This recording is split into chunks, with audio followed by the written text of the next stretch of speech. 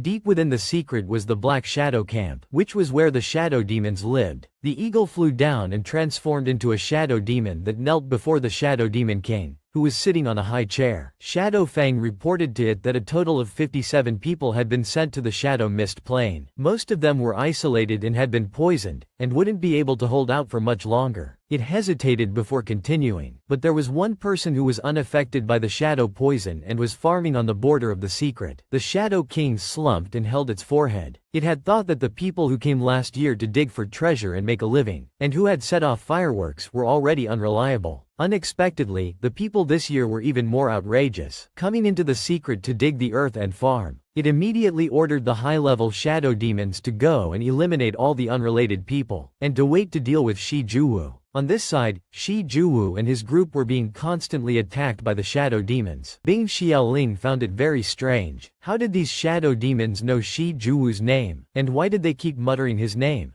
Bing Xiaoling said that her soul power domain could only be maintained for a short time. The shadow demons here are not high level. We can charge out and fight them together. Bing Xiaoling is a medic, so everyone doesn't need to worry about getting injured. Shi Juwu will be responsible for clearing the path. The bright moon sword, condensed from soul power, appeared in his hands. The two swords transformed into two scythes, and the golden light slashed out in a continuous rotating motion. Countless shadow demons were killed, but it also forced the other three to jump around constantly to avoid being hit. Bing Xiaoling urged him to charge out and kill the shadow demons directly, instead of wasting so much energy. In just a moment, the shadow demons were wiped out, opening up a path for the three of them to escape. Bing Xiaoling also carefully recalled what had happened. The shadow demons knew about Shi Juwu, so there must be someone who wanted to harm them and had colluded with the shadow demons. On the other side, Su Xingchen's small field was about to be harvested. A group of high-level shadow demons, with bald heads and blood-red eyes, arrived at Su Xingchen's base. It must be said that the more hair a shadow demon has, the higher its level. They were ready to wait for Su Xingchen to arrive and give him a proper beating. Su Xingchen had just caught a field mouse and was happily taking it home to make soup. Seeing powerful frowning, Su Xingchen painted a beautiful picture of the future in the secret. He gets up in the morning to farm and hunt, and in the afternoon he waters the vegetables. He is very happy. He wants to show Kuang Kuang his Chinese cabbage patch, which is almost fully grown, but the sight before him leaves him stunned. The watermelons that are about to ripen have been trampled and crushed, and the vegetable field is also a mess. He stares blankly, his heart sinking for a few seconds. Shadow demons see that Su Xingchen has returned and immediately laugh at him. They didn't expect him to be so heartbroken over this field. The leading shadow demon steps forward and brags about how sweet his watermelons are, which makes Su Xingchen angry. He slaps it, knocking it to the side. Immediately, a group of shadow demons rush up, wanting to finish him off. But Su Xingchen's anger turns him into a whirlwind, and his powerful soul power flies out, knocking down the shadow demons one by one. The leading shadow demon is shocked and can't believe that a martial master can defeat a group of their high-level shadow demons. Su Xingchen is consumed by grief and punches and kicks repeatedly, desperate to know why they want to destroy his vegetable garden. The leading shadow demon is terrified and cries for mercy, saying that the Shadow King of the Black Shadow Camp sent them to kill him. After hearing the answer, he immediately stomps on its head, turning it into fertilizer for the plants. He is filled with murderous intent and summons his battle armor, activating the Battle God's arm state. The Battle God's arm state. Immediately, his two arms are covered in battle armor, surrounded by hot, golden metal plates that emit powerful soul power. He mutters the name of the Black Shadow Camp, vowing to raze it to the ground to avenge Zhuang Zhuang. Xiao Shi, Abai. Shi Juwu wipes the dirt from his face and says, "The shadow demons have been attacking us more and more frequently these past few days. This is already the 5th time." The servant beside him is visibly exhausted from hunger. Shui Xiaoling analyzes in her mind. Their levels are not high, and their killing intent is not strong. It's as if they are intentionally trying to wear us down. We have no way to replenish our supplies. If we keep fighting like this, it won't end well. After fighting, he also feels exhausted. He turns to her and asks if she has anything to eat. She holds up the basket in her hand and shows it to him, saying that there are only a few mushrooms left. They will try to hunt later to see if they can find anything else. She feels fortunate that she used to be hungry all the time, so this feeling is bearable for her. She thinks that with the help of the blood pact, she will be able to hold out for a long time even without eating or drinking. The closer she gets to the shadow mist plane, the stronger the blood pact's reaction. Is Su Xingchen there? The situation here is so dangerous. It must be even more difficult for him. As she touches her collar, a light flashes. A ray of light flashes. She is shocked and doesn't know what is happening. Her soul power is being consumed rapidly through the blood pact. Then, more and more golden rays of light emanate from her body. She realizes that Su Xingchen may be in danger. On this side, Su Xingchen is fighting the shadow demons with his newly upgraded golden hands. He only needs to touch his hands together to test their power, and they are sent flying. But these demons are as persistent as leeches. They refuse to surrender and charge forward stubbornly. But he is not afraid of anyone. He kills any of them who charge forward with a single blow. Seeing that they are being killed so easily, the demons become somewhat timid, even though they are outnumbered. A red-eyed demon watches as his comrades flee, and he grits his teeth in anger. "Despicable human, I will fight you to the death." With that, he sneaks up behind Su Xingchen and bites his shoulder. Su Xingchen is caught off guard by the attack. He turns around and stares into the demon's blood-red eyes. "Are you the only one who knows how to bite?" he says. Then he shows the demon what manners are by biting its head off. The demon is terrified and runs away, begging for help. But Su Xingchen does not let it go and chases after it. At this moment, a purple attack flies towards him from somewhere. He dismissively bats the attack aside with his bare hand. A sarcastic voice rings out. "Your martial arts are not bad. You reacted so quickly. You must be at the level of a half-martial lord. It's just a pity that this king is a mid-level martial lord, equivalent to a 2-star martial lord. So the attack just now was from this guy." After he saw that his underlings were no match for Su Xingchen, he decided to take action himself. Now, 2 purple orbs have condensed in his 2 hands. He grits his teeth and puts on a dangerous expression, preparing to attack Su Xingchen. He doesn't forget to taunt Su Xingchen before attacking. "This is as far as you go." Before he could finish speaking, Su Xingchen punched him in the face, causing him to spit out blood and fly hundreds of meters away. He was caught off guard by Su Xingchen's incredible speed and could only take the full force of the blow. He flew so far away, but the force of the attack still caused the wall behind him to almost collapse. He is now too weak to speak and can only wonder in his mind. He can't believe that Su Xingchen's speed and strength are at the martial king level. While he is still thinking, Su Xingchen has already arrived in front of him. Su Xingchen asks if he is the Shadow King of the Black Shadow Camp. He seems to be asking only for the sake of asking, and starts to beat him up to vent his anger for his brothers. Each blow he strikes is to avenge one of them. The first blow is for Abai. With just the first blow, the wall is completely destroyed. The next blow is for Xiao Shi, Da Huang, Zhuang Zhuang, Chao Chao, Da Yi, Xiao Bo. The more he fights, the more vigorous he becomes. His underlings just stand behind him and watch their boss being tortured, not daring to attack because they have already been beaten up by Su Xingchen. There is not a single part of their bodies that is intact. After a while, the Shadow King can't take it anymore and faints. His whole body is battered and his face is covered in blood. He is unrecognizable from the arrogant leader he was just a few minutes ago. Su Xingchen grabs him by the collar and scolds him. "Wake up. You've only taken a few blows and you're already unconscious?" He is still not satisfied and points at him, saying, "Remember this, you can trample on me, but you can't trample on my vegetables. He takes off the bag on his shoulder, which is filled with the vegetables that they had destroyed earlier. He places the bag in front of him. The Shadow King's face is now so swollen that he looks like a pig's head. He is forced to kneel on the ground in a miserable state. Su Xingchen points at his vegetables and says, "Apologize to them sincerely." The Shadow King is confused by these words. He is being tortured like this just because he destroyed some vegetable patches? He doesn't think it's fair. Seeing that the Shadow King is not sincere in his apology, Su Xingchen becomes even more furious. His aura erupts around him and his face darkens. He says, "You have no respect for the fruits of our labor, ordering others to maliciously destroy farmland and trample on my vegetables. And now you're apologizing so casually? It seems like you haven't been beaten enough." As he speaks, he cracks his knuckles and glares at the Shadow King. The Shadow King is terrified by the murderous intent in Su Xingchen's eyes and hurriedly says, "No, no, no." Then he starts kowtowing as if he has been wound up. As he kowtows, he says loudly, "I was wrong, Grandpa Vegetable. I was wrong. Great Master, please forgive me." Su Xingchen stands by with his arms crossed, satisfied. Then he turns to look at the shadow demons. When they meet his gaze, they are so frightened that they break out in a cold sweat. Su Xingchen shouts, "What are you all standing there for? Hurry up and apologize." The shadow demons all kneel down and kowtow. "We're sorry, Grandpa Vegetable." The sound of their kowtowing echoes throughout the area. Just listening to the sound of their heads hitting the ground is painful, but they deserve it for what they have done. Looking at this scene, Su Xingchen thinks to himself, "Bai, Zhuang, I have avenged you. May you all rest in peace." He clasps his hands together and prays that they may find peace. Suddenly, he senses a faint fluctuation of soul power beneath the ground where the shadow demons had set up camp. He turns and grabs the leader of the shadow demons by the head and asks, "What's under your camp?" The Shadow King is startled by the question. He breaks out in a cold sweat and looks away, saying, "Nothing." Su Xingchen finds his behavior suspicious and slaps him. He cries out in pain and holds his face, saying, "There's a basement under the camp. It only stores a small amount of food. There's nothing else." Su Xingchen looks at him and doesn't believe a word he says. He then forces him to take him down to the basement to check. The Shadow King has no choice but to lead him down. The way down to the basement is a long staircase that seems to go on forever. Su Xingchen exclaims, "Are you shadow demons or gophers? Why did you dig such a deep hole?" The Shadow King pretends to be humble and says, "Forgive me for making you laugh." A moment later, they finally reach the basement. It really only contains a small amount of food and nothing else. The Shadow King urges Su Xingchen to go back up because he has nothing else hidden here. Su Xingchen's face darkens and he says, "Are you sure you don't have anything else hidden? I don't believe you." With that, one of Su Xingchen's eyes glows and he stomps on the floor. A barrier appears and is gradually broken. The Shadow King is terrified when he sees that Su Xingchen can see through his barrier. His whole body trembles and he can't speak. Su Xingchen doesn't know what he has hidden inside, but he is clearly very afraid of it. Su Xingchen proudly says to the Shadow King standing next to him, "You're quite cautious. You even know how to use a formation to hide things from others. But my God's eye is still very good." With that, he excitedly lifts the broken curtain and steps inside. He is also curious to know what is inside and if there is anything valuable that he can take. But when he stepped inside, the scene before his eyes was shocking. There were girls tied up and imprisoned inside. He wanted to curse. One of them looked at him and asked, "Are you also a participant?" The pitiful girl spoke up, "Can you help us? We were ambushed by a group of shadow demons after we set up our formation on the plains. They killed all the male participants and imprisoned us here." The system suddenly appeared in front of him and said, "Host." Su Xingchen thought that the system wanted him to accept her into his harem, so he quickly agreed. The system quickly corrected him, "Not just her. You have to accept all of them." His ears rang at the words. He couldn't believe that the system was asking him to accept so many women. At this moment, the girl's words brought him back to reality. She begged him to save her master first. As she spoke, she looked at her unconscious master lying on her lap. Her master turned out to be Princess Lan Ke of the Jia Lan royal family. After she was poisoned, she began to develop a high fever. The girl had no medicinal pills, so she couldn't save her master. She said that if he could help her, she would definitely repay him handsomely. Su Xingchen hesitated when he heard that she was a member of the royal family. As soon as he entered the new chapter, he saw a wooden sign that read, "Kidnap women and trample on the manor. Women and trample on the manor. Ma Deu." Surprisingly, the sign was attached to the body of the camp leader, and he was hanging from the Black Shadow camp. His subordinate stood below, watching, but didn't dare to say anything. Su Xingchen had now rescued everyone from the basement. He told the girl that he couldn't find a clean bed anywhere, so she should put the princess on the table. She thanked him and added, "Ordinary people who are poisoned by shadow poison usually experience a decrease in soul power, but the princess has developed a high fever and is unconscious. I wanted to transfer soul energy to her, but it's as if her soul energy has been disabled. Although the princess is of noble birth, she has been in good health since childhood. I don't understand why she is so weak now." After listening to her, Su Xingchen understood the situation somewhat. He said, "It could be related to the composition of the shadow poison. I once analyzed shadow poison and discovered that it is related to the feces of shadow demons." Seeing that everyone was shocked, he used his limited knowledge of chemistry to explain it to them. Shadow demons like to defecate everywhere. Their feces don't smell bad, but they easily produce methane gas. This methane gas floats in the fog on the plains, creating a mixture of shadow poison. It's possible that the princess has never been in such a miserable situation before, so she has developed a fever from the poison. The girl, who was the princess's bodyguard, had also studied a lot, so she found it a little hard to believe, but he did explain it quite reasonably. But it also meant that Her Highness had fainted because of feces. She slapped her forehead in exasperation and asked him if there was a way to detoxify her. He told her, "It's not difficult to detoxify, but in this environment, even if you detoxify, you'll be poisoned again. You can't cure the root cause." The girl asked worriedly, "Does that mean we can only leave the Shadow Rain Plains now?" He sat down, rested his chin on his hand, and said calmly, "It doesn't have to be so complicated. I have a way to purify the shadow poison, and that is farming." His shocking statement made the girls think that something was wrong with their ears. He told them that after entering the secret realm, he had always been growing vegetables and farming. He had discovered that during the growth process, plants absorb toxic gases and release spiritual energy. If he planted spirit herbs with spiritual energy, the purification effect would be multiplied. He said that he had a secret weapon in his hand, and with that, he showed them a seed of a speed-growing spirit herb in the palm of his hand. As the name suggests, it grows very quickly. It only takes 1 or 2 days to bear fruit. He was like a multi-level marketing salesman trying to recruit people. He was still enthusiastically telling them about the benefits of farming. "I will help all living beings in this world without hesitation. I want to completely eliminate the shadow poison today.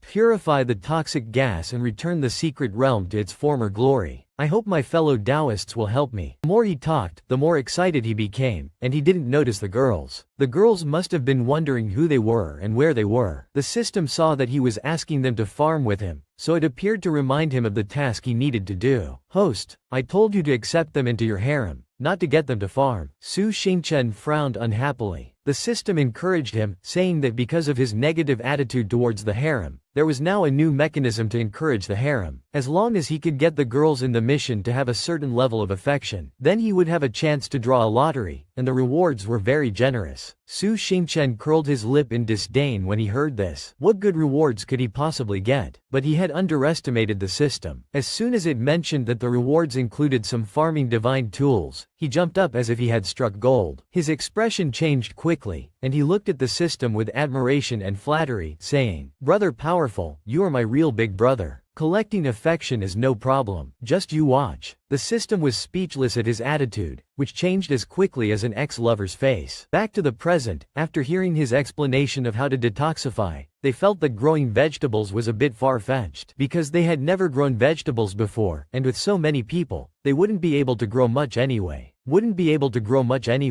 he heard their worries, he told them not to worry, it was just a minor problem. Then, out of nowhere, he took out a stack of books as tall as his head and slammed it on the table. To their astonishment, he said, "Farming is not difficult." Then he pointed to the stack of books he had written, and told everyone to read them for reference. He said that learning should go hand in hand with practice, so he asked them to watch him farm the next day. He said that they didn't have to worry about manpower, because there was no shortage of manpower. At this moment, he was thinking about the shadow demons living here. At this moment, the shadow demons were still standing under the gate of the camp, watching their king being tied up and hung there. Looking at the fate of their king, they wondered what would happen to them. Would they be killed? While the shadow demons were worrying about life and death, there was a shadow demon who looked at the tortured king and sighed with a blush on his face. The king is so sexy when he's tied up. Even demons have a third gender? I've learned something new. 10 days later, the heavy footsteps dragged on the sand. Shi Juwu and his group finally arrived at the Black Shadow camp. Shui Xiaoling felt that the situation here was strange. It was much better than she had imagined. There was very little shadow poison, and there were not many shadow demons. The plains should have been the most difficult place. Most difficult place. Shi Juwu also felt suspicious. He had heard that there were several shadow demon kings in the camp who were close to the martial sect level. He told them to be vigilant and not to be careless. They must be careful, he said with great determination. We must see how difficult the Black Shadow camp, the most difficult place in the secret realm, really is. As they approached the Black Shadow camp, they were surprised to see that the gate of the camp was very special. It was brightly decorated with a striking red color, and there were even 2 couplets on either side of the entrance. How could the sinister Black Shadow camp be like this? It was truly beyond imagination. Suddenly, a voice rang out, "Do you want to enter the camp?" They were quite startled to see a shadow demon come out with a cheerful tone. "Welcome to the new Black Shadow camp." He introduced himself as Shadow Ai Nong, the #1 receptionist. He adjusted his glasses to get a better look, and then he rushed up to Shi Juwu and said excitedly, "Oh my god, you're Shi Juwu, aren't you? I've seen your paintings before." The shadow demon's attitude made him feel uneasy, but then he was taken by the hand and pulled away. He happily invited him into the camp, and said that Instructor Chu was waiting for him. Then he tried his best to pull him away, but he refused, even though he had promised not to harm him. He was also tempted. He had promised not to harm him. He was also tempted. If he worked hard, he would have food. Many people had come here to grow vegetables, so he really wanted to take him in to see it. Despite his best efforts, he still refused. "Let go of me. I don't want to." These shadow demons were really enthusiastic. As the 2 sides were arguing, the maid who was with the princess came out. When she saw them, she called out, "Young Master Shi, Miss Shui, is it really you?" She happily walked towards them. They also recognized her as the chief maid, He Kanggang. Shui Xiaoling found her clothes strange, but He Kanggang immediately pointed to the clothes on her body and said, "Master Chu said that this is the uniform for research staff." Then she told them that it was a long story, so she invited them in and said, "It's very safe here, so don't worry too much." The boy next to her thought to himself, "Isn't this the Chu I know?" Finally, they entered the camp. As soon as they entered, they saw a neat and clean garden that was clearly divided into plots. One side was planted with medicine and the other with vegetables. On the vegetable plots were shadow demons who were working diligently. As soon as they saw them passing by, they greeted them quickly. Suddenly, Shadow Ai Nong's glasses lit up. It saw a shadow demon urinating near the vegetable garden. With its duty, it immediately rushed over to teach it a lesson. Standing is not a good thing at all. It's destroying the public environment. The public toilet is right next door. Have you forgotten all the teachings of Instructor Chu? When the shadow demon heard the name Instructor Chu, it trembled with fear and stammered,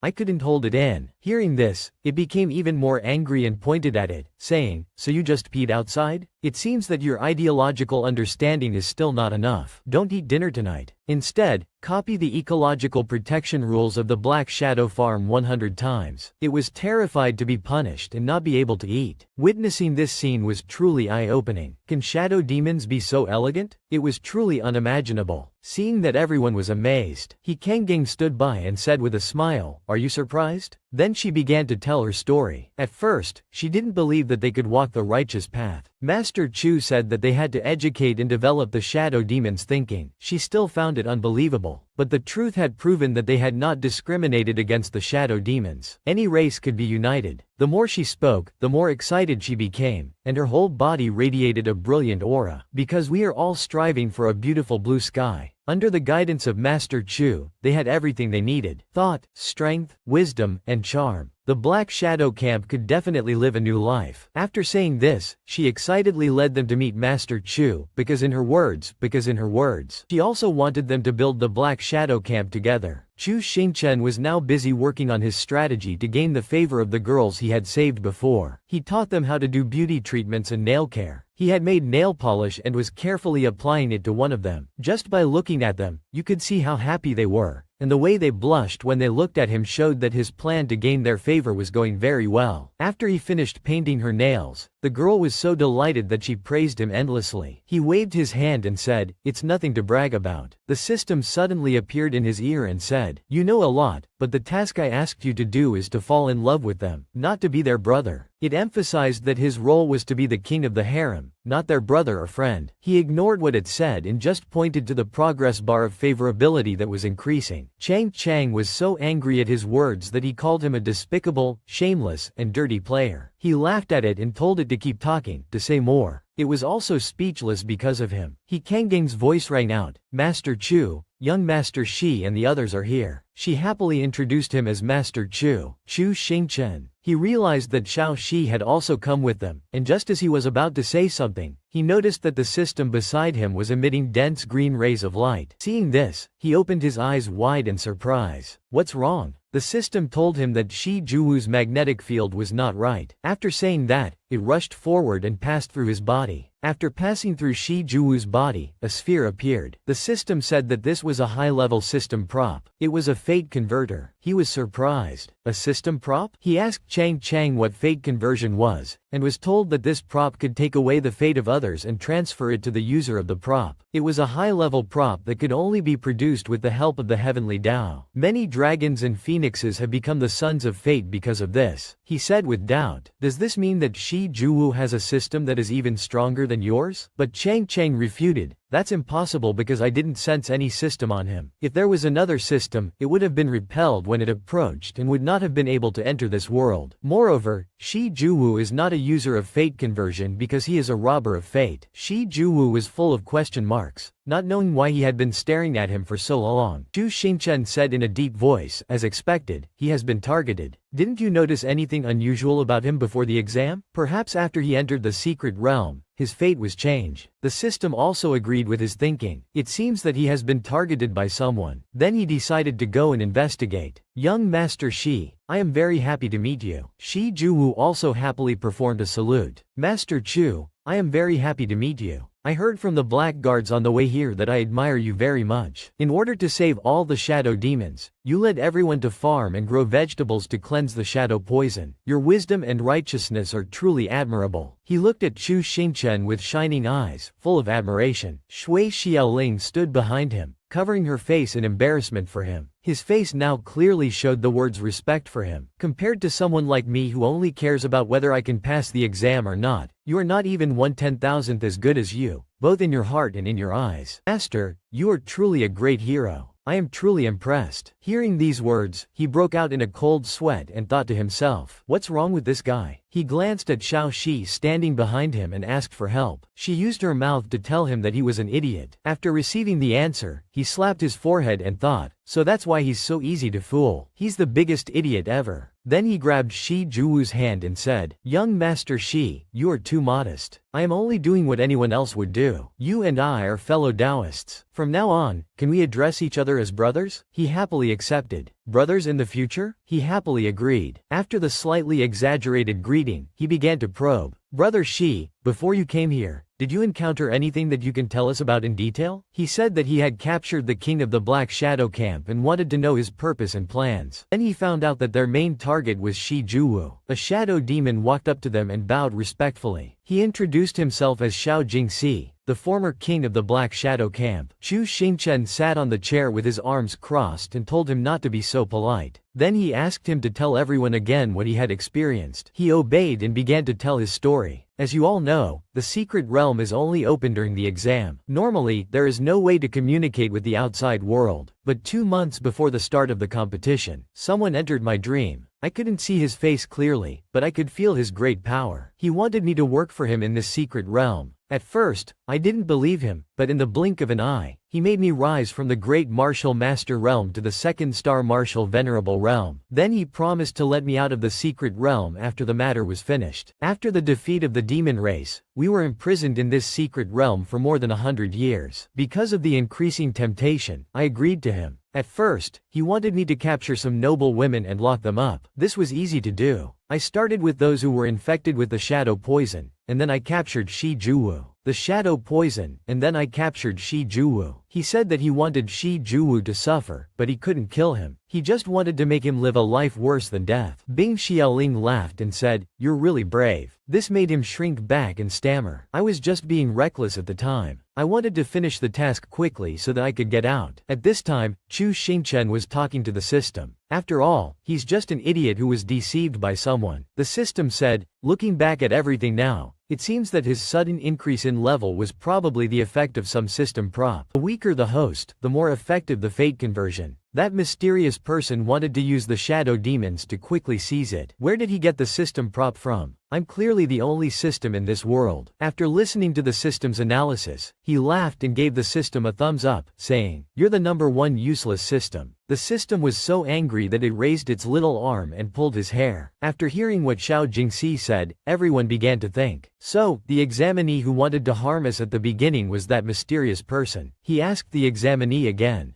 Bing Xiaoling thought for a while and then said, "I remember that he had a pockmarked face." Outside, someone was looking at the Black Shadow camp from afar. He wondered what had happened here, because when Shi Juwu had just entered, he had failed in his fate conversion. Beside him was a glowing yellow scroll that was floating in the air. He thought to himself, "I originally wanted to have the shadow demons kidnap the princess and then I would come in as a hero to save the beauty. That time, I would have both fate and fame in my hands. But looking at the state of the Black Shadow camp now, I'm afraid that something unexpected has happened." He raised his hand and said to the scroll, "Give me a disguise prop so that I can sneak in and see what's going on." He looked at Shui Xiaoling beside him, who was smiling, and thought to himself, "I'm willing to call her the Picasso of the cultivation world." Chu Xingchen was sitting there reading the report when someone came in and said, "Instructor Chu, there are a few new examinees outside who are very opposed to the shadow demons. They invite you to do some ideological work." He agreed with some annoyance. Outside the door, Chao Ai Nong was trying her best to convince the girl that they had changed and would not harm her, but she still refused to let them touch her and even cursed at them harshly. "You shadow demons, I'll never believe you. My teammates were killed by you." She pointed at their faces and said, "Farming with the shadow demons? Are you crazy? There must be some kind of conspiracy going on in this Black Shadow camp. You want to lure us all here and capture us in one fell swoop." As soon as she finished speaking, a voice rang out, "What kind of conspiracy is there? This is called a win-win situation." The voice continued, "If you don't believe me, you can ask them yourself. If you want to farm, then come in. The camp will provide free food and lodging. Everyone can work together to solve the shadow poison and survive for a long time." Chao Ai Nong turned to look at the source of the voice. She was happy to see that it was Instructor Chu who had come. He walked out with He Kan and Xiao Shi. He said, "If you don't want to work, then go somewhere else. The shadow demons won't bother you either. Don't stand at the gate of the camp and talk nonsense, affecting our internal unity. Of course, if there are any conflicts between you, you can report them to me." As he spoke, he glanced at the shadow demons and the others. They immediately hugged each other and laughed harmoniously, saying, "There is no conflict. Our relationship is very good. It's very harmonious." A ragged, dirty-faced man who had been standing behind the girl without saying anything heard what he said and wanted to ask to join the farm. All he asked for was food, and he didn't go with the girl. He had originally come here to join the Black Shadow camp. As soon as he finished speaking, he was welcomed. Chao Ai Nong happily took his hand and pulled him in. This girl was originally disguised as the pockmarked man to come here and investigate. Now that she saw this scene, she was very angry. This Black Shadow camp was not trustworthy at all. It was impossible to cause a conflict between humans and demons. It seemed that it had something to do with this Chu guy. "I'll have to go in for now to find out what's going on." He tried to smile and said, "I misunderstood you just now. Can I join you now?" He glanced at him and said indifferently, "Come in if you want." At this time, Chang appeared and told him that this person was the mysterious person and that he was now using a disguise prop. "I can't remove his prop for the time being," he said. "Don't act rashly, or you'll start a chain reaction. I've already recognized him. The ordinary examinees who come here are all so hungry that they can't speak. Only he can cause trouble. Look at his complexion. It seems that he has been living quite well these days with the help of the system. Let him in. I want to see what he's up to." Then Chao Ai Nong took him to the women's dormitory of the human race and told him to rest. As soon as he heard the words women's dormitory, he broke out in a cold sweat, because he was a man after all. Chao Ai Nong was always full of enthusiasm for her work. In order to reassure the girl about the Black Shadow camp, he said, "The shadow demons in the camp have been on the right track under the guidance of Instructor Chu, so please trust us. Everyone is living together happily. Come on." Then he left to let her rest. Only then did he show the disdain on his face. After he was alone, he went to a secluded corner. He took out the scroll and asked, "Who is that Chu Xingchen? Have you investigated his background?" This scroll is not very useful. It didn't find out anything about him. It only says that he's just a nobody. Then he asked the scroll to give him a charm prop. Because among the shadow demons here, Chu Xingchen is the only one who is the most difficult to deal with. If we want to control the situation, we must first control him. When he received the prop, he smiled wickedly. This disguise is not bad. If I add charm to it, then I don't believe he won't fall for it. At night, in the princess's room, Chu Xingchen was examining her. He said, "The concentration of shadow poison has decreased a lot. According to my pulse, the princess will be able to wake up in 2 days." He can breathe a sigh of relief. "Thank you. It's all thanks to you." After the examination, he saw that it was getting late, so he asked to leave first. She immediately went to the door to see him off. He walked slowly back to his room. When he reached the door of his room, he saw the figure of a seductive woman inside. He was very surprised. She was dressed in revealing clothes that showed off her perfect curves. She looked very charming. She said in a gentle voice, "You're back, Instructor Chu." Seeing her dressed like this in his room, he froze for a few seconds. The system popped up and reminded him, "Host, the person in your room is that guy. He has a disguise and charm on him." Guy. He has a disguise and charm on him. He wants to use a woman's charm to seduce me. He smiled and said, "How funny. With such a small chest, you still want to seduce me?" The system is really considerate. It's worried that I might be charmed, so it gave me a system buff, so that I won't be affected by the prop, and it will even have the opposite effect. After receiving the prop from the system, he walked into the room aggressively and pushed the door open with a bang. "Let me teach you a lesson." Seeing him open the door and walk in, he immediately put on a seductive look. He called out coquettishly, "Instructor Chu, you're back." But in Chu Xingchen's eyes, he was in the form of a man. This appearance really makes people want to go blind. He immediately couldn't bear it and vomited on the spot. He didn't understand what was going on when he saw him like this. He wanted to run over to see what was wrong with him, but he immediately stopped him. He sat down on the ground and cried for his eyes. I had to see such a painful sight. And because he vomited too much, his stomach also started to ache. The system popped up to explain, "This is a side effect of the buff. You will see the most disgusting thing." In order to maintain your sanity, he stood behind him and watched him vomit on the ground, thinking to himself, "What's wrong with this guy? A beautiful woman is offering herself to him, but he's become like this. Is this guy gay?" He said angrily, "Even if you're gay, don't even think about escaping from me." Then he activated the charm prop and immediately rushed over to hug Chu Xingchen from behind. He said in a coquettish voice, "Instructor Chu, I hate you so much. You're breaking my heart. Don't you like me?" But when he turned around, the sight before his eyes made him cry blood. Xiao Shi, who was in the room next to him, heard the loud noise coming from his room and worriedly ran over to see what had happened to him. As soon as she reached the door of the room, she heard a woman's sharp voice, "Damn it, stop vomiting. Are you a man or not? Look into my eyes." She opened the door and asked, "What's wrong with Chu Xingchen? Who's in your room?" But before she could finish her question, she saw this embarrassing scene. Chu Xingchen was lying under a scantily clad woman. Xiao Zai's face darkened as she cursed and slammed the door shut. Before closing the door, she left a sentence, "I'm sorry to disturb you." Chu Xingchen felt like a drowning man who had grabbed a life preserver when he saw her. He hurriedly got up and ran after her. "No, Xiao Shi, save me. I can't take it anymore." He quickly opened the door and hugged Xiao Zai's leg tightly, refusing to let go. She felt very uncomfortable and shouted at him to get off her. "You dirty human." But he hugged her tightly and cried, "I'm so miserable. He's a pervert. He seduced me. I can't take it anymore." She was very surprised to hear these words, but no matter how hard she tried, she couldn't push him away from her. This commotion also attracted many people to the door of his room. He saw him making such a fuss and said, "Instructor Chu, let's go and cook you some calming soup." But before he could finish speaking, another person interrupted him. "You two are." Seeing that many people had come, he hurriedly adjusted his clothes. Everyone was gossiping. Is this the unspoken rule of Instructor Chu? No way. When he heard them talking about him like this, he shouted, "It's not what you think. I'm innocent. He wanted to violate me." As soon as he finished speaking, everyone fell silent. The bowl of calming soup in the blonde girl's hand was rattling and cracked. He took the lead. Violate? How dare you try to defile Instructor Chu? Arrest her. He knew that he had failed to control this place, and he was also cornered. In order to leave this place, he used the prop from the scroll. The system appeared in time to remind him to be careful. His purple orb exploded, blinding everyone and causing them to cover their eyes. He hugged Xiao Shi in his arms to protect her. But after the orb exploded, Xiao Shi and everyone else started to breathe uncomfortably. He asked her with concern what was wrong. Her face began to change, becoming ferocious, and she wanted to rush up and attack him. But he immediately grabbed her and pressed her down. You want to rebel by biting me? There were screams all around him. It was only then that he noticed that the shadow demons around him were also going crazy. The system told him that the prop had lost its mind. It caused the demons to reveal their true forms and enter a state of madness. It's no different from a siege attack. Where did that bastard get so many high-level props from? He's completely unreasonable. The shadow demons went crazy everywhere and started to attack the people around them. One shadow demon desperately attacked him, but Chu Ai Non hit him in the head with a shovel, causing him to vomit blood. He gasped and tightened his grip on the shovel. Are you okay? He asked with a mixture of joy and surprise. Are you still sane? Are you not affected at all? Ai Non blushed and replied, just now, I really did feel a surge of madness, but then suddenly, he said aggressively. The voice of the instructor echoed in my ears. I am a new era shadow demon who has accepted new ideas. How can I be controlled by primitive madness? So I suppressed my rage and regained my senses. He was touched by his words. He didn't expect him to be so enlightened by the words he had taught him. Then he ignored Xiao Shi, who was behind him, going crazy and hitting him non-stop, and held Ai Non's hand and said, I am willing to call you the light of the little demon. The future of the demon clan is handed over to you. Ai Non was excited. Instructor, rest assured. Ai Non will definitely not let down your expectations. In the midst of the chaos around them, the two of them seemed reluctant to leave each other. The system urgently informed him, don't stand here and talk nonsense anymore. That bastard has already run to the east. He thought of the east with a start, and then handed Xiao Shi over to Ai Non to take care of. He also told him to knock out the crazy shadow demons, but not to kill them. Then he exuded a fierce aura and went to find that pervert to deal with him. It turned out that the east was where the princess was. On this side, he had already arrived at the princess's guest room. He had already revealed his true form as a man. He smiled wickedly and said, if I can't control the Black Shadow Camp, then I'll destroy it. Seeing the shadow demon's madness, I wonder how you will continue to live in harmony. He thought to himself as he walked towards the princess's room, taking advantage of the shadow demon's rampage to find the princess. It was because she had saved his life. Then I'll use the charm prop on the princess. She'll definitely fall head over heels in love with me. He pushed the door open roughly and entered the room with a perverted expression. Princess, I'm here. When Chu Xingchen arrived, he saw that the princess's room had exploded. From the room, a golden pillar of light rose to the sky. Chang Chang guessed, he didn't want to blow up the princess to death, did he? Host. He used his two-colored divine eyes to examine the situation carefully. There was a girl standing in the middle of the sea of fire, and that person was the princess. He can also rushed over and kept calling out, Princess. Seeing he can, the princess landed on the ground. She ran over and hugged him tightly, saying, I knew you had woken up when I saw the big fire over here. It's good that you're okay. As she spoke, she cried with joy. Then they noticed a person sitting on the ground coughing. The princess saw him and said angrily, this person, as soon as I opened my eyes, I saw him touching my legs in a vulgar manner. I couldn't control myself and burned down the whole room. He heard that the princess had been touched by him. His face darkened with anger. She said to the princess, let your subordinate deal with him. Your Highness, please stay away so that you won't get your hands dirty with this filthy thing. After she finished speaking, she drew her purple soul-severing sword and charged towards him. He also quickly took out a prop from the scroll to stop her. The prop he used turned the ground on her path into mud and wrapped her up in it, making her unable to move. The system appeared and analyzed. His martial soul is mud, which has been enhanced by the prop. Even a great martial master would find it difficult to escape. He used his hands to block the mud attack, but he was still stained. He was now asking the scroll if there was any prop that could erase memories, because his plan to save the princess had failed. Before he could retrieve the prop, Chu Xingchen had already stepped forward and punched him in the face. He held his face and wondered, How did you manage to escape? He answered his question and gave him a taste of his continuous palm strikes. With just your few tricks, you still want to hold me back? You can dream on about destroying the Black Shadow camp. Behind him, although Hikin was controlled by the mud, she was still cheering enthusiastically. Teacher Chu, you're so good at fighting. Beat him to death. Teacher Chu is so awesome. He was beaten so badly that he couldn't open his eyes. He was thinking to himself, he's so strong. Is he at the martial venerable realm? Why is this person always able to ruin my good plans? If I'm caught here, won't I end up in the same situation as before, always being bullied and beaten up by others? He gritted his teeth unwillingly. He wanted everyone to submit to him. He clenched the scroll in his hand and ordered, "Exchange 20 years of my lifespan and demand to kill Chu Xingchen." Then he opened the scroll and pointed it at him. A strong light emanated from the scroll. All of his movements suddenly stopped, and then he was sucked into the scroll. Witnessing this scene, the princess and Hikin were speechless with astonishment. They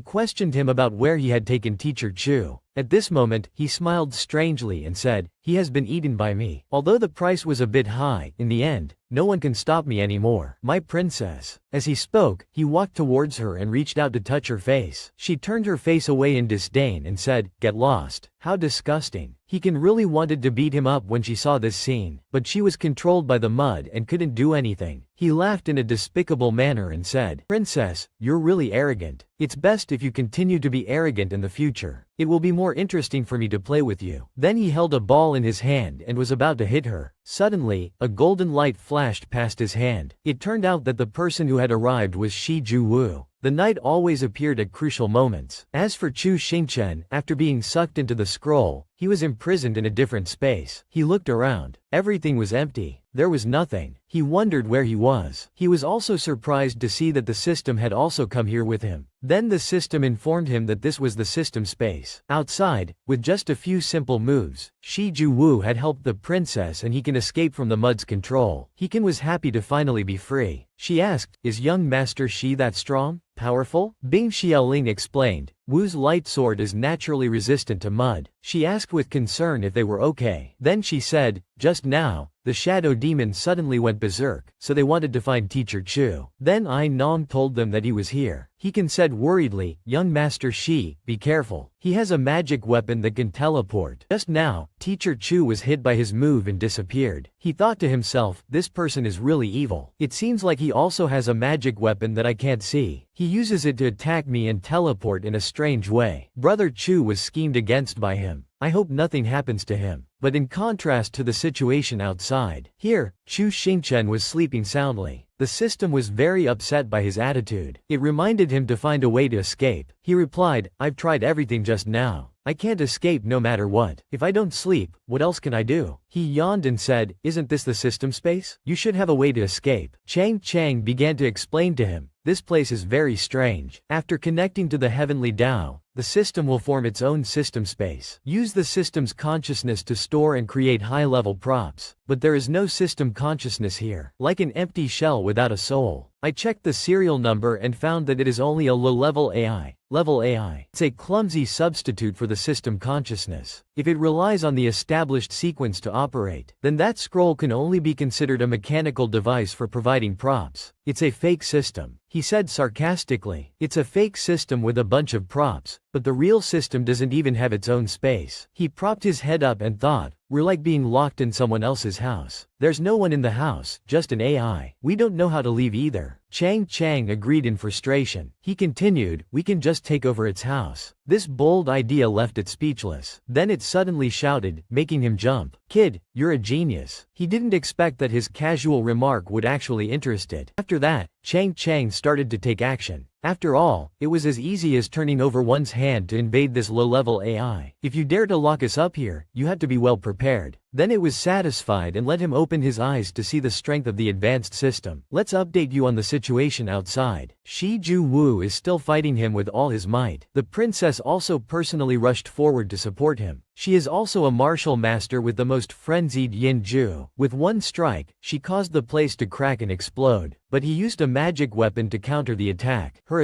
He attacked them with a green light from under the ground. The princess quickly left, not forgetting to take Shi Juwu, who had fainted from the impact of her attack. She gritted her teeth in anger. Every time she was about to hit him, he would suddenly teleport or a strange shield would appear. Fighting with them for so long, he was also exhausted. He sat on the ground and thought to himself, I've used all my magic weapons to barely withstand their attacks. I can't continue to waste my energy on them. Then he wondered what he was going to do and clenched the scroll in his hand. He took out a level up prop. This is different from the original cultivation method for the Black Shadow Cane. This one can continuously increase the level until the limit that my body can accept. Everything has a price. He thought, if I use this, it will consume a lot of my lifespan. But if I want to completely suppress them, I have to advance to the level of a Grand Martial Master. But no matter how much damage it does, he will not go back to being a dog that anyone can bully. So he decided to use it. A purple beam of light shot up into the sky from his location. This beam of light blinded everyone around him. He noticed the soul power fluctuation is very strong. Isn't he breaking through? Shi Ju-woo also noticed that he was not only breaking through, but his level was also continuously increasing. Also noticed that he was not only breaking through, but his level was also continuously increasing. He was sure that he had used a chi-breaking aid. He was determined not to let his level continue to increase, so he asked Ling to support him. She also agreed with his idea that they had to deal with him before his realm stabilized. He and his sword rushed forward and slashed down, but the mud blocked the attack. Even though Ling used a shield to protect him, he still had to retreat. He laughed sinisterly and turned the mud into a monster that bared its fangs and wanted to swallow him. Swish, swish. A purple rope wrapped around his neck and dragged him away. Shi Ju-woo seized the opportunity to charge forward and launch an attack. While the princess used her weapon to help the attack go towards him while he was being controlled, there was a deafening explosion, and the surrounding rocks and soil flew everywhere. It was a very well-coordinated team effort. While they were thinking that they had finished him off, the ground beneath their feet began to shake. Muddy hands grew out and grabbed them, pulling them down. They were pulled down until only their heads were above ground. At this moment, he appeared and said, "You're really powerful." He looked at the hand that had been injured by the light sword and said, "This one move of yours is enough to compare to the peak Grand Martial Master. But it's a pity that I have already entered the martial sovereign realm." He seemed to have gone mad now. His face was covered in blood, and his bloodshot eyes were filled with blood vessels. Red eyes were filled with bloodshot veins. He clenched his fist, raised his leg, and kicked Ju-woo, causing him to cough up blood. Then he stepped on his face and said, "Light sword, I hate its mud repellent attribute the most. It really hurts my hand." Then he looked at the princess and said, "I can erase your memories anyway, so I can play with you before that." She looked at him in shock and said, "How dare you do such a thing to me? Be careful or my father will behead your entire family." The smirk on his face was disgusting. He looked at the princess and said, "Maybe by then she'll be crying and begging me to spare her. My little princess." He proudly unfurled the scroll and read aloud, "Emperor of Heaven, Son of Destiny, all must submit to me. I am the chosen one." As soon as he finished speaking, a hand punched him in the face, causing him to spit out blood and lose a tooth. The hand came from his own scroll. So could it be that his words were so irritating that even his own scroll couldn't stand it? No, it wasn't. Chu Xingchen had returned from the scroll, to everyone's astonishment. He was so cool for less than 3 seconds. As soon as he saw that they were submerged in mud, with only their heads sticking out, he asked a truly brainless question. "Why are you all submerged in here? Is this some kind of artistic performance?" They were just as shocked to hear this question. Behind him, a monster made of mud rushed forward to bite his head, but he was a clean freak. Forward to bite his head off, but he was a clean freak. As soon as he saw it, he punched it and it flew away. Then he looked at him with disdain and said, "It's mud again. It's ruined the quality of the soil." He was surprised that he could appear here without dying in the scroll. Then he controlled the mud to attack him. He quickly retreated and summoned a shield. He teased him and said, "Do you like playing with mud? I'll play with you." Then he thrust his hand into the ground and a giant hand appeared on his side, which grabbed him and lifted him into the air. He was unwilling. How could that guy be so lucky? Is that guy a monster? After all, I'm in the martial sovereign realm. Thinking of this, he decided to make himself even stronger. On this side, Chang reminded him, "Host, approach him. We can't let him level up any further. He's weak enough now. I'll use your fist to take his artifact directly." He has become obsessed with his desire for power, and he has already traded away his own lifespan until it is exhausted. He has always wanted to become stronger, to the point of madness. But he has become like this, partly because of his dark past. In a study not long ago, he was sitting huddled in a corner, bruised and crying. The children of the aristocratic families used their power and influence to bully others. They bullied me since I was a child and even took away my chance to go to school. He was crying when when he suddenly heard a voice asking him, "Do you want to change yourself?" He was startled and asked, Who's there?" Then he received an answer from the golden scroll glowing on the shelf. He stood up, took the scroll, and opened it. The scroll told him that he only needed to spend a little bit of his life in exchange. The scene shifts to the present. Because he has relied too much on the artifact to increase his strength, his body can't take it anymore. A loud explosion causes him to cough up blood and fall backwards. Seizing this opportunity, Chu Xingchen strikes him. When he is struck, he is still unconscious. "Why am I stronger now, but I still lose to an unknown nobody? I'm clearly the chosen one." A final punch to the center of his body. He is too weak to resist and lies motionless on the ground. Then he notices that the artifact is broken. The system says that it is a one-time use artifact, so when used, it can only be separated into fragments. Anyway, since I have the space, I can put the fragments together and use them. It's a good deal. He leans on his hand and looks at him lying on the ground, muttering, "You all bully me. You all bully me. Why is it so difficult for me to change myself? It's all your fault. I won't let you rest in peace." He puts on a disgusted face and says to him, "You're about to die and you're still talking so much. You've done a lot of evil things. Now you're pretending to be the victim?" He is now gasping for breath on the ground. Hearing these words, he cries out in indignation, "I only wanted to get what I deserved." Punching that aristocratic child. He was born with the resources to cultivate and the respect of all of Jolin. But I have no power. I have been bullied since I was a child. 2 years ago, I finally managed to pass the entrance exam for the Immortal Cultivation Academy, only to be replaced by someone else. I tried so hard, but why didn't anyone see me? They were born noble, but I was born inferior. I just wanted to get revenge on them, to play with them, to trample on them. What's wrong with that? The scroll was my only hope. But unfortunately, before he could finish speaking, he was interrupted by Chu Xingchen. He held up the scroll and said, "It is not your hope, but a demon that drags you into the abyss. Waving a knife at the innocent is not revenge, but shameless ignorance. You have chosen the wrong way to rise up." He sighed and said with tears in his eyes, "I had no other choice." In the end, he died because he had traded away all of his life. The soul can neutralize many types of physical and magical damage, but it cannot recover from the loss of lifespan. It can only be passed on to his body. Chang also felt that his fate was tragic. Body. Chang also felt that his fate was tragic. He glanced at it and said, "Aren't you guys a bunch of scammers? You actually use lifespan to exchange for artifacts." Chang quickly retorted, "That fake system is the one who's playing tricks. Evil cult. I'm a real system. I would never make anyone lose their lifespan." Then it pulled him into its space. As soon as he was pulled in, there were many books surrounding him. He asked it in surprise, "Where is this?" It excitedly introduced it, "My system space. All the knowledge that my host has accumulated is encapsulated here, and I'll reorganize it later." It said proudly, "Very few systems allow their hosts to enter their system space. This is highly confidential. But since we are the closest partners, I will be honest with you. I hope you can trust me." Then it told him about the information it had investigated from the fake system. The fake system was an exchange machine, and the AI inside would automatically search for hosts. If the host gave up their life, it would provide them with artifacts. When I traced the origin of the artifact, it activated the self-destruct switch, making it impossible for me to connect to the heavenly Tao related to the fake system. In addition, sacrificing lives has damaged my reputation. It said angrily, "In the future, if I meet any fake systems, I will kill them. By the way, I can also provide you with the power you need to upgrade your martial spirit. It just so happens that you have enough power now.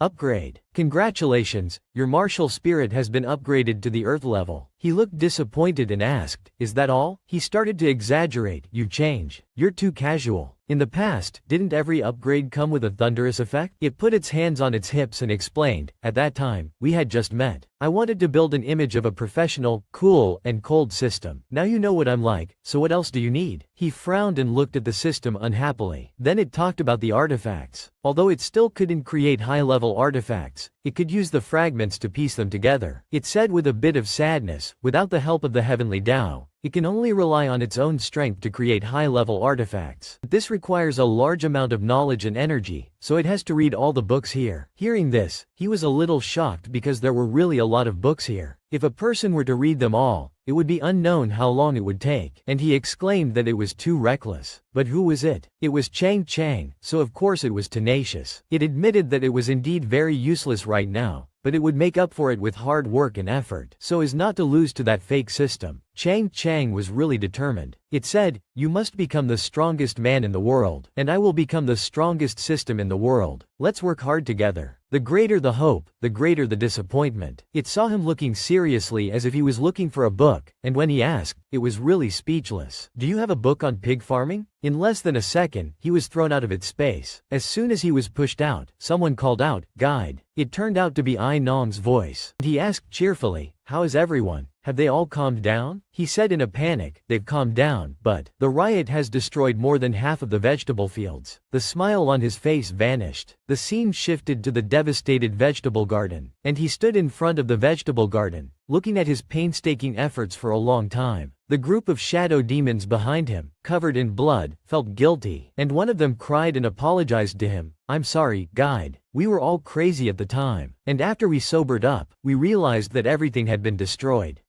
You should punish us." Then he took out a sharp knife that could be used as a mirror from the ring in his hand and pointed it at them, frightening them so much that they screamed. He said in a deep voice, "You are also victims. Why should I punish you?" His actions immediately after that shocked everyone. He wanted to commit suicide and go after that pockmarked man. Everyone rushed up to hug him and stop the knife that he was holding to his neck, and Shi Ju Wu grabbed the knife and told him to calm down. Ai Nong hugged his stomach and cried, "Down." Ai Nong hugged his belly and cried, "No, guide. Guide, don't leave us. Food is very important, and this time, a lot of the main food has been destroyed. It grows slowly. Now there are more and more people in the camp, and we're almost out of food. If you leave, how will the Black Shadow camp survive?" Hearing these heartbreaking words, he stopped his actions and sighed, "I was too impulsive, and I won't leave everyone behind. It's really difficult to solve the problem of running out of food. I can't multiply it from the seeds of the main food that grows fast." Then he called out a corn cob from the space ring on his hand, to everyone's astonishment, but he looked at it unhappily. Seeing this, Shi Ju Wu asked him why, and he looked at the corn cob and said, "It's not tasty. It tastes very bland, far inferior to ordinary corn, but on the other hand, it ripens quite quickly." Then he decided that everyone would plant corn together, and it would probably help them get through this period of food shortage. He turned to Ai Nong and said, "Take stock of the remaining food, and then inform the entire camp that we will plant corn together tomorrow." Xiao Shi was among the crowd. She also knew that she was partly to blame for this. Suddenly, she heard two people behind her talking about her, and she couldn't help but feel scared and sweat all over. A man pointed at her and whispered to the person next to him, but break out in a cold sweat. A man pointed at her and whispered to the person next to him, "She's that Yan Hu." The person next to him didn't believe it. "Why are you talking nonsense?" When she heard them talking, she trembled in her heart and thought to herself, "I've been exposed. Everyone saw my true form at that time. What should I do?" The next day, early in the morning, the princess started to make a fuss. "What are you kidding me? You actually want me to go farming? I'm a princess. And what is this?" As she spoke, she took out a bowl with 2 sweet potatoes in it and said, "Is this what you feed people? Is this what you call breakfast?" He curled his lips and said, "It's good enough to have boiled sweet potatoes to eat." Immediately after that, she wanted to use her hammer to teach him a lesson, but fortunately, Hekin was there and quickly stopped her. She burst out in anger and cursed, "You shadow demons, you locked me up as soon as I got here, and now you're making me farm. Damn it, I'm going to destroy this camp." Just then, Chu Xingchen passed by and said, "I gave the order to farm." And he said seriously, "You're not farming for the shadow demons, but for yourself." Shi Ju Wu, who was standing next to him, smiled foolishly and greeted him. This was a case of the right person at the wrong time. Then Chu Xingchen told Ai Nong to tell them what you guys ate before, and he blushed with shame and stammered out the words "eat shit." The answer was like a bolt from the blue, and the princess was so shocked that she opened her eyes wide when she heard it, which made him even more embarrassed. More embarrassed. Ai Nong was embarrassed and hurriedly explained, "I only ate it when I was really hungry. I didn't always eat it because shit doesn't taste good at all, and most of the time we ate our own kind." The last sentence made all 3 of them freeze, their faces pale with fear. Then Ai Nong continued, "Actually, there were food reserves, but they all belonged to the Black Shadow King, and the shadow demons were not allowed to eat them normally. But after the guide came here, everything changed, and he taught us how to farm to produce food, so life has gradually improved." The princess said with disdain, "Farmers are farming. How can I do such lowly and dirty manual labor?" He stepped forward and said directly, "So what do you want? Should we farm and then offer it to you?" She answered without thinking, "Isn't that the normal way? I'm the princess of Jolin. He suppressed his anger and said, "Your Highness, the rule of the Black Shadow camp is that you get what you work for, and no one is an exception. If you don't want to work, then don't eat." After saying that, he led everyone to the fields to farm, and he hurriedly said to her, "Your Highness, that's how Teacher Chu is, so don't mind him. Your subordinate will do all the work for you, and I won't let you go hungry." The princess trembled with anger and said, "Who cares? How dare he talk to me like that? I'll remember his face. Even if I'm hungry, I won't eat a single bite of his rice. I want to see if he dares to let the princess starve to death." After saying that, she angrily went into the room and slammed the door shut, ignoring Hekin, who was calling her. On Chu Xingchen's side, the system asked him unhappily, "Why did you have such an attitude towards the princess? Your favorability rating has dropped a lot. You still need to rely on her to find the stone to break the seal." And he said, "Of course I know that, but I'm the guide of the Black Shadow camp, and I must maintain fairness and not compromise. Once someone gets something for nothing, labor will no longer be glorious, so what's the point of talking about it anymore?" Chang raised his hand and hit him. "After all, it's all because of farming." He opened the favorability progress map and pointed to it, saying, "Think about your main mission. Conquer all of them and I'll give you a divine tool to farm with." Speaking of conquest, doesn't that mean making people fall into your trap? Alright, this is my forte. Outside the farm, he was instructing everyone on how to plant vegetables. First, spread the herbal fertilizer at a certain distance, and then sprinkle a few seeds in the middle of the fertilizer. Keep a distance from the fertilizer, otherwise the seeds will be burned by the waste. Then cover it up and water it. Shi Ju Wu, who was standing next to him, asked, "Is this how we get food?" After receiving a definite answer, he started hoeing the ground. His speed amazed Ai Nong. Then he looked to the side and saw Hekin hoeing the ground tiredly, and his call startled her. She replied, "Teacher Chu, rest assured, I will definitely do the princess's share of the work, and I hope you won't deduct her food." He said, "I don't want to make things difficult for her. On the contrary, I have a way and I hope you can cooperate with me a little." On this side, the princess was sitting in the room looking outside, her stomach growling, and tears of grievance began to fall. "I'm so hungry. I didn't expect being hungry to be so uncomfortable. It's all that Chu Xingchen's fault. When I get out, I'll definitely tell my father to lock him up." Suddenly, it became lively outside because it was time for lunch. The shadow demon who was cooking happily went out to greet them and said, "Are you back from farming? You must be tired. Come in and eat." The other person said that he was not tired, and that everyone was happy to work together. The two of them talked as they walked. They also talked about how the princess wanted to eat without doing anything that morning, and how ridiculous it was. She really has no shame. She deserves to be starved. When she heard them talking about her like that, she was furious, and she climbed out the window with her hammer in hand. "You're really brave, to dare to gossip about me behind my back. Do you want to die?" Hekin rushed over to stop her, and said, "Princess, calm down. Don't argue with them." Then she held up the bowl with the 2 sweet potatoes and said, "You're hungry, aren't you? I'll bring you lunch." She shouted angrily, "I'm not eating. Why are you helping outsiders? Don't be my guard anymore. Unless that Chu Xingchen comes here and kneels down to apologize to me. Otherwise I will never forgive him." After saying that, she went back into the room and slammed the door shut, leaving Hekin worriedly standing in front of the door. In the late evening of the second day, she was sleeping in her room when she was awakened by hunger. She was so hungry that she was dizzy and trembling. She was muttering, "Why didn't Hekin bring me food? She doesn't need me anymore." And she started to cry as she thought about it. Suddenly, she smelled a delicious smell that made her sit up and exclaim, "It smells so good." And she quickly ran out of the door looking like a hungry ghost with her saliva dripping. Then she saw Chu Xingchen sitting in front of her room grilling something that smelled very good, and he greeted her with a big smile. When she saw him, she immediately slammed the door shut. He was also very playful, and he deliberately grilled the potatoes so that she could smell them. He held up the fragrant, golden brown potatoes and said, "I hope you don't refuse." The noble princess who had been starved for 2 days was now being tortured by the delicious smell of food. And soon after, she was so hungry that she finally had to come out of her room and eat the food he gave her. She sat down and ate the potato ravenously, and she really didn't look like the arrogant princess she used to be. She ate the potato and tears and snot began to flow. She thought to herself that she was really useless. But why did it smell so good? After eating, she reached out to wipe away her tears and asked him for another one. And after hesitating for a while, he gave her an unroasted potato and told her to roast it herself. He taught her to bury the potato in the ashes and wait for a stick of incense, and the potato would be cooked. She looked at the potato in his hand and said, "A stick of incense is too long. Immediately afterwards, she used her hammer to break open her fire and burn it directly. And he exclaimed in shock, "You can't burn it directly like that. It's all burnt. My potatoes." Then her potatoes were burnt black by her and were lying on the ground. He knelt on the ground in regret, and said, "It's all burnt. How can we act this out now?" A voice rang out, "Good evening," and seeing the two of them roasting potatoes, he quickly ran over. "We've been farming all day, and we're so tired." "Oh my, the instructor and the princess are roasting potatoes." Looking at the burnt potatoes on the ground, he said, "Are these the potatoes that the princess roasted? They look like they're burnt on the outside but soft and delicious on the inside. And can I try them?" Chu Xingchen sat there with his face in his hands, thinking, the lines have changed. "You blind?" The princess looked at him with question marks in her eyes and stared at him holding the potato in his hand, and his whole body trembled at the thought of having to eat this potato, but he tried not to say anything. Before that, the instructor had told him very carefully that no matter what the princess roasted it into, he had to praise it, and to encourage her to go out and work in the first place, no matter how bad it was. As soon as he took the first bite, his hair stood on end and his glasses shattered. Chu Xingchen was so surprised that he couldn't close his mouth. He shouted, "Ai Nong, your hair has grown long." But Ai Nong didn't care about that. He said in amazement, "This is delicious. Instructor, try it." And then without hesitation, he stuffed the potato into his mouth. But after taking a bite, he seemed to taste the delicacies of the world because it was so delicious. A shadow demon ran over from somewhere, and said, "What? Can eating sweet potatoes make your hair grow? Let me eat it." Then everyone came over to fight over the roasted sweet potatoes, and everyone's hair grew not only longer but also thicker and shinier. After everyone finished eating, they all praised the sweet potatoes as being more delicious than the ones roasted by the instructor, and that they even made their hair grow. He happily boasted that this was the first time he had ever grown so much hair. Everyone agreed that the princess was really amazing. At this time, he also came before her and praised her, and said, as expected of the princess of Jialan, after eating the potatoes she roasted, her strength increased greatly, and her spirits were high. With one bite, she could plant 20 acres of fields. Being praised made her a little shy, and she said, "It's nothing. Am I that good? Of course, it's truly the greatest dish ever made, so everyone should try it, so that everyone can see that Jialan has a princess with such excellent cooking skills and who loves her people so much, so that more people can eat these sweet potatoes. I sincerely ask you to become the chef of Haiqiao Camp." Chu Xingchen's suggestion was also followed by the shadow demons, and under the onslaught, the princess could no longer resist and blushed in embarrassment, pretending to reluctantly accept. But the corners of her mouth could not help but reveal her joy. The shadow demons cheered, "Long live the princess." And he was also very happy that he had not only brainwashed her but also gotten a chef for free. He told the system that her cooking talent was not bad and that her martial spirit was very suitable for cooking, and that she should be the key focus for cultivation. Powerful was really at his wits' end with him. He told him to make the princess have a good impression of him, but he went and taught her to be a chef. In the distance, two people were watching them. He looked at Chu Xingchen and gritted his teeth. This treacherous man has even flattered the princess. The girl said calmly, "We have no advantage in Haiqiao Camp, and the princess is too young to control him. Should we just leave the examination grounds directly, and tell the examiner that he is colluding with Yanhu? After all, we've already survived for 17 days, and it's not like we can't leave now," and also surpassed the record of the college. The two of them looked at each other and nodded. The scene shifts to the outside of the examination grounds, where the scores are being announced. Everyone is intently watching the names of the surviving candidates on a list. On the list of the Black Earth Demon Shadow, Chu Xingchen is ranked first. Everyone wonders who he is and how he can be so powerful. The chief examiner, Lu Lian, is also frowning. He wonders why, according to the time recorded in the secret realm, it has already been 17 days, and why there are still so many candidates who have not come out. He pays attention to Chu Xingchen but does not know who he is. Lu Ming, the vice president of the academy, says that according to the candidates who came out, the spirits at this examination point may have had some problems, and that they could not actively reincarnate. They could only die to get out, and the candidates who died were also candidates of that examination point. Hearing this, he is very shocked. This is considered an examination ground incident. He thinks to himself, and that it is not uncommon for candidates to die. Every year, a few candidates die, but if the dead are children of a large family, then it will be troublesome. He looks up at the names of Shi Ju Wu, Shui Xiaoling, and even the third princess. The safety of these people is important, and he worries whether or not to cancel the exam. Suddenly, someone runs over to report that 2 more candidates have come out of the Black Earth Demon Shadow, and that they are Chu Xingchen and Ai Nong. Everyone is shocked and wonders how they managed to survive in such a dangerous place, and said that they had something to report. They said that Chu Xingchen, who was ranked first, had colluded with Yan Hu to incite the shadow demons to force the princess to roast potatoes, and that he had also incited young Master Shi and Miss Shui, as well as all the other candidates there, to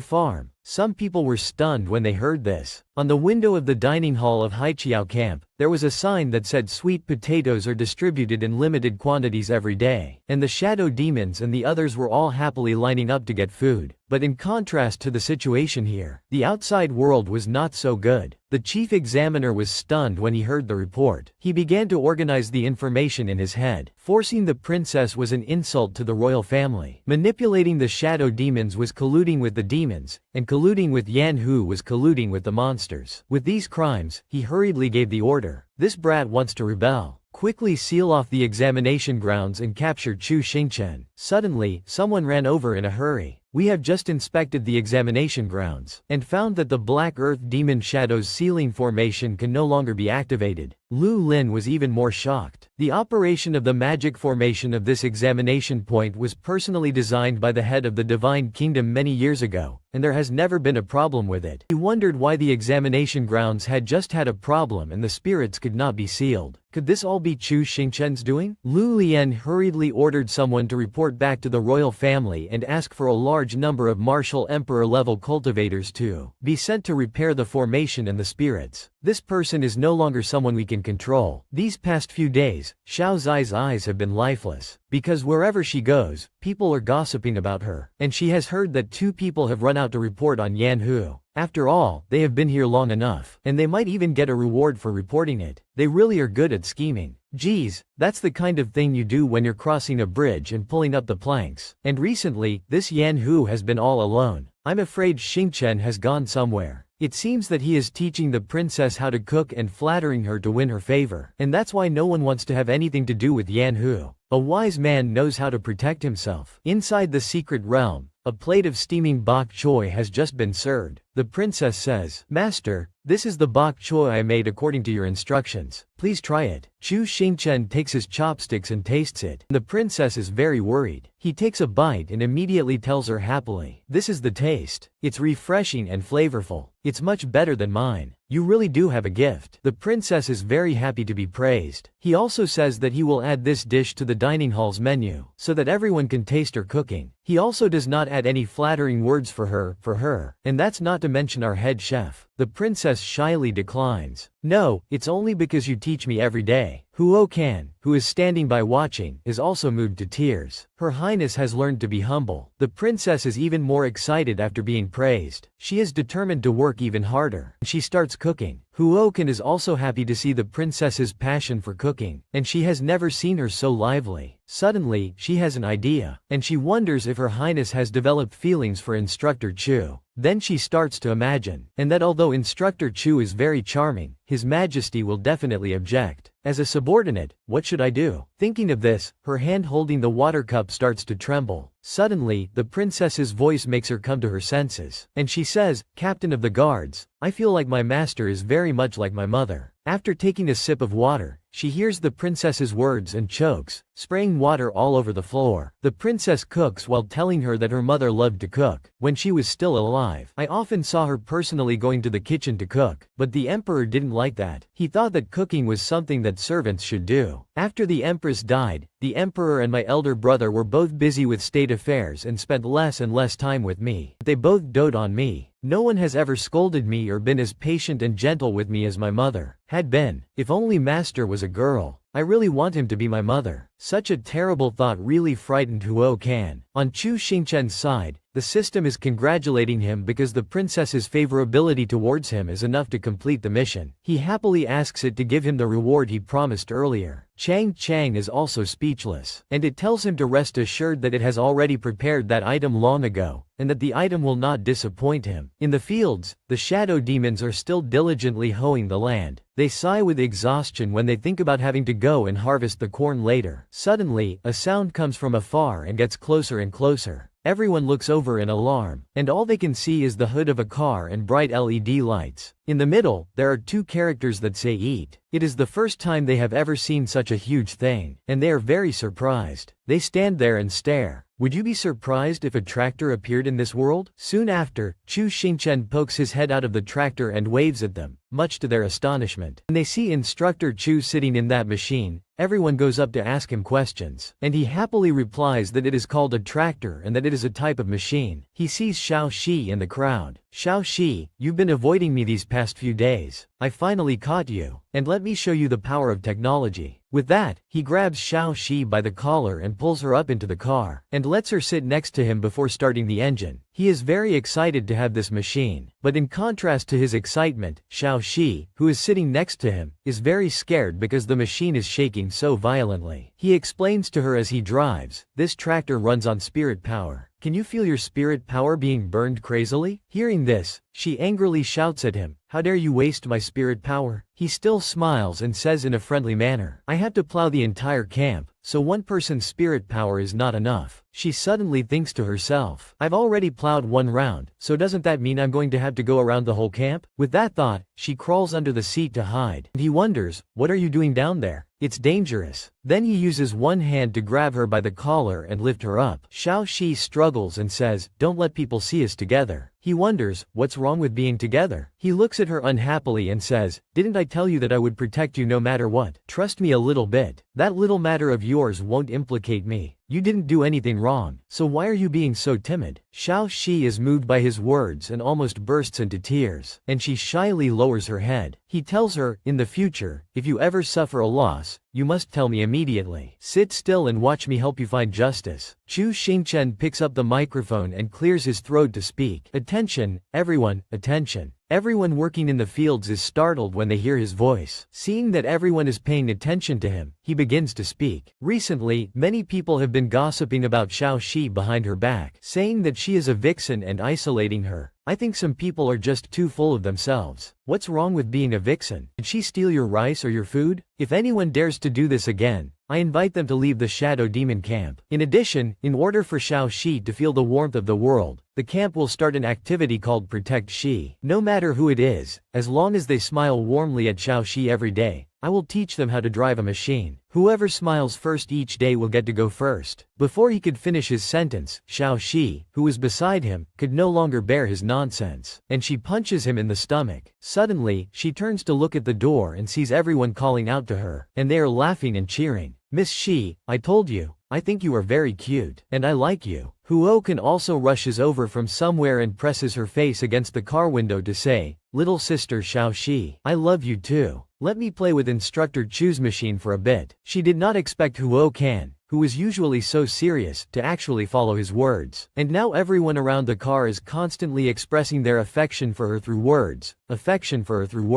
causing her to blush. She tells everyone to stop saying such things to her. Word spreads from one person to another, and when they hear that, all they have to do is say warm words to Xiao Shi to be taught how to drive. Everyone excitedly tells each other to go. Shui Xiaoling, who is sitting next to him, also hears. She laughs and thinks to herself, it seems that Instructor Chu has taken action. That's great. She recalls that a few days ago, Xiao Shi avoided even her for fear of implicating others, so she must have suffered a lot before. Everyone goes off together. There is a wave of flirting going on in the camp right now, and they are all chasing after Xiao Shi to express their feelings. On the other side, Chu Xingchen is being tortured as he teaches them how to drive the tractor, all because of his promise. Life goes on like this. He also plays cards with Shi Juwu, while Chang Chang stays in his space every day studying documents, and the princess has become a beloved chef. Those happy and peaceful days are all recorded by Ai Nong, and while he is busy writing in his diary, a shadow demon comes looking for him and tells him that the tour guide is calling for him. He turns and leaves, and the wind outside the window blows into the pages that are being flipped. Only one page can be seen, and on it is written, the tour guide has been at the shadow demon camp for half a year now. The days teaching them how to drive the tractor have passed by so quickly that half a year has already passed in the blink of an eye. The people following the exam in the outside world are worried because there are still contestants who have not come out. The exam time is almost 7 hours. If it were converted to the time in the examination hall, it would have been half a year by now. They start to rumor that Chu Xingchen is intimidating and locking them inside so that they can't get out. The higher-ups have already summoned high-level cultivators. The major clans are currently meeting with each other, and a beautiful woman stands up and slams the table in anger. Chief Examiner, how are you controlling the examination hall, letting an unknown nobody surpass us? Almost 7 hours have passed, and we still can't get in. She is Bai Jin, the matriarch of the Shi family. She is so angry because she heard that her son is being forced to farm inside. In fact, she is very worried. Ah Wu is both foolish and capable. She is afraid that her son will be treated like a cow and ordered around. And then she thinks of her son farming and being tortured by the shadow demons, calling out for his father and mother. And she is heartbroken. Lu Lian is the chief examiner of the competition and represents the Lu family. He speaks up. This time, the chief examiner cannot be blamed. In order to prevent cheating, the examination hall can only be exited during the exam, not entered. The rules were set by Venerable Shen Guo. He is a martial god-level expert. We cannot break through his restrictions, and we have already asked the Venerable for help. Although we cannot enter now, the examination hall will automatically open every 12 hours to welcome a new round of inspections. Welcome a new round of inspections. Therefore, you don't need to be so tense. In 5 hours, the examination hall will open automatically. Before she could finish speaking, a woman interrupted her. You're not worried because none of your Lu family members are in there. 5 hours is 5 months inside. How much suffering will my daughter have to endure? I heard that she is forced to wear a white coat every day and do research. She is locked in a room and not allowed to go out. Chu Xingchen must be abusing her. They are all lamenting out of concern for their children. And while they are all making a fuss, they are interrupted by the sound of a gavel hitting the floor, telling everyone to be quiet. This person is Shui Mo Shang, the head of the Shui family. She says that it will take time for the Venerable to return, and that everyone should not be impatient because the situation is unclear. She says that she has a way to observe the inside of the examination hall, and everyone can try it. Everyone is surprised to hear this and turns to look at her. A handful of red thread appears under the light of the examination hall. The thread wraps around itself and turns into something like a ghost's eye. 2 shadow demons have already discovered this. They panic and exclaim, "The sun has risen and eyes have appeared." Then they panic and run to find the tour guide to report this strange phenomenon. She says that this cannot be maintained for long. Shi Juwu's mother is nervous because there are too many people inside, and she is afraid that something will happen to her son. She asks Shui Moxiang to close it quickly, and Shui Moxiang nods, and she can't find her son. Suddenly, someone says, "Why is the shadow demon's hair so good?" But when she looks closely, she realizes that the person with good hair is her son. She scolds him. This foolish child is really farming. She exclaims, "Oh my God, how did he get so sunburned?" And when he sees that eye looking at him, he looks scared. She says that even though she knows that her son cannot hear her, "Why does your face look so scared? I'm your mother." Then the beautiful woman's voice rings out, and a group of shadow demons surround a person with green hair. It's all Ling. He is surrounded by the shadow demons, but it seems like they are protecting him. But what kind of clothes is he wearing? Then they suddenly exclaim, "Look to the left. What is that? Why is it running so fast? It looks like a motorcycle. Why is it running so fast?" The motorcycle suddenly stops. They see a child jump off the motorcycle, but when they zoom in, they see that the child squints his eyes and puts on sunglasses, and gives them a friendly middle finger. The elders are stunned when they see this gesture. Because Xiao Shi was always shy and self-conscious before, Chu Xingchen taught her that she should be more domineering in the future, and that if anyone dares to look down on her, she should scold them. Then he taught her how to give the middle finger. Thanks to his efforts, Xiao Shi has gradually become more outgoing, but she is too outgoing and it becomes vulgar. Ai Nong sees her making that gesture to the strange thing that appeared in the sky and quickly stops her. "Miss Shi, please stay away. We don't know what that is, so be careful not to get hurt." She turns around and tells him, "I don't think this thing can hurt people." Just then, Miss Shui runs over and calls out to the two of them. She looks up at it and tells them, "This is a surveillance formation, similar to the clairvoyant eye, so there is no need to be afraid. Looking at this formation, it was probably made by my ancestor." She thinks to herself, it is against the rules to monitor the examination hall, so why did my ancestor do this? Then she asks Ai Nong if he knows where Mr. Chu is. After learning that he is at the west riverbank of the camp, she invites them to go find him together. Outside, the The elders see this scene and feel that their relationship is quite good and that they are not in any danger. Then, He Can's mother becomes anxious because she still hasn't found her daughter, and she worries that her daughter has been locked up by Chu Xingchen because her daughter has always been a conservative person. At the lake, He Can is happily wearing a swimsuit and catching fish. When she sees her daughter like this, she immediately falls backwards. She is shocked because her daughter is dressed so coolly. It's not proper at all. The people around her are frightened when they see her like this and quickly press on her acupoints to save her life. Like this and quickly press her acupoints to save her life. They are happily fishing, while Chu Xingchen is sitting in a corner with a flushed face, staring intently ahead without saying anything. After a while, he rubs his head and says, "I'm so dizzy." Chang, who is next to him, says excitedly, "It's beautiful, so look at it more." He thinks to himself that if he had known this, he would have brought Xiao Shi and the princess. Suddenly, someone exclaims, "Everyone, look over there, the sun has opened its eyes." He looks up immediately, but it closes its eyes again and disappears. At this time, Shui Xiaoling also runs over. She says that it is probably a warning, and she says, "Maybe we should go outside." Then everyone gathers together and holds an emergency meeting. Miss Shui says that it is against the rules to observe during the exam, and it is also against the rules set by the venerables, and it definitely cannot be maintained for long, and the losses will be great. Suddenly, the ancestor appears outside the examination hall, and she opens the clairvoyant eye, so something must have happened outside. "We have been in here for more than half a year, and it's time to go out." Shi Juwu feels reluctant because he still wants to stay here and farm, and the princess also wants to stay here and cook. Ai Nong is afraid and begs them not to leave this place. Xiao Shi takes off her glasses and puts them on the table, her face unhappy. Chu Xingchen is still sitting next to her, playing with her hair, and in a moment, she is so angry that she wants to bite him. Miss Shui is still trying to persuade everyone. "We can't stay here forever." Chu Xingchen interrupts, "Let's not argue anymore. Everyone pack up, we'll leave the secret realm tomorrow morning." Ai Nong immediately stands up and wants him to reconsider. He says coldly, "If it was because those two accused us that led to everything, then the Black Shadow camp will also be implicated. The longer it drags on, the more variables there will be, and we need to get out and solve it quickly." Then he turns to Ai Nong and says, "There is no such thing as a banquet that never ends. Sooner or later we will have to leave. I have taught you everything you need to know, and the rest is up to you." Although Ai Nong is reluctant, he can't do anything else. He tries to hold back his tears and says, "I understand." Early the next morning, on the bank of a mountain, the sky is blue and the clouds are white, and all the shadow demons are here to say goodbye to them. Shi Juwu's friends give him a lot of things and tell him, "Old Shi, the Chinese yam outside is not as good as the ones you grow yourself, so take more with you." Shui Xiaoling is also very emotional when she has to say goodbye to them, and they hug her and cry, determined that they will definitely become good doctors in the future. The princess is telling her younger brothers to make sure everyone eats well. Chu Xingchen is also very sad. He wonders if he will still have the chance to farm outside. They have been attached to this place for half a year, which is not a long time, but it is a beautiful and memorable time. So when they have to leave, everyone has a feeling that is hard to describe. Ai Nong walks up to him but doesn't say anything, just looks at him with tears in his eyes. And he doesn't want to make him sad, so he just smiles. He tells everyone to get ready to go, but then he sees He Can crying like a waterfall and he quickly comforts her. "Don't cry, it's not like we're saying goodbye forever." Then he solemnly clasps his hands and says, "Everyone, the green mountains will not change, the green waters will still flow, and the future is bright, and we will meet again." Then they leave together. The shadow demons watch them leave and can't hold back their tears anymore, and they cover their faces and cry. At this time, the mysterious man is putting coconuts on the ground. Suddenly, he hears the voice of a new student coming from behind him. Someone. This fellow student. He looks at the coconuts in the mysterious man's hands and finally finds someone. "Did you also fall from the spaceship? So many coconuts. Can you give me one? I'm really thirsty. When I return to the boundless, I will repay you." He sits down, takes a coconut, and says happily to the mysterious man, "Let's work together. Maybe the rescue will come soon." The rescue will come soon. The mysterious man's expression suddenly becomes sinister, and he looks at the tree next to him as if he has some kind of plan. On Chu Xingchen's side, they are so hungry that they have to chew on leaves to relieve their hunger. Suddenly, at this moment, Chu Xingchen sees the coconuts on the ground. He says to Shi Juwu next to him with bright eyes, "There are coconuts here." As soon as he finishes speaking, he rushes over and uses a stone to smash the coconut. He has climbed so many coconut trees without finding any. And here is another one.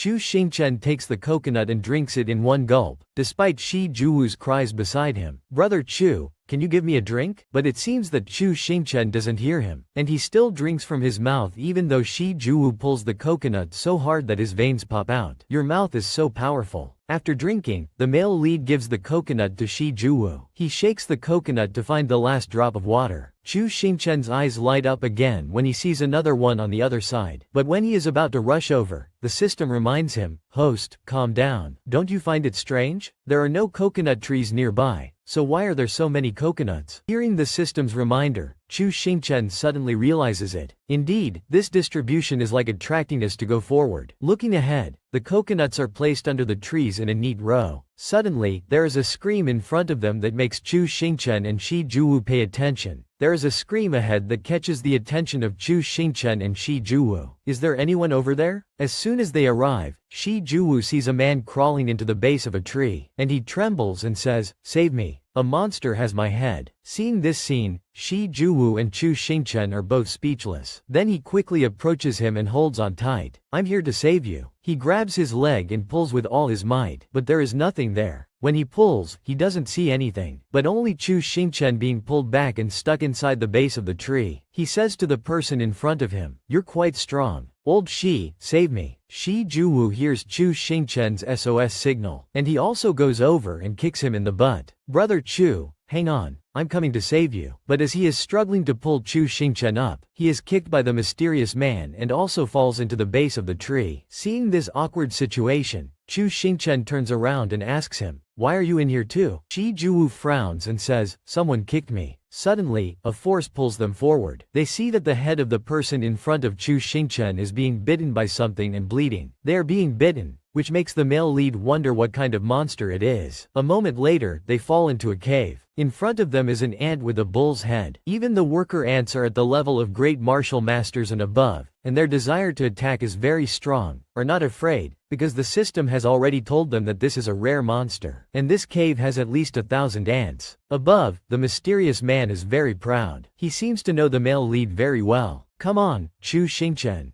Let me see if you are really the chosen son of God that the 3005 great men spoke of." The man who was bitten by the ant on the head tries to remove its pincers, but to no avail. "Help me. My head is deformed." Chu Xingchen also comes over to help him, but when he wants to use the divine seal, the system reminds him, "Wait, host. Old Shi was kicked down by someone. This could be a trap. Don't expose the god of war seal so easily." Chu Xingchen still uses his two hands to hold the ant's pincers, but another ant rushes over to him. Shi Juwu immediately rushes over. "Brother Chu, be careful." He grabs the ant's head and swings his arm to hit the others. But when Shi Juwu is careless, another ant stabs him in the butt with a poisonous needle, causing Shi Juwu to scream in pain. Chu Xingchen is very worried when he sees this. "Old Shi." The system reminds him, "It's a soldier ant. Their numbers are increasing, and you will be killed." They are getting closer and closer to him. The system panics and says, "Run now. They are too many, and you will be easily surrounded and killed." Chu Xingchen also runs away with all his might, not forgetting to take his two companions with him. "Old Shi, let's go." He notices a round cave and crawls into it, saying to the two people behind him, "I'll lead the way, and you two follow. Crawl forward." Shi Juwu at the back is miserable, and Chu Xingchen feeds him sand all the way. But in front of the male lead, another bull-headed ant suddenly appears, forcing them to turn in another direction. "Run over here." The bull-headed ant's cave has many passages, leading to different functional rooms. At this time, Chu Xingchen enters the ant's egg-laying room by mistake. Chang Zhe has read the bull-headed ant's life guide. The further down they go, the smaller their rooms become and the fewer of them there are. So, at this time, Chu Xingchen and his group also fall down to the place. It's right to run down. The man who was bitten on the head just now also breathes a sigh of relief, and finally doesn't chase after him anymore. Shi Juwu also breathes a sigh of relief, and can't climb anymore. When he taps the earthen wall around him, Chu Xingchen wonders why this floor is so hard. When he walks a little further, Chu Xingchen seems to see something. After seeing the blue ground on the ground, Chu Xingchen and the others take out a shovel from somewhere and start digging. He keeps wondering as he digs, "Damn it, what the hell is this? It's like ice, but it's very hard, and there is no trace of it after digging for half a day." So Chu Xingchen thinks of a way, is no trace of it after half a day of digging. So Chu Xingchen thinks of a way. Does licking work? As soon as he finishes thinking, he bends down and licks it. Behind him, Shi Juwu is doing something with his silent sword. He holds the sword and stabs it down hard. Unexpectedly, the blue wall below breaks. Shi Juwu quickly says to Chu Xingchen, "Brother Chu, the bright sword can break it." Hearing this, Chu Xingchen quickly walks over. Really? He thinks to himself, can it only be broken by the materialized soul power? Chu Xingchen and the new student suddenly become enthusiastic again and sit down to cheer for Shi Juwu. "Old Shi, come on. Dig it. Dig with all your might." After a while of enthusiastic digging, the blue wall finally breaks, and they fall straight down. Seeing that there are only rocks around, Chu Xingchen asks them where this is. There are flags with strange symbols all around. Chu Xingchen feels very familiar when he sees them. For those who don't remember, Chu Xingchen found a stone with a symbol like the one on the flag before. The stone has something to do with his Aunt Hong. But when Chu Xingchen is looking at it with fascination, Shi Juwu's voice comes over. "Brother Chu, look, water." Shi Juwu points to the lake in front of him. Seeing this, Chu Xingchen doesn't care about his dignity anymore and rushes over to drink.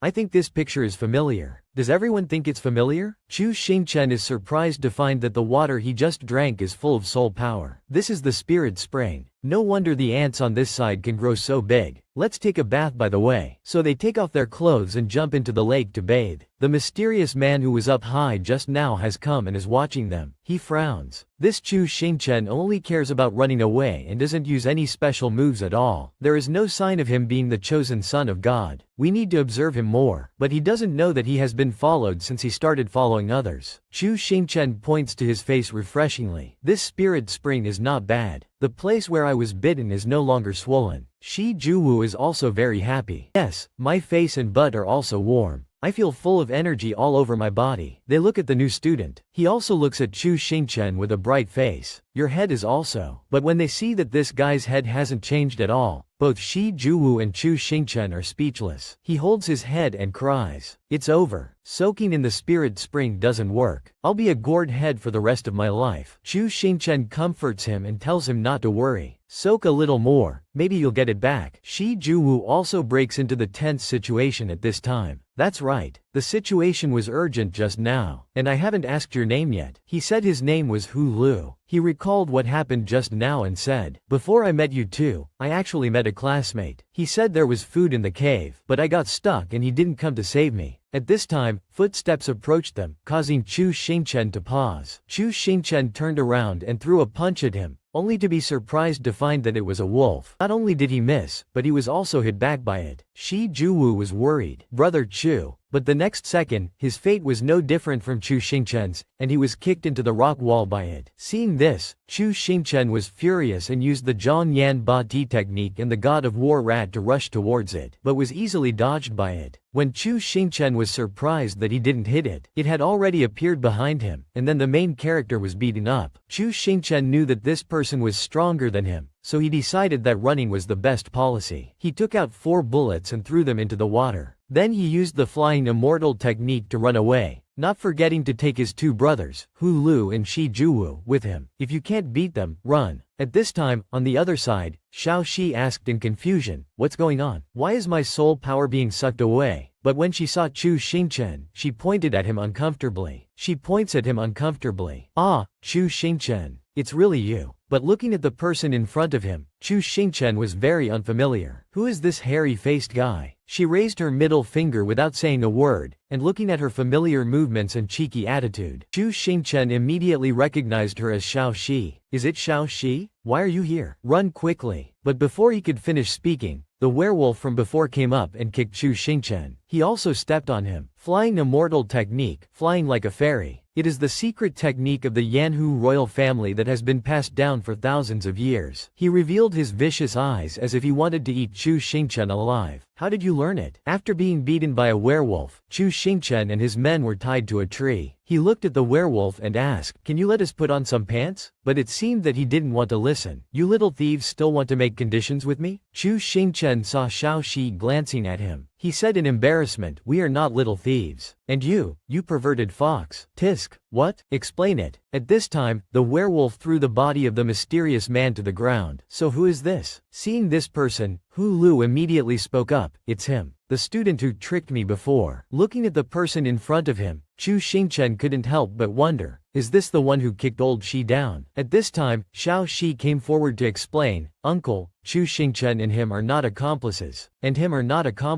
I'm very close to him." But he still didn't listen. "You can't judge a book by its cover. Who knows what his intentions are? Where did you learn the flying immortal technique from?" Chu Xingchen hesitated. "This matter." He told the story again. "Actually, I am an orphan. I have been wandering around since I was a child. Very miserable. Just when I was about to starve to death, a woman with a scar on her left cheek appeared. That was Aunt Hong. At that time, she held a book in her hand and showed it to Chu Xingchen. Little boy, looking at your appearance, you are not ordinary. You are a rare martial arts prodigy. I have a secret book here, and the task of inheriting it is handed over to you." After telling the story, Chu Xingchen told him that he had learned it from there. Hearing this, he not only did not get angry, but also threw Chu Xingchen and his men into the stone room. Chu Xingchen was not convinced. "Oh my god, what right do you have to lock us up?" He looked at Chu Xingchen, who was still in a daze in the stone room. "Not wanting to tell the truth, so I will lock you up until you tell the truth. Humans, don't think I'm an idiot." Chu Xingchen was helpless and couldn't say anything. Poor him. Xiao Shi also came forward to speak for the male lead. "Uncle, it's not that serious." Chu Sheng. But before she could finish speaking, he interrupted her. "If it weren't for your sake, I would have killed them long ago." He continued, "Small favors can betray you."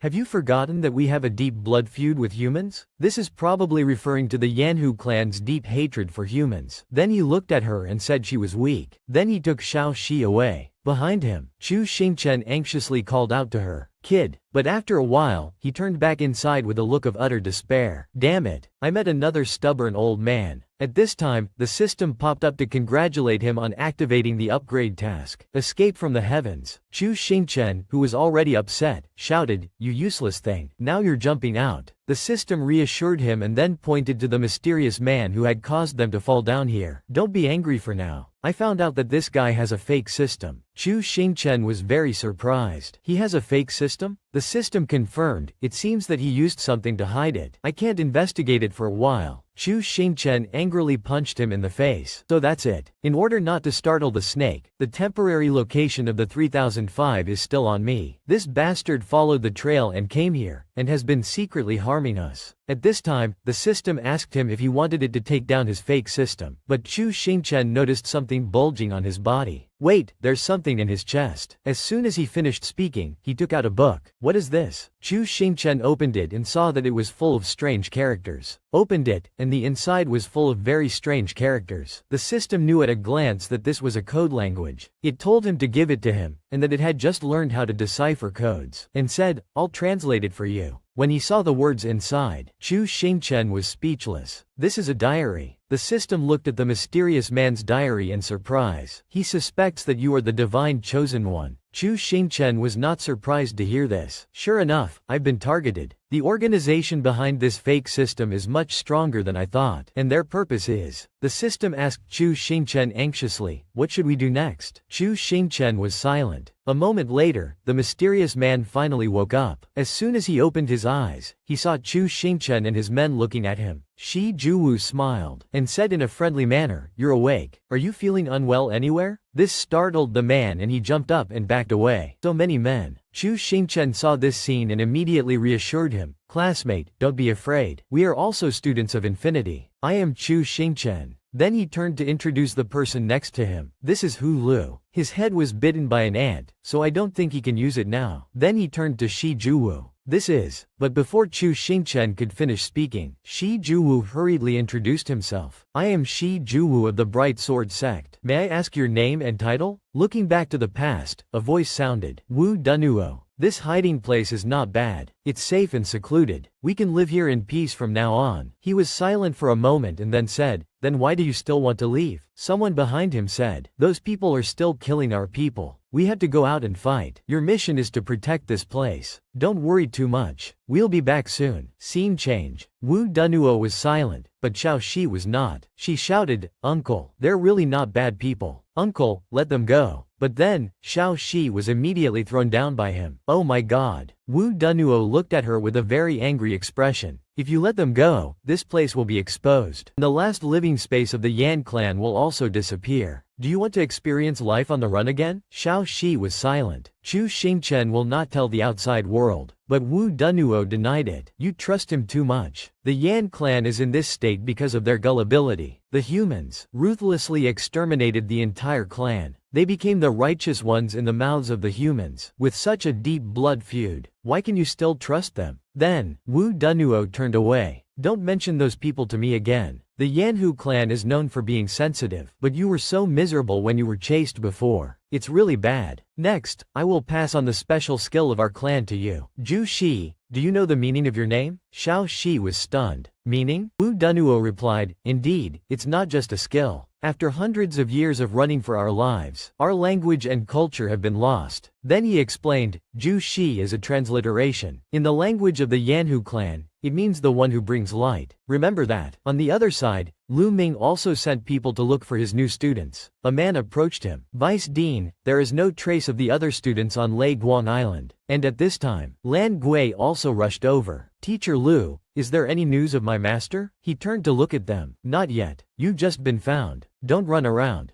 Go and rest first. Lan Gui panicked. No, I won't go back until I find my master. Bing Xiaoling was just as worried. Teacher Lu, have you explored underground? Below, Chu Xingchen and his men were not idle either. How far does this lead to? I'm so hungry. I've been digging for days. Chu Xingchen knelt down on the ground. Can't dig anymore. Seeing this, the man shouted, why are you lying down again? Chu Xingchen replied tiredly, I used up too much energy fighting the old monster before. With that old monster before cost me too much energy. Brother Hu, I'll have to rely on you next. Seeing this scene, the man surnamed Huang thought to himself, this Chu Xingchen is a useless person. He rests whenever he has nothing to do. I dug the whole way, but these idiots don't suspect me. So I'll take this opportunity to get closer to them, and it'll be easier to probe him later. But it's different for Chu Xingchen. He chuckled to himself. Save your energy and see if you can exhaust him to death. At this time, he continued to dig and saw light coming in. It's through. Let's go out quickly. Hearing this, Chu Xingchen and Shi Juwu also emerged. Looking at the scene in front of him, he couldn't help but be stunned. This place is. Suddenly, the man surnamed Hu shouted, is this the exit? Then he ran up the nearby stairs. Hurry up,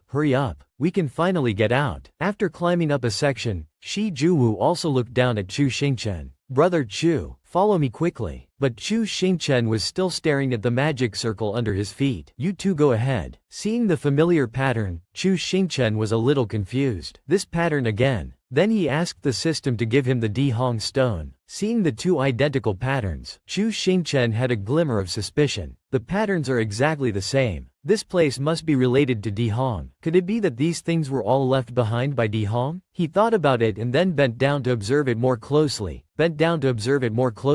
Completely oblivious to the fact that the stone had fallen into the magic circle. What kind of magic circle is this? The stone behind him suddenly activated. Di Hong's image appeared behind Chu Xingchen. Suddenly, the ground shook violently, causing the people above to panic. What's going on? Why is there a sudden earthquake? The man surnamed Hu urged everyone to climb up quickly. We'll be safe once we get out. Shi Juwu looked down below, very worried about the male protagonist's life. Brother Chu, come up quickly. Chu Xingchen didn't pay much attention to his words. He looked back at the magic circle, also very confused as to why these magic circles were suddenly activated. He picked up the stone. At this moment, on Xiao Zai's side, she was still training with Wu Dunuo. A purple cord tied her to the tree next to her. Xiao Shi tried to escape as quickly as she could, but her tail was still stuck. Tail. Seeing Xiao Shi so weak, Wu Dunuo looked disdainful. He snorted coldly. Can't even hold on for half an incense stick? Today's training will be doubled. At this time, they also found that the ground was shaking violently. Xiao Shi was unsteady. Earthquake. But Wu Dunuo found that something was wrong. He immediately realized that the shaking was coming from the center of the base, and ran away in a panic. This kind of earthquake means that the mechanism has been activated, but only the princess can activate the mechanism. How is that possible? When they arrived, they saw a familiar figure. It was Chu Xingchen. He was trying to pull his hand out of the stone pillar. Xiao Shi was puzzled. Chu Xingchen, what's wrong with you? He tensed his abdominal muscles and buttocks, pulling his hand out while explaining to her. A pillar popped up here. I put my hand on it and couldn't pull it out anymore. It's sucking my soul power. Unlike the urgency of Xiao Shi and Chu Xingchen, Wu Dunhuo was stunned. He couldn't speak when he saw Di Hong's image. Princess, princess. On Chu Xingchen's side, there was chaos, and on Lan Gui's side, there was 10 times more chaos. Lu Ming put his hand on the ground. A white light emanated from him. Behind him, Bing Xiaoling asked worriedly, Teacher Lu Ming, how is it? He was tired and sweating profusely. I've used my divine sense to search the area, but I can't find them. Maybe they're not on this island anymore. Or maybe we should search underground around the island. At the same time, the place where he was standing was also shaking violently. Lan Gui panicked. Earthquake. At this time, Shi Juwu was just as flustered. When Shi Juwu was about to jump down, Hu Lu stopped him. Hey, don't go down there. Chu Xingchen below also hurriedly stopped him. Chu Xingchen below also hurriedly stopped him. Don't come down here. I'm fine. Everyone, get out of here. I'll be right up. Despite Shi Juwu and Hu Lu's concern for Chu Xingchen's safety, the mysterious student had already run up. He looked up above him, where a water-like barrier blocked his way. Barrier. It really is the exit. He climbed out. Chu Xingchen below also breathed a sigh of relief. Out. Xiao Shi was now desperately trying to pull his hand out. Unbeknownst to him, Wu Dunhuo was still calling out in a daze, Your Highness. Hearing this, Chu Xingchen finally spoke up. Who's a princess? I'm about to be sucked dry. Can you save me first? Wu Dunhuo pressed the mechanism next to him. A halo appeared. Xiao Shi was very surprised. It stopped. The main character behind him finally pulled his hand out. He counted and counted again, and thankfully, he still had all 10 fingers and hadn't lost any. Wu Dunhuo said to him, You're not Her Highness. Your soul power is weak. You can't even maintain the activation of the mechanism. Then how can you do these things? A human like you. Why do you have Her Highness aura? Wu Dunhuo became more and more angry as he spoke. Who are you? Chu Xingchen looked back at the stone. Her Highness aura. Could it be that? Chu Xingchen seemed to understand something. So that's how it is. It's been a long time coming. It's been a long time coming. You Di Hong's subordinate? Then I understand. Actually, I'm the one who was sent by your princess. Chu Xingchen picked up the stone. He said with a very determined look, to rescue the De Yanyu clan. The story has to go back 11 years to Mount Dala. Chu Xingchen was still a child at this time. He ran into the house quickly. Chu Xingchen called out to Di Hong with tears and snot all over his face. Where's my little Luhua? Did you eat it again? Di Hong was still young at this time. She was holding a jug of wine in her hand and said to him, What little Luhua? You even gave a name to a pheasant. Chu Xingchen snapped back, You're drinking again. He stomped his foot in anger. I raised these chickens to lay eggs. And Xiao Luhua, you've already eaten 2 of them. I'll give you back the eggs and the chicken. But Di Hong was still drunk. And Xiao Shen is angry with me over a chicken. Di Hong immediately hugged him. It's a pity that the chicken is already in my stomach. Or I'll eat you too. So that you can be reunited with Xiao Luhua. Tianji heard Chu Xingchen's cries for help from outside. He immediately banged on the door and shouted, Hongmin Niang, you're drunk again.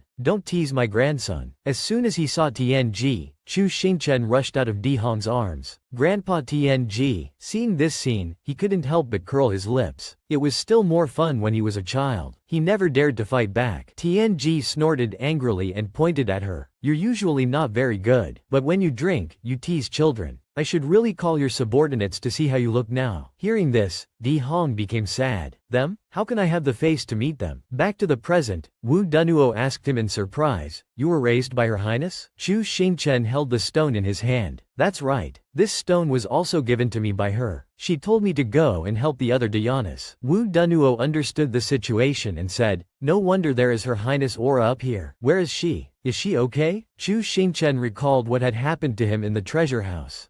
She disappeared a few years ago. I'm very ashamed of you. Wu Dunhuo's eyes were a bit complicated. Ashamed? You should be ashamed. If she hadn't believed the humans, the Dhyanas wouldn't have had an internal conflict. But if she hadn't struggled between the demons and the humans, we wouldn't have been able to create this hiding place. At this moment, there was a sound from above. Chu Xingchen panicked. Someone is breaking the barrier. It doesn't look like Lao Shi. It's someone from the rescue team. Above, everyone had gathered. It's at the bottom of this lake. Shi Juwu replied, That's right. There is an underground palace at the bottom of the lake. Brother Chu is still down there. Everyone, go and save him. One of them told him not to worry. The vice dean has already gone down. Lu Ming below is trying to find a way to break the seal. He thought to himself that the seal was too strong. What's the origin of this place below? Just then, Chu Xingchen and Xiao Shi also surfaced. Not only did they surface, they were also blown up. Shi Juwu was worried. Brother Chu, Xiao Shi. As the two were about to fall, a golden hand appeared and caught them. It was Lu Ming. Seeing that he had left, Shi Juwu immediately ran over. Brother Chu, are you two okay? Behind him, Lan Gui also ran over in a panic. Master. They immediately hugged him. And beside him, Xiao Shi also hugged Bing Xiaoling. Shi Juwu asked him how they got out. Where is that old monster? Chu Xingchen replied, I don't know how I activated the mechanism. The underground palace shook. We got out at the last moment. The old monster was buried inside. Lu Ming also walked up from below. He said that this place was originally a forbidden area. Any demon could exist. Fortunately, you two are okay. It's very dangerous here. We'll go back to the academy and talk. Chu Xingchen agreed and then looked back at Xiao Shi. Talk. Chu Xingchen agreed and then looked back at Xiao Shi. Recalling what had happened earlier, Wu Dunuo had given Xiao Shi a strain. He said it was a storage device, and also a communication device for the De Yanyu clan. You must go out.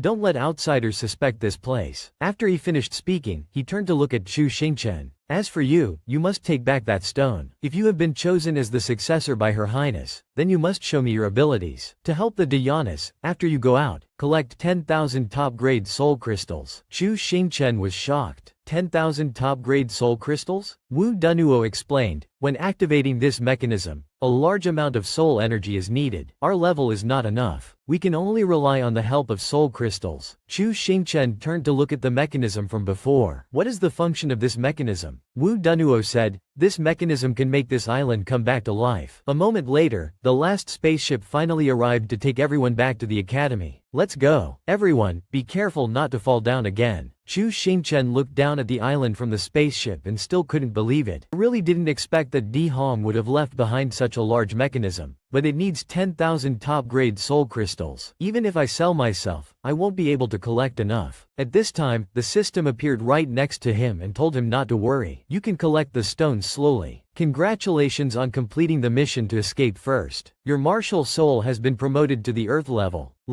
Chu Xingchen was absent-minded. How can you make the reward for each mission so annoying? The system knocked him on the head in anger. Didn't I give you a tractor? That's right. What should I do with that brat? Chu Xingchen turned to look at him and saw him looking at him. He pretended to wave and said to the system, just leave him alone. You swallow him whole. It will startle the snake and they might send another one. And that guy is also creepy. He smiled, a really disgusting smile. Suddenly, Lan Gui came over and told him to look. We've arrived at the main island of the Wujia Gate. She said with a smile, I'll be able to go to school with my master from now on. I will definitely cultivate well. Shi Juwu also smiled and said, I will soak in the training room every day to train my swordsmanship. Become a great hero soon. And he was happy too. I will also work hard on the farm. A moment later, in the Wushan Square, Lu Ming looked at the third princess beside him. He said gently, everyone has suffered. I'll send someone to take you to rest. But on the contrary, Lan Gui was very excited. Teacher, we're not tired. Can you let us go and see the academy first? Hearing Lan Gui say this, Lu Ming also agreed. He said to Wang Ming beside him, that's fine, but I have something urgent to do. Wang Ming, you take your fellow disciples for a walk. After Wang Ming agreed, Lan Gui turned to him and said, I thought Wujia was an ordinary academy. I didn't expect it to look so grand. Senior brother, take us to the dormitory to have a look. A moment later, they were led by Wang Ming to the dormitory of the Wujia Academy. Looking at the desolate scene, Lan Gui must have wanted to take back what she said just now. The room is really broken. Chu Xingchen was no exception. It seems that there is a big difference from the main gate. Hearing the two of them say this, he pretended to cough a few times to avoid embarrassment. My academy was renovated last year, but the funds ran out as soon as the entrance to the square was completed. Looking inside, Lan Gui couldn't help but be shocked. The inside is actually a bunk bed. Just then, a cockroach came out from somewhere and startled her. Cockroach. Shi Juwu smiled. It's a bit rough, but it's okay to live in. Then he turned to Wang Ming and said that as long as there is a training room, can you take me to have a look? But after Wang Ming led him to the training room, Shi Juwu was stunned. It was even worse than the dormitory just now. Wang Ming smiled and explained that this was the old room from 200 years ago. The equipment inside is used gently, they are all antiques. Now he also understood Lan Gui's suffering, and even stood on her side and said that she wanted to drop out. Bing Xiaoling smiled wryly. It's still okay, she said, but I usually need a lot of medical books, the library. But in the end, Bing Xiaoling was no exception. The facilities here are too bad. Just like them. Chu Xingchen only wanted what he wanted. He said to Wang Ming with a smile, "Oh my god, don't be so demanding. Isn't it enough to have land to grow? Senior brother, I want to go and see my land. I thought that my field would be very good." But when Wang Ming pointed to the front and said that these hundreds of acres are all yours, Chu Xingchen couldn't help but be stunned. It wasn't because these hundreds of acres were all his, but because of their land. Wang Ming was embarrassed. "Actually, we used to plant some fields, but they all died in the end. Maybe we don't know how to grow them." Just by holding the sand, Chu Xingchen found the problem. "Maybe it's not your problem." Chu Xingchen was miserable. He couldn't laugh. "I can't cry either. This land is even poorer than Mount Dala." Now he really sympathizes with them. They all want to drop out. Seeing that the four of them were all discouraged, Wang Ming was embarrassed and now he was even more flustered. "Don't be like this, everyone." A moment later, it was time for dinner. This is today's meal. But when the bowls of rice were just put down, Lan Gui couldn't help but get angry. "Where is the chef? Do you know how to cook? I'm going to kill him." But on the contrary, Xiao Shi was very calm.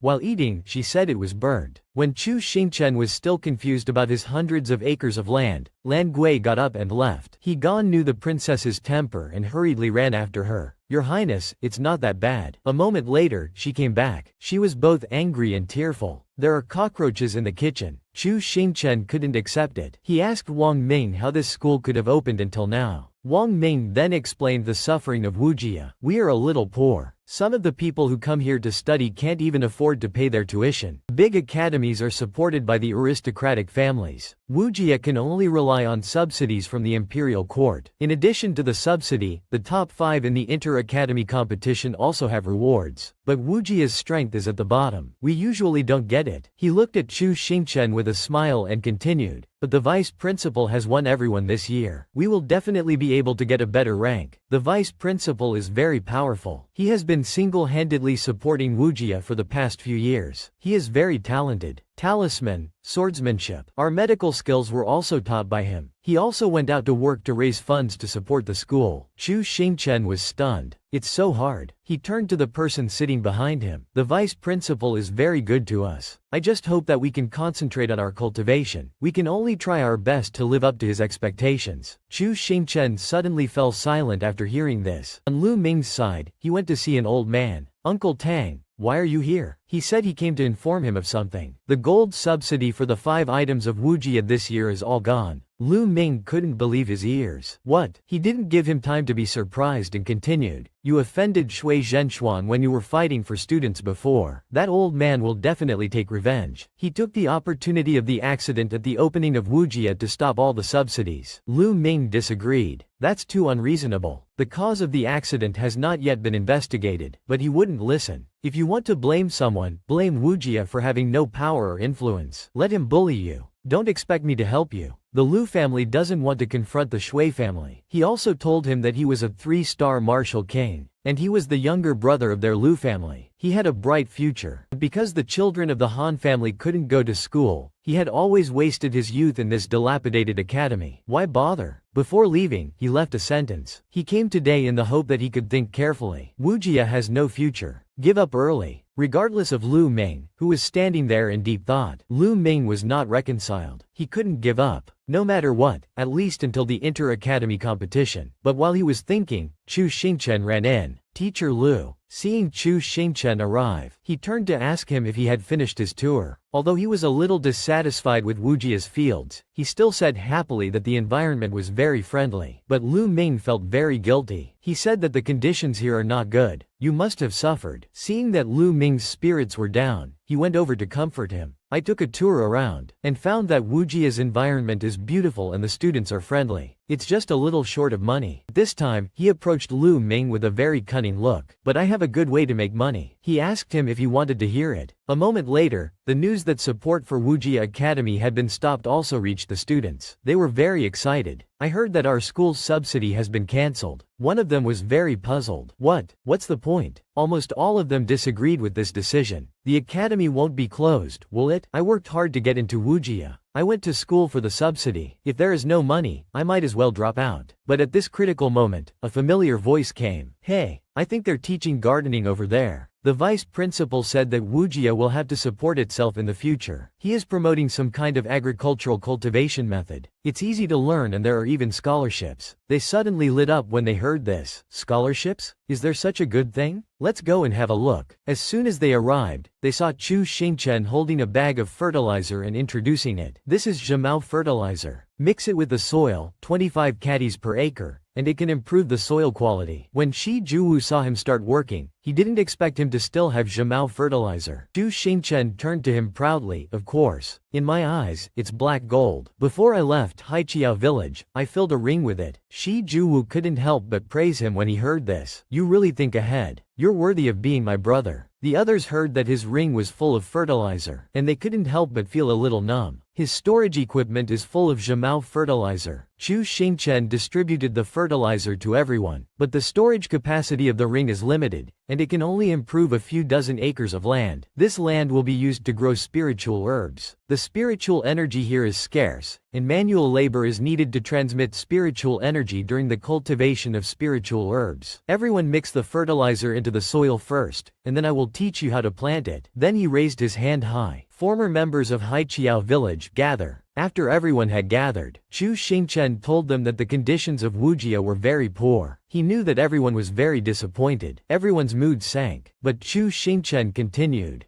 Poor conditions have never been a reason to be lazy. Wasn't it the same when we were in Haiqiao village at the beginning? After he finished speaking, he handed them a booklet. He said that this was the development plan that he had discussed with the vice principal, and asked everyone to read it. Wujia's current capital is insufficient, and most of the disciples are self-taught. Without any method, I want to expand the cultivation of agriculture and develop the economy so that everyone can progress together. Spread the glorious ideals of Haiqiao village. Everyone, you followed me into Wujia, so you must trust me and also trust yourselves. We can turn Haiqiao village into a place of green hills and clear waters. And we can also revive Wujia. Unity and fairness will always be our goals. He asked them, will we write the history of Wujia? Do you have the confidence? Seeing Chu Xingchen full of fighting spirit, everyone was also very determined, and they said yes in unison. Everyone regained their spirits at this time. So shall we set sail for the Sea of Stars? It just so happens that I am a water element. I can do ideological work. Seeing this scene, Lan Gui was very impressed. Master, you are really amazing. You have made everyone so positive with just a few words. I must become someone like my master. Some people standing outside couldn't help but break out in a cold sweat. Why are those people acting like they've been injected with chicken blood? Who knows? What's this about cultivating agriculture? Are you kidding me? Are those rich guys playing with us? Can agriculture even be cultivated? They didn't notice that behind them, Hu Lu had already put his hand in to taste the Zhimao fertilizer. Hu Lu's act of pretending to be a fool was really too successful, to the point that he even dared to taste the Zhimao fertilizer. Putting that aside, the others also decided to listen to the vice principal. After Chu Xingchen and everyone had made up their minds to reform the fields again, he began to discuss with Shi Juwu and the others. The main goal of the current stage is to make money. He said to Bing Xiaoling, the learning department, organize the students into groups of 5 to learn how to grow spiritual herbs. We will sell all the medicinal herbs we grow. He Jane asked him in confusion, sell them all? Aren't we going to keep them for our own use? But for Chu Xingchen, it was different. All things are difficult at the beginning, and without capital, it is impossible to develop other plans. We can only sell them. Teacher Lu has also gone to the mission office to accept more than 100 missions. Perhaps he can also earn a little. Wang Ming couldn't help but shed tears when he heard this. Vice principal. Everyone else also thought it was reasonable. Vice principal. Everyone else thought it made sense. At this time, He Jane thought of an idea. We can borrow money from our families. My family has money. Chu Xingchen insisted that he couldn't borrow it. He recounted how he had also asked Teacher Lu to borrow money to raise capital at the beginning. But now, helping Wujia is the same as confronting the Shui family. Everyone should not make things difficult for their own families. Moreover, your parents may be hoping that Wujia will close down so that you can go to a better place. Lan Gui found it very reasonable. She frowned and said, "That's right. My brother and father didn't want me to come to Wujia." Chu Xingchen continued, "Next is the research department. Most of the soil in Wujia is acidic, and we must improve the acid resistance of the crops. And at this time, Brother Hu outside. This Chu Xingchen just wants to farm, right?" Then he looked back at the diary to observe Chu Xingchen. He wakes up early in the morning to eat at the hour of the snake and discusses research and development for the sea and farming. After entering the academy, there were no major moves. The Great Five of the 3000 once said, "The Son of God has three characteristics. One is that he is powerful and likes to show off. The second is that all the people of the opposite sex are devoted to him. The third is that he has a divine artifact." He thought for a moment and felt that the first condition was not suitable. Chu Xingchen is only a 5-star martial artist, and he only likes to farm. Then he recalled the scene of Chu Xingchen and the others of the opposite sex. Likes to farm. Then he recalled the scene of Chu Xingchen and the other people of the opposite sex. The second condition, according to my observations over the past 2 days, is not necessarily suitable either. As for the artifact, he didn't use it at the critical moment on the island before. Is this person really the Son of God? Forget it. Let's just keep an eye on him for now, and wait for the orders of the Great Five of the 3000. But he followed him for half a day and found nothing. At this time, Chu Xingchen was going to the toilet, but he didn't spare him. Chu Xingchen couldn't help but be annoyed. "It's not necessary to follow me even when I go to the toilet. Does he think I didn't find out?" As soon as he approached, the warning from the person beeps. Seeing him like this, the system comforted him. After all, his rank is higher than yours. Normally, you wouldn't be able to find out. Chu Xingchen gritted his teeth and thought to himself, now the whole school is trying to make money. This damn thing doesn't work, and it sneaks around following me. If this continues, it won't do. I have to think of a way. A moment later, in the dining hall, the girls surrounded Chu Xingchen. "Secretary," Chu Xingchen kept complaining that there was too much to do every day. "I really can't do it. I want to find a secretary." The girl next to him asked, "Aren't the three of us helping you?" Chu Xingchen replied, "Everyone also has their own department's work to do. It's not good to always bother you guys."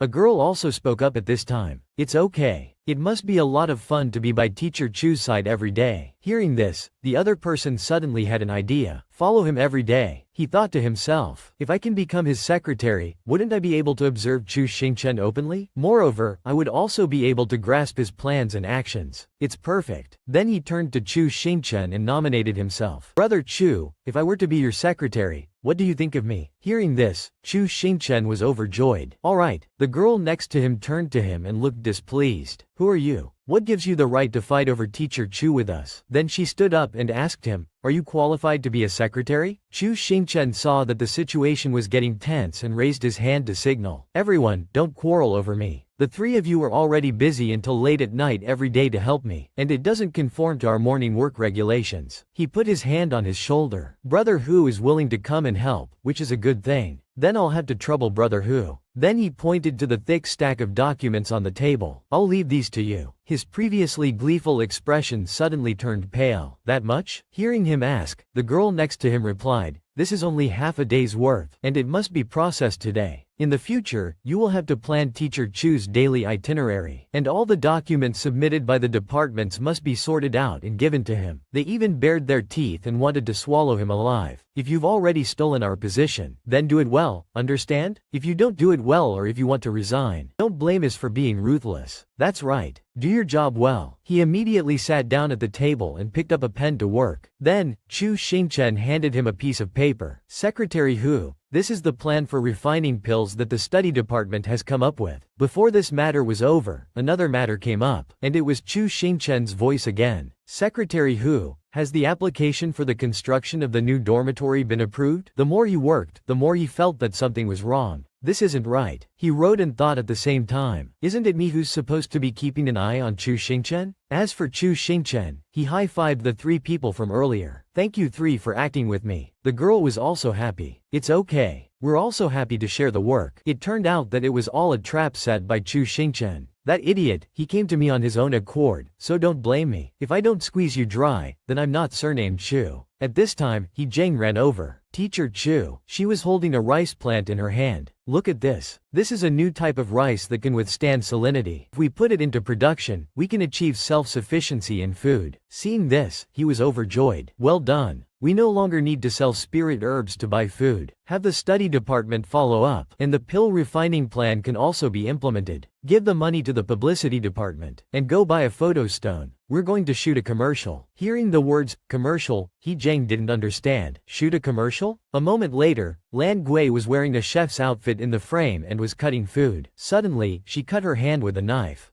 Hearing the scream, Bing Xiaoling ran in with a very worried expression. Your Highness. She acted deeply and fell to the ground. Bing Xiaoling also cooperated by asking, how could you be so careless? Did you cut your finger again? Lan Gui said, I only cut my main artery. It's just a small wound. But the current situation is definitely not a small wound anymore. Bing Xiaoling quickly took out a jar of medicine and smiled professionally. We can't ignore it just because it's a small wound. Why don't we try Haiqiao Village's blood coagulation pill? A secret recipe from the Jia Lan Shui family. It contains 7,749 famous medicinal ingredients, specially designed for immortal cultivators. It tastes sweet and doesn't need to be refrigerated. It's effective both internally and externally. Even if your head falls off, it can stop the bleeding. Lan Gui also reached out her hand, which had been washed with the medicine, to help, and she pretended to be surprised. Wow, my hand is healed. It was Lan Gui's turn to advertise. She picked up the bottle of medicine. Haiqiao Village's blood coagulation pill, a life-saving medicine, specially recommended by Her Royal Highness the Princess. When buying, please look for the seal of Wujian Academy. Chu Xingchen watched the commercial they had just shot. Everyone behind him burst out laughing. Only Lan Gui and Bing Xiaoling were embarrassed and didn't know what to say. At the Shui family, Mo Ran walked into the study. Grandpa, are you looking for me? The old man asked her, how have you been in Shenyue lately? Mo Ran said that she had been concentrating on her cultivation. But her grandfather didn't just ask about that, and he reminded her that she was the heir to the Shui family. It was not enough to just cultivate. She also had to learn how to socialize. She should normally interact more with Wei Shan, who was her fiancé. Then he mentioned the matter of Wujian Academy. Wait until Wujian closes, and the princess and the second young master of the Shi family will also come to Shenyue. At that time, you must interact with them more. Hearing this, she was startled. Close down? She continued, the recent situation in Wujian doesn't seem to be bad. The old man didn't understand what she was talking about. Outside, people were excitedly discussing the medicine that Wujian Academy was advertising. Come and see, the hottest product recently, Haiqiao Village's blood coagulation pill. The effect is very good and the price is reasonable. The princess ate it and praised it. Buy now and get a bag of Wujian Hero's Courage Powder. It nourishes the brain and calcium. If you are interested, you can watch the commercial. He then showed a screen, on which was the commercial for Lan Gui and Bing Xiaoling. Inside, Lan Gui's voice was just playing. Haiqiao Village's blood coagulation pill, a life-saving pill, a protective pill. A man was holding a billboard. Is this using a photo stone to print it on paper? That's new. The man next to him laughed out loud and said, it looks unreliable. Give me a bottle. The people on the street were also talking, and there was another stall selling Wujian's products. There are so many people. A man standing there also joined in the fun, and said, the poor magic school couldn't open anymore, so they started to sell things to make a living. They really know themselves. Her Royal Highness the Princess didn't even cultivate, and went to film this thing. It's a disgrace to the royal family. It seems that this blood coagulation pill is more effective than similar products on the market, and I heard that it's a secret recipe from the Shui family. One of them whispered, that's a lie. Someone asked old Madame Shui, and there's no such thing as a Shui family secret recipe. This kind of secret recipe must have been stolen from somewhere else by these poor ghosts. A moment later, they were counting the money they had made from selling the medicine. 150,000 and 8,000. Chu Xingchen was excited. This month, we earned 150,000, 8,000, and 7. Excellent. He continued, first, we will give scholarships to students from poor families who have performed well. The departments that need funding should quickly submit their requests to Secretary Hu. He then showed a piece of paper to everyone, on which were written the names of new products. He said, next, the new product plan. We will use the blood coagulation pill as a model for marketing. The system prompted him, where did you get the recipe for this random medicine? Chu Xingchen was embarrassed. It's just something I researched and developed in Dala Mountain. While the others haven't yet seen this business opportunity, we should quickly make a fortune. Chu Xingchen looked at the paper with a sly smile. Suddenly, a voice came from outside. Teacher Chu, something's happened. The academy next door has suddenly sent people to bully our people at the port. Hearing this, everyone was shocked. Hu Changwang. The scene changed to the people of Wujian Academy being beaten up. One of them was beaten in the face. A sarcastic voice said to them, as expected of a poor school. The smell of blood was everywhere. Beat them up. Hu Lu hugged the student who had been beaten, and reasoned with them, it's against the rules for academies to fight. What right do you have to beat people? The man next to him was just as dissatisfied as Hu Lu. It's that group of dandies again. For those who don't understand, dressed in silk and satin here describes a luxurious lifestyle. The other man didn't seem to feel any remorse, and he looked at them with contempt. Beating people? I'm just doing this for the heavens. My brother bought Wujan's blood coagulation pill. After eating it, he kept vomiting blood. You are heartless. Using the pretext of the Shui family's secret recipe to sell poison. Don't you deserve to be beaten? Then they continued to beat the Wujian students, which angered many of them. You're shameless. Our blood coagulation pill is not poison. But on the contrary, he didn't panic. Not poison? Show me the evidence. Show everyone the recipe. Who would believe you if you just said that? But the Wujian student knew what they wanted, and he definitely wouldn't hand it over. You want the recipe? You're bullying others. The other man leaned in close. So what if I'm bullying you?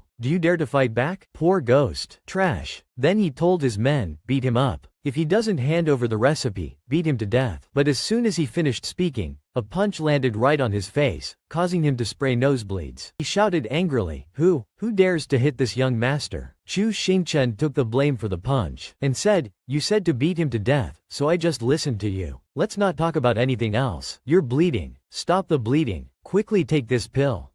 As he spoke, he pushed the pill into his mouth. He was surprised. No, it's not bleeding anymore. This pill is so effective. Chu Xingchen smiled and asked, is that so? As soon as he finished speaking, he punched him in the face again. Chu Xingchen looked like he wanted to eat him alive. And yet you still say that the blood coagulation pill is poison. He was both angry and tearful. He pointed at Chu Xingchen and said, you dare to hit me? Do you know who I am? You're so bold. Suddenly, Lan Gui's voice came from behind. I think you're the one who's bold, coming to Wujian to cause trouble. Do you think I'm dead? Shi Juwu and Hekan followed behind her. Immediately, two people stepped forward to restrain him. He didn't understand what was happening, and said, what are you doing? How dare you arrest me? Let me go. Even the princess can't bully others like this. Lan Gui remained calm. You came to Wujian to cause trouble and you're saying that I'm bullying others? He assumed a posture of greeting the third princess. Your Highness, please forgive me, but I didn't come here today to cause trouble. My humble self is Shen Yu Zhenyu Tong. Your Highness may not know, but there has been a lot of controversy over this blood coagulation pill recently. Many people have had adverse reactions after taking it. Then he turned to Chu Xingchen and continued, I think Wujian must have taken advantage of your reputation. They must have added something else to the medicine. That's why they refused to release the recipe for the medicine. To protect your reputation. Lan Gui became even angrier when she heard this. She told him to stop talking nonsense. What adverse reactions? But Zhenyu Tong remained defiant. Every word I said is true. The Chu family's medical clinic has treated such patients. He proudly said that the second prince had sent someone to investigate this matter. He continued to speak proudly, as if challenging Lan Gui. First, there was the incident with the airship when Wujian first opened. And now there's this. The Ministry of Rights has already prepared to revoke Wujan's operating license. Everyone was shocked. What? No way. Won't that ruin everything? But among them, some still believed that Wujan's operating license would not be revoked. Lu Ming's appearance surprised everyone. He spoke up, I just came back from the Ministry of Rights, and I negotiated. In this year's inter-academy competition, if Wujian can make it into the top 3, then their operating license will not be revoked. He then showed everyone a piece of paper, on which the first prince had personally guaranteed Wujan's safety. Lan Gui was overjoyed. Big brother. But Zhenyu Tong looked smug. Top 3? Don't even think about the top 3. You won't even make it past the preliminaries, will you? Do you think you can change your fate just because you have a few outstanding students? The inter-academy competition is a team competition, and with your current mediocre strength, it's laughable. You might as well hand over the secret recipe, and the second prince might show you some mercy. Not to mention, he then moved closer to the third princess. Your Highness, these ignorant people are not worthy of you. Don't you agree? Came here today to deliver a message from the second prince. Wujian has damaged the interests of the aristocratic families, and it will not be long before it is destroyed. Go back to Shenyue obediently. That is where you belong. Lan Gui, who had been silent until now, suddenly spoke up. Do you know what? There are two kinds of people I despise the most. One is a small person who relies on his power, like Lan Fengji. The other is a pig brain who relies on his proximity to power, like you. When Lan Gui said those words, her eyes were filled with contempt, causing Zhen Yu Tong to break out in a cold sweat. A moment later, Zhen Yu Tong and his men were hung up. Below, Lan Gui looked up at them angrily and said, "Who are you trying to intimidate? You want to use Lan Fengji to suppress me? How foolish." And he can, Shi Juwu, and Bing Xiaoling felt a sense of familiarity when they saw this scene. Like skewers of meat, Lan Gui turned to Chu Xingchen and asked, "Master, did I do well?" He gave her a thumbs up and praised her. "Well done. It seems you have been studying very hard." He can, who was standing beside her, was also shocked. "What did you teach them?" Some of the people behind them were also gossiping. "These new students are too impulsive. They're meddling in other people's business. They have the princess backing them up, so of course they're not afraid. But won't the Chu family hold a grudge against us? We can't make it into the top 3, so we might as well just hand over the recipe." Lan Gui was very upset when she heard these things. She turned to them and asked, "Hey, what's wrong with you guys? I helped you out, and now you're saying I'm meddling in other people's business. And as for handing over the recipe, do you have the guts?" But they also had their reasons. He told the princess to calm down. "We can't afford to offend those people. If we get beaten up, we'll just have to endure it, and it won't affect our cultivation. We're used to it. You helped us out this time, but once you're gone, we'll be bullied even more than we were before. We're just trying to protect ourselves." Just as Lan Gui was about to say something, Lu Ming stepped forward and told her to calm down. "There's something we need to discuss, so please come with me." A moment later, Lu Ming told them something. Lan Gui's expression was one of concern, and she said, "I hope you're not asking us to participate in the inter-academy competition." She then clenched her fists and said resolutely, "Of course not. Didn't you see how arrogant that guy was before? We definitely had to crush him." Lu Ming was somewhat reassured when he saw her enthusiasm. "That's good. The students of Wujian are not very enthusiastic about the inter-academy competition, but with everyone here, the situation is much better. If you are sure you want to participate, we will start a special training class in 2 days. This is the training plan. Please take a look." With that, Lu Ming handed them a piece of paper. Lan Gui read the paper. "At the hour of the cat and 2 quarters, go to class. The first event of the inter-academy competition will be a team competition for 30 people. The 14 winning academies will then be eligible to enter the elite competition for 7 people. The results will be based on a total score." But Chu Xingchen, who was sitting there listening to the explanation, kept dozing off. The system angrily hit him on the head. "Wake up and listen to the lecture. Try a little harder for me." Chu Xingchen swayed back and forth. "It's 5:30 now. I usually wake up at 7. The system picked up a pen and paper and started writing. "You useless thing. You still have to rely on me." Up above, Lu Ming continued to speak enthusiastically. 63 students have agreed to participate in this year's competition. From among them, we will select 30 people to represent Wujian in the competition. This will also decide the fate of Wujian. Chu Xingchen was so sleepy that he fell into Xiao Zai's arms. But up above, Lu Ming continued to talk incessantly. "But my expectations for everyone are not just to be in the top 3, but to take first place. Only by taking first place. I want you to win first place. Only by winning first place can Wujian truly change its fate. And the first place team this year can win the qualification to enter the Burial Sword Valley." Hearing the words, Burial Sword Valley, Shi Juwu seemed to recall something. It is said that the Burial Sword Valley is located in the west of the Divine Kingdom, and was once the Sacred Sword Pavilion. Countless great beings left their treasures in the Burial Sword Valley after ascending, as a way of leaving behind opportunities for future generations. Chu Xingchen was not interested. He fell face down on the table. In contrast to him, the students were in an uproar when they heard this. "If we can go to the Burial Sword Valley once, it will be worth it in this life. We must try our best to win first place." Lu Ming continued to speak from the podium. "The team that wins first place this time will also win a prize of 5 million. Hearing this, Chu Xingchen, who had been bored and lying on the desk, suddenly sat up with his eyes wide open. 5 million? First place? We must definitely win first place. Lu Ming saw that everyone was excited, and he was secretly pleased. Very good. This is the right kind of momentum. Next, we must quickly raise our ranks. Take Shenyue for example. The members of their team competition are all Grand Martial Masters with 2 stars or more, but our highest is a Grand Martial Master with 3 stars. There are still quite a few people who are still at the Martial Master level. Lu Ming explained, 5 stars is 1 level. Each time you ascend a level, you will gain a skill. We have fewer skills than our opponents at the Grand Martial Master level, which is very disadvantageous for fighting. He secretly asked the system, can I also gain skills by leveling up? Why don't I have any? The system replied, the card it gave you can be considered a skill. Then it took out a few cards. Flamboyant life skill. Cooldown time, 3 years. Charming sound. Martial artist cooldown time, 1 day. Chu Xingchen couldn't help but frown. The cooldown time is too long. The system angrily shouted at him, that's why you should level up quickly. How long have you been stuck at Martial Master 5 stars? Everyone else is already a Grand Martial Master. I hope the host will quickly ascend to the Grand Martial Master level. Shorten the cooldown time of the skill. He turned his face away, his expression full of unspoken dissatisfaction. Useless. My maternal grandfather is still more reliable. Lu Ming told everyone that he had studied the agricultural cultivation method. It is very suitable for leveling up as a foundation. Therefore, today's training is for each person to plant 50 mu. Hearing this, everyone was very surprised. Chu Xingchen was no exception. Wujian has a problem with its soil, so seeds can only have a chance of surviving if they are infused with soul power. Planting 50 mu is already not easy, and you have to constantly infuse it with soul power. He added, those who belong to the water element will go fishing, and you can't use tools. You can only use your soul power to manipulate it. 1,000 fish. Those who belong to the earth and wood elements will build dormitories, and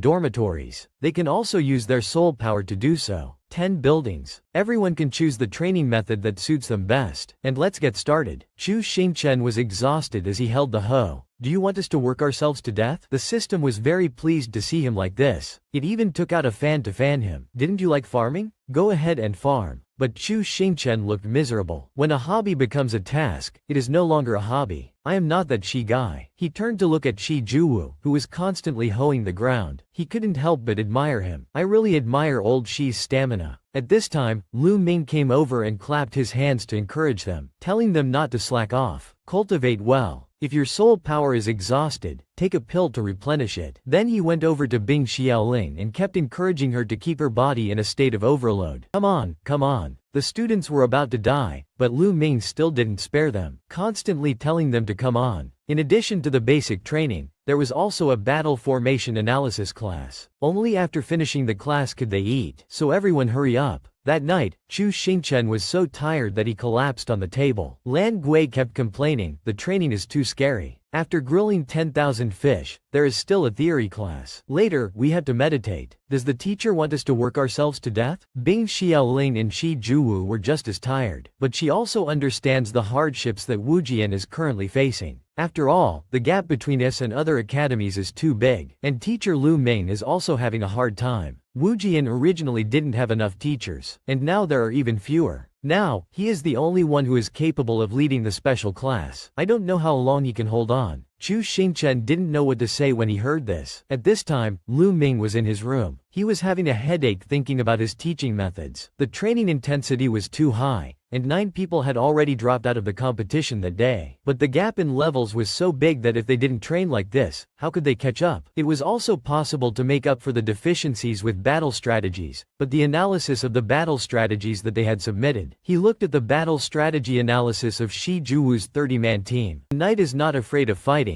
His sword chi travels 30,000 miles, and one sword kills 14 states. Lan Gui's was, if you dare to fight me, I will kill your entire clan. He even drew flowers and leaves on his paper. Shui Xiaoling's was, listen to the commander. And Zhu Zai's was, I'm very good at dodging, they won't be able to hit me. Hu Songlai's was, teacher, save me, I want to resign as the student council secretary. Don't tell Chu Xingchen and the others. Chu Xingchen and the others about it. Lu Ming held his head in his hands and thought to himself, why don't you save me first? Lu Ming felt like fainting, but he still had to encourage himself. No, I have to be patient. I still don't understand these kids. Finally, he read Chu Xingchen's paper. The paper said, it is not good for us to use our full strength at the same time. It is not good to engage in direct combat with the enemy. Therefore, we should base ourselves on the strategic situation and use guerrilla warfare to increase our combat effectiveness. Ensure flexibility, seize the strategic initiative, and actively defend. Lu Ming felt that the handwriting was a bit ugly, but the analysis was very good. There were some very new ideas. He remembered that Chu Xingchen always slept in class, so he was actually so profound and unpredictable. The next day, he stood in front of the students and announced a mock battle. Everyone was puzzled. That's right. This year, we have plenty of funds. We have enough spiritual energy to activate the illusion formation of the training room. We can conduct mock battles inside. Everyone was excited. Finally, after 3 years in Wujian, we finally have a training room to use. Money is really great. If we can simulate real combat, then we don't have to worry about getting injured. Lu Ming continued, now we have 54 people. We will divide into 2 teams and conduct a mock battle. Each team will have 27 base points. Killing one person from the opposing team will earn you 1 point. If one person from your team dies, you will lose 1 point. The team with the higher score after 2 hours will win. Next, everyone drew lots to divide into teams. Chu Xingchen didn't know what to say after drawing his team. His team had Hu Lu and Hu Songlai. On the other side, Shi Juwu, Bing Xiaoling, He Can, Lan Gui, and Xiao Shi were on the same team. He was very dissatisfied. Isn't this gap a bit too big? He said to Lu Ming, Teacher, it seems that all the Grand Martial Masters are on the other team. How can we fight like this? Can we redraw? But Lu Ming was very firm in his refusal of Chu Xingchen's request. No, just fight like that. He looked at Lu Ming, but then Shi Juwu saw that Chu Xingchen was like this, so he went over and patted him on the shoulder to comfort him. Brother Chu, don't worry. I won't go easy on you. Lu Ming told everyone to enter the formation one by one. The formation began to activate, and golden patterns gradually appeared. After entering the formation, everyone's souls would enter the illusion. The 2 teams would be transferred to different locations. Now listen to my command. Both teams enter together. Lu Ming began to count down. 3, 2, 1. Everyone entered the formation one by one. Lu Ming watched Chu Xingchen's figure. This kind of team division was actually his idea. During the actual competition, it is very possible that we will have absolutely no way to retreat in front of the opponent. Chu Xingchen, this child is very talented in leadership. He can write such a strategy. Let me see how far you can go. After entering the formation, Chu Xingchen looked around. He couldn't see anything. It was pitch black. Chu Xingchen reached out and groped around, pinching something. Hu Songlai turned around and looked at him. Brother Chu, why did you pinch me? Seeing the light, Hu Lu behind him was overjoyed. There's light. That's great. I was scared to death just now. I didn't even dare to make a sound. He asked Chu Xingchen, it's so dark here, what should we do? Chu Xingchen turned to Hu Songlai and said, don't let the light shine too much. Be careful not to be discovered. The night in the illusion is not long. Let's go and check out the terrain first. Chu Xingchen used his golden pupil martial soul to scout ahead. There was nothing ahead. Chu Xingchen thought to himself, a forest? Then he turned to everyone and said, tell me the strength of your martial souls first. I have a plan. Chu Xingchen took the torch and walked ahead. Hu Lu followed behind him in confusion and asked, do we really have to act now? Can't we wait until dawn? But for Chu Xingchen, it was precisely because it was dark that the opponent would not act. Apart from killing for points, there were also battle flags in the competition. If we could capture them, we could get an additional 10 points. We can't go head to head with the opponent, so we have to take advantage of the darkness to find more points. To head with the other side, so we have to take advantage of this time to find items to score points. At this moment, a bolt of lightning struck right where Chu Xingchen was. Hu Lu shouted to him to be careful. Shi Juwu laughed from above. You dodged it. As expected of Brother Chu. Then come and spar with me. Chu Xingchen immediately turned around. Kill the monkey. An explosion in front of him blocked him. It turned out that this time it was Lan Gui who had attacked. She asked slyly, where are you running, teacher? Chu Xingchen ran desperately forward. How much do these people hate me? But as he ran, he saw something under his feet. A shadow. A bright light flashed past. Going back a bit. At this time, Shi Juwu whispered to Lan Gui, don't worry. I asked Brother Chu before. He said that he was so strong because he used a family heirloom. He was afraid of being targeted, so he wouldn't use it publicly anymore. We have to keep it a secret for him. Lan Gui suddenly stood up. Then it's no problem. Then let's kill the teacher first. Everyone agreed, including Shi Juwu and Xiao Shi. They began to discuss a plan to assassinate their teacher. The relationship between the teacher and students in this family was really cold. Lan Gui asked in confusion, kill the teacher first? Bing Xiaoling said to everyone, if you want to shoot a person, you have to kill the horse first. Mr. Chu is the key to the other side. I suggest we split into 2 groups. One team goes to find the battle flag and the other team goes to kill Mr. Chu. Lan Gui was very worried about him. But will we really attack the master? Although the teacher's rank is not Grand Master, but initially in the Black Shadow camp. Back to the present, at this moment, Xiao Shi rushes over. Let me show you the effects of my uncle's special training. You can only see that later. Suo Shenxin waves his hand, and Xiao Shi falls to the ground. The brother firmly says, don't look. After Xiao Shi kisses the ground passionately, she looks up annoyed and shouts, You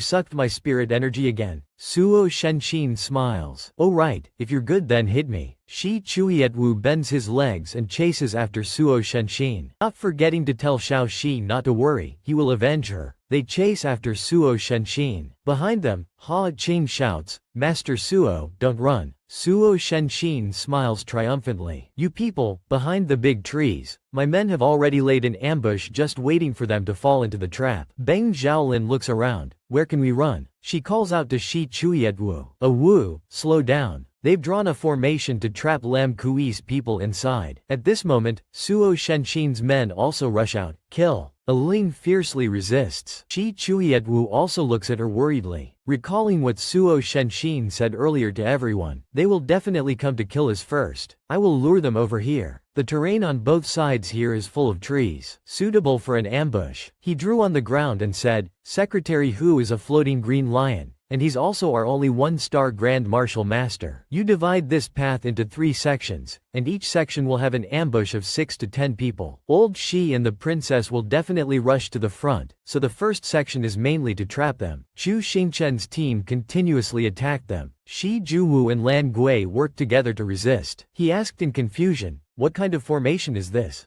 Bing Xiaoling looked at them, and Chu Xingchen also discussed with his team. We mainly support the healers in the 2nd and 3rd sections, especially Shui Xiaoling. We must catch her off guard and quickly take her down. At this moment, Bing Xiaoling was about to use healing magic when she was wrapped up by vines and stabbed. Seeing this, Shi Juwu and Lan Gui counterattacked fiercely. They used the Berserk One hammer strike to break Chu Xingchen's team's trap. Looking back at Hu Songlin, he couldn't resist and coughed up a mouthful of blood. No, I can't resist. The attack is too strong. At this moment, Chu Xingchen turned to look at him and pulled him aside. Be careful. Seeing the chaos, Chu Xingchen told everyone, the other team of the opponent is coming to help. Be careful of hidden weapons. Retreat to the west. 3 people in a team hid in the bushes. Hearing this, Hu Songlai said to him, I can't move anymore. You run away. Chu Xingchen heard this and picked him up. What are you talking about? You're a key point. How can I leave you behind? As soon as he finished speaking, the ice ribbons suddenly attacked Chu Xingchen, forcing him to use him to block it. Behind him, someone was drawing a bow and shooting at them. Chu Xingchen also hurriedly took him and ran away. Secretary Hu, you're being targeted. Don't worry, I'll cover you and retreat. Lan Gui saw this and shouted after him. Don't even think about running. Chase after them for me. The girl above told her not to chase for the time being. They are organized and dispersed. Chasing them blindly may lead to another ambush. Just now, our team has found the battle flag. We should discuss the strategy a little bit. But Lan Gui and Shi Juwu didn't care what she said and still chased after the imperial object. Master, stop. On Xiao Zai's side, she was leaning on a stick and panting.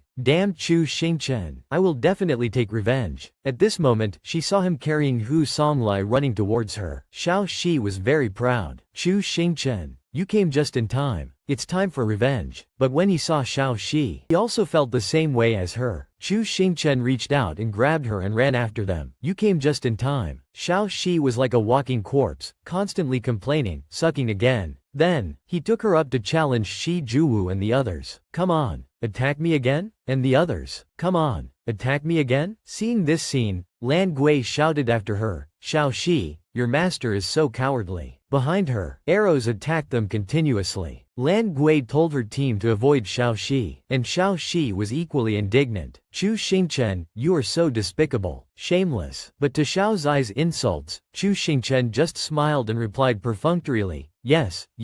He thought to himself, there is a lake in the west. There is a water spell hidden there. Let's deal with the princess first. Suddenly, Chu Xingchen found an arrow stabbed into Xiao Shi. Everyone was surprised, even Chu Xingchen. He didn't think they would really shoot Xiao Shi. Behind him, the girl was still determined to shoot at Chu Xingchen. Chu Xingchen panicked and hugged Xiao Shi in his arms. Are you really going to do it? Shi, my child. Looking back at Xiao Shi, she was looking at him with resentful eyes. Her hand still raised her middle finger. Chu Xingchen couldn't help but think to himself, what a strong hatred. Lan Gui turned around and questioned the girl in disbelief. Hey, what's wrong with you? Didn't I tell you to avoid Xiao Shi when attacking? I could have chased after her to save her. But in contrast to the impatience of the third princess, the girl was very calm. That's why we have to strike quickly and win quickly. We can't let you chase. She looked at Lan Gui and said, haven't you suffered enough from chasing blindly? With such a big gap in level, they were still able to kill 6 of our people. If we hadn't arrived in time, you would have been wiped out. Xiao Shi has lost her ability to attack or be a shield for the enemy. Although we will lose a point, we have already obtained the battle flag. We have the advantage in points. It makes the most sense to kill her. As soon as she finished speaking, she was about to leave, but she was immediately stopped by Lan Gui. Stop right there. What do you mean by, makes the most sense? What do you think Xiao Shi is? She's not a score, but our teammate. You're saying that you're going to kill her? But to her, this is a combat exercise, not a place for them to show their friendship. The person who just entered the Black Shadow camp went to chase after Chu Xingchen. Have you thought about the overall strategy? Chu Xingchen hid beside them and took a peek. A civil war. Hulu also looked out to see if we were retreating. Outside, they were arguing fiercely. The girl asked Lan Gui, what have you turned actual combat into? A game? Lan Gui shouted angrily, who's playing? Isn't it your turn to wave your hands and feet? Shi Juwu stood by and advised everyone to calm down and stop arguing. He shouted angrily, enough, stop arguing. The two of them turned to glare at him, forcing Shi Juwu to join his team. Outside, Lan Gui shouted, who do you think you are? How dare you talk to me like that? You believe I'll blow you away? Are you going to make a move? Someone interjected, Your Highness, calm down. It's not that serious. Lu Ming outside was also frustrated and holding his head. How did it turn out like this? One team started a civil war and began to slaughter each other. Why is the other team still sitting there eating melon seeds and watching the show? Then, he raised his hand and stopped the formation. That's it. Let's stop the actual combat for now. There's still a month left. I have to teach the children to understand each other first. At this moment, Lu Ming was completely stunned. The people inside the formation were also brought back to reality. Hulu looked around in confusion. Why did we suddenly come back? The formation has stopped. At this moment, Chu Xingchen turned around and saw Lu Ming lying unconscious on the ground. Vice President. A moment later, everyone was worried about him. What's wrong with the teacher? Bing Xiaoling said, overwork. Internal organs are damaged to varying degrees. Normally, it is difficult for a martial king to get sick, but the vice president is always in a state of high-intensity work. This time he definitely needs to recuperate for a while. Everyone was worried when they heard this. What should we do? There's only a month left before the competition. We're already short of teachers. The only one who can teach is sick. This time we're finished. Chu Xingchen thought of something and turned to look at Xiao Shi. She asked him in confusion, why are you looking at me? Scene change. Wu Tu did not understand Chu Xingchen's purpose. I hope to come to train the students of Wuji. Chu Xingchen's voice was full of flattery. That's right. I heard that you have been secretly training Xiao Shi during this time, so I would like to invite you. Wu Tu was in the form of a half-human, half-wolf. He didn't want to listen to the end and interrupted him. No, get lost. What are you thinking? Asking me to help humans? What's the point? Chu Xingchen looked serious. Based on the fact that the team that wins first place can go to Tangjian Valley, the current situation is that almost all the remaining Yanhu people are imprisoned in Hutong Valley, and Tangjian Valley is close to Hutong Valley. The two valleys share a defense system. If Wuji wins first place, you will be able to infiltrate our team and overcome obstacles. Infiltrate Hutong Valley and rescue your people. It's a win-win situation. I know you hate humans. Not all humans are enemies. The students of Wuji have never discriminated against Xiao Shi. He reached out and quickly pulled Xiao Shi closer, and gently poked her on the back of the neck with his fingertips, signaling to her.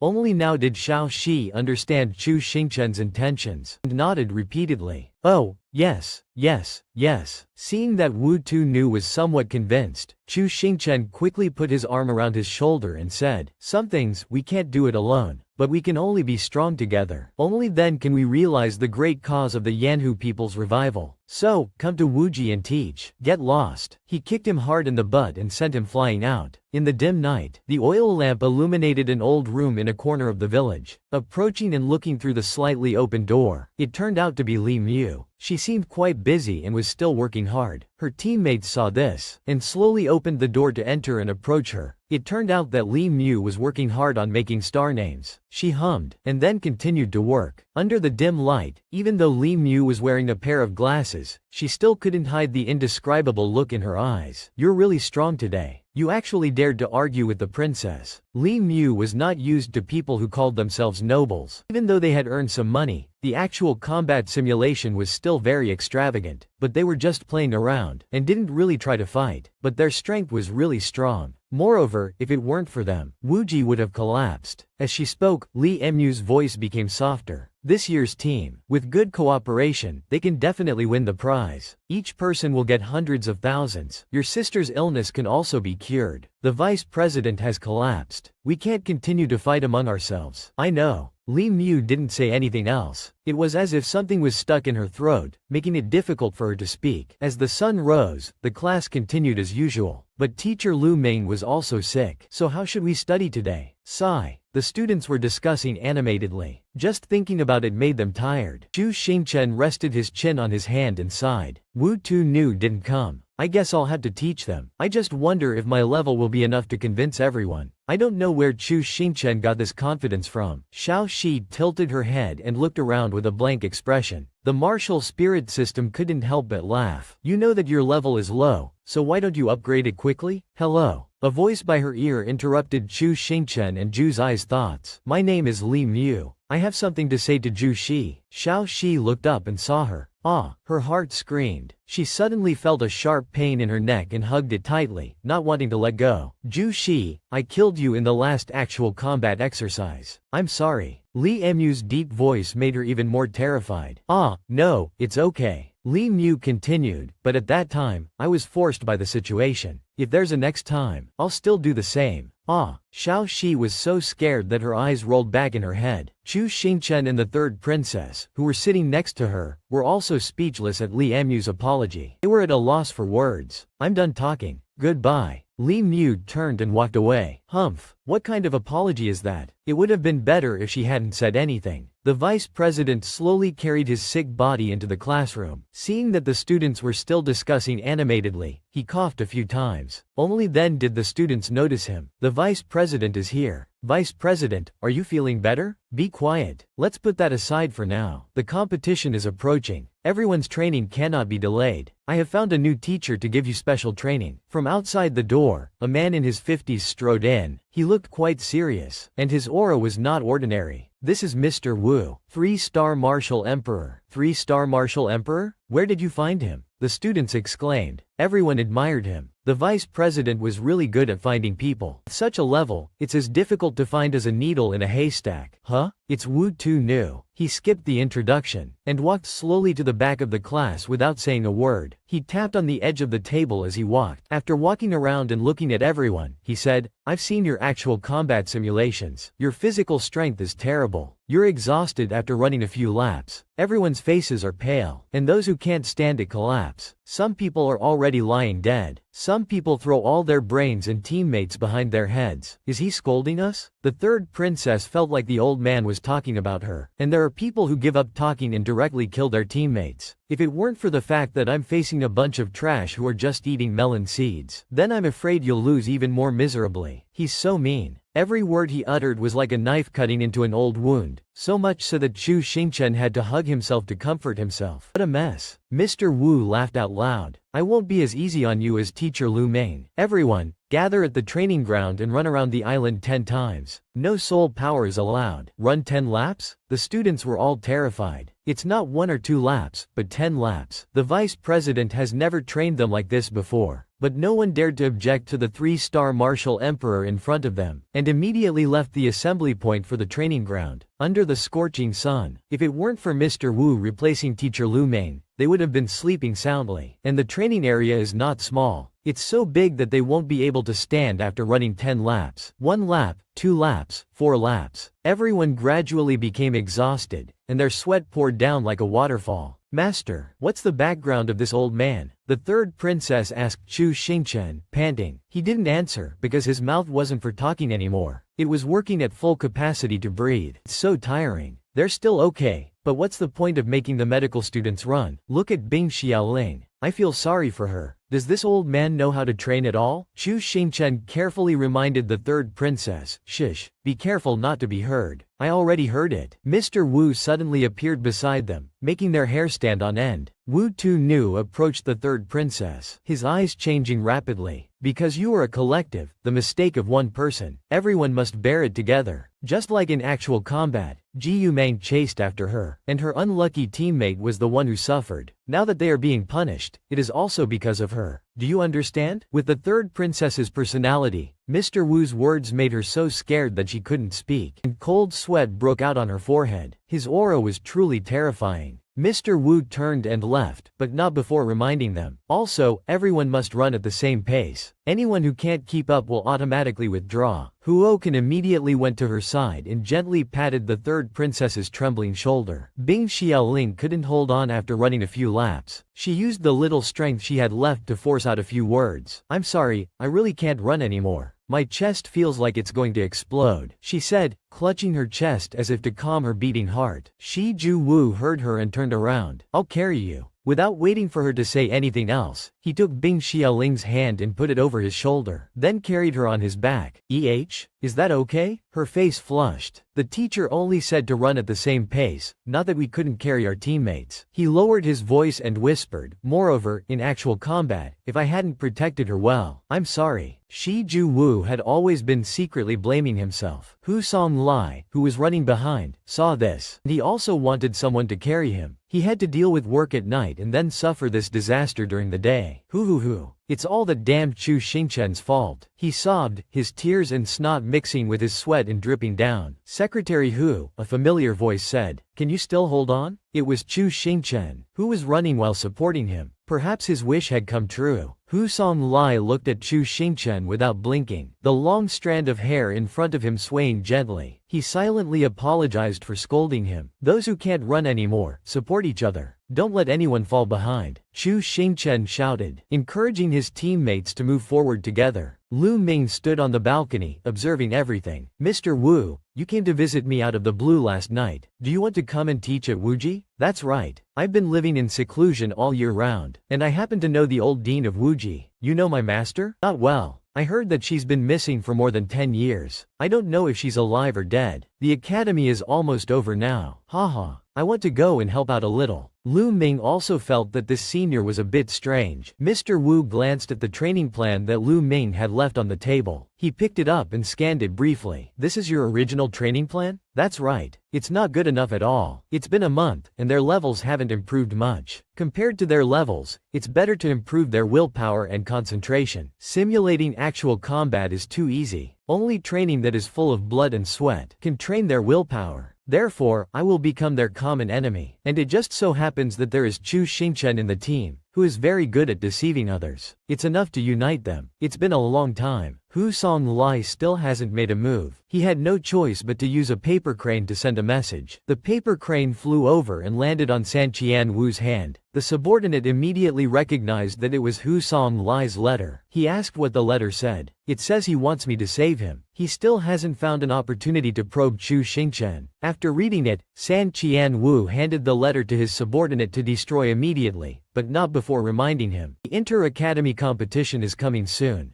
Those who have been planted can also coordinate with him. You go and make some arrangements. This year's inter-academy competition will be held in Shizi. It just so happens that Shizi City is a good place to act. Under Wu Tunu's harsh training day and night, the students of Wuji Academy have significantly improved their strength, intelligence, and teamwork. As usual, the people around them who were farming from early morning were already familiar with the loud training of the students. But why is it so quiet today? They were puzzled. Why isn't the special training team running today? We're not used to not hearing their screams during training. they suddenly realized. The competition starts in 2 days. They must have already set off for Shizi. That's right. Let's go. Let's go see them off. Everyone put down their work, tidied up their clothes, and quickly went to see the students off. At the farewell, the atmosphere was lively and cheerful. Everyone's faces were filled with joy. Shi Ju-woo, the second young master of the Shi family, was sent off by his parents early. His mother was very careful, checking each item and looking at her son. She then instructed him with concern. Shizi is very dry, so bring more moisturizer. It's a border with many swindlers, so don't run around. Ah Ling, please take care of this silly boy. In front of Bing Xiaoling, he felt embarrassed and pouted in denial. You're not silly. His mother couldn't help but laugh and tapped Shi Ju-woo on the head. If you've chosen Wuji yourself, then don't embarrass the Shi family. Your father and I will go to watch your competition then. Really? He smiled with joy. Every household sent their best wishes to the students of Wuji Academy, and no matter the outcome, they always believed in what the students would bring back. Li Mu was no exception, and her little sister also came to see her off. Sister, do your best. You will definitely win. Definitely. It's time to go. Chu Xingchen urged his classmates. Everyone, gather on the boat. Come on. Everyone shouted in waves, waving goodbye. At least make it through the team battle. Can't you say something nice? The noisy atmosphere made the people of Wuji Academy laugh. Time was running out. Lu Ming quickly activated the teleportation array. It's a teleportation array. Teleportation arrays are very expensive and are subject to control. If it weren't for the fact that the association had given them one, we wouldn't have been able to use it. The flying boat hovered in the air and slowly entered the array. Let's go, let's go. The bow of the boat pierced straight through the space of the Shizi region. It's Shizi City. The boat slowly emerged, and the students cheered. The people from the other academies had also arrived. They came on swords, so cool. Everyone from Wuji was wide-eyed. That's Qing Shan's due. Student pointed and looked in the direction he was pointing, and they were even more surprised. Qing Shan, the direction he was pointing, they were even more surprised. Qing Shan, Shizi and Shen Yu are known as the 3 great academies of Jialan. The disciples in the sect specialize in swordsmanship, and controlling objects is an introductory lesson. It's so grand. Controlling objects requires a lot of energy, and my martial spirit isn't suitable for flying. What's there to admire? This year, we're traveling by boat, which is even more impressive. As everyone was arguing about who was more impressive, the boat suddenly shook violently. Looking to the side, everyone was shocked by the extravagance of Fu Lingjie of Shen Yu. I didn't expect them to fly the entire building like that. How much soul power must it take to do that? They're really rich. Shizi City, also known as Tianhu Sha City, is located between the Jinghai and the desolate desert, half sand and half sea. The border location is an important place of exchange between Jialan and the 100 cities of Shizi. People here treat each other with integrity, and merchants come and go constantly. The black market is rampant, making it a city that is both chaotic and wealthy. This trip has been a real eye-opener for the people of Wuji Academy, and it has been well worth it. Stepping off the boat, Chu Xingchen and the students of Wuji Academy wandered around the nearby area, which was very different from Wuji. There was a variety of colors, merchants came and went constantly, and there was a dazzling array of food, supplies, and goods. Chu Xingchen was still admiring the sights when a hand came over. Engrossed in the sights when a hand reached out to him. Little brother, do you want to bet? Let's see which academy will win this year. Chu Xingchen was caught off guard and fell backward, accidentally hitting Xiao Shi in the head. I refuse to bet. Fortunately, a strange girl appeared and helped him out. They are students participating in the competition. Please don't bother them. You students have come a long way, so please forgive us for not welcoming you from afar. I am Luo Su of Shizi Academy, and I am in charge of the accommodation for this competition. Please follow me. They exclaimed in surprise. As expected of a beauty from Shizi City, she made the men of Wuji Academy stare without blinking. The kitsune's love of beauty was aroused. Xiao Zai's nose started to bleed. She's so beautiful. Alright.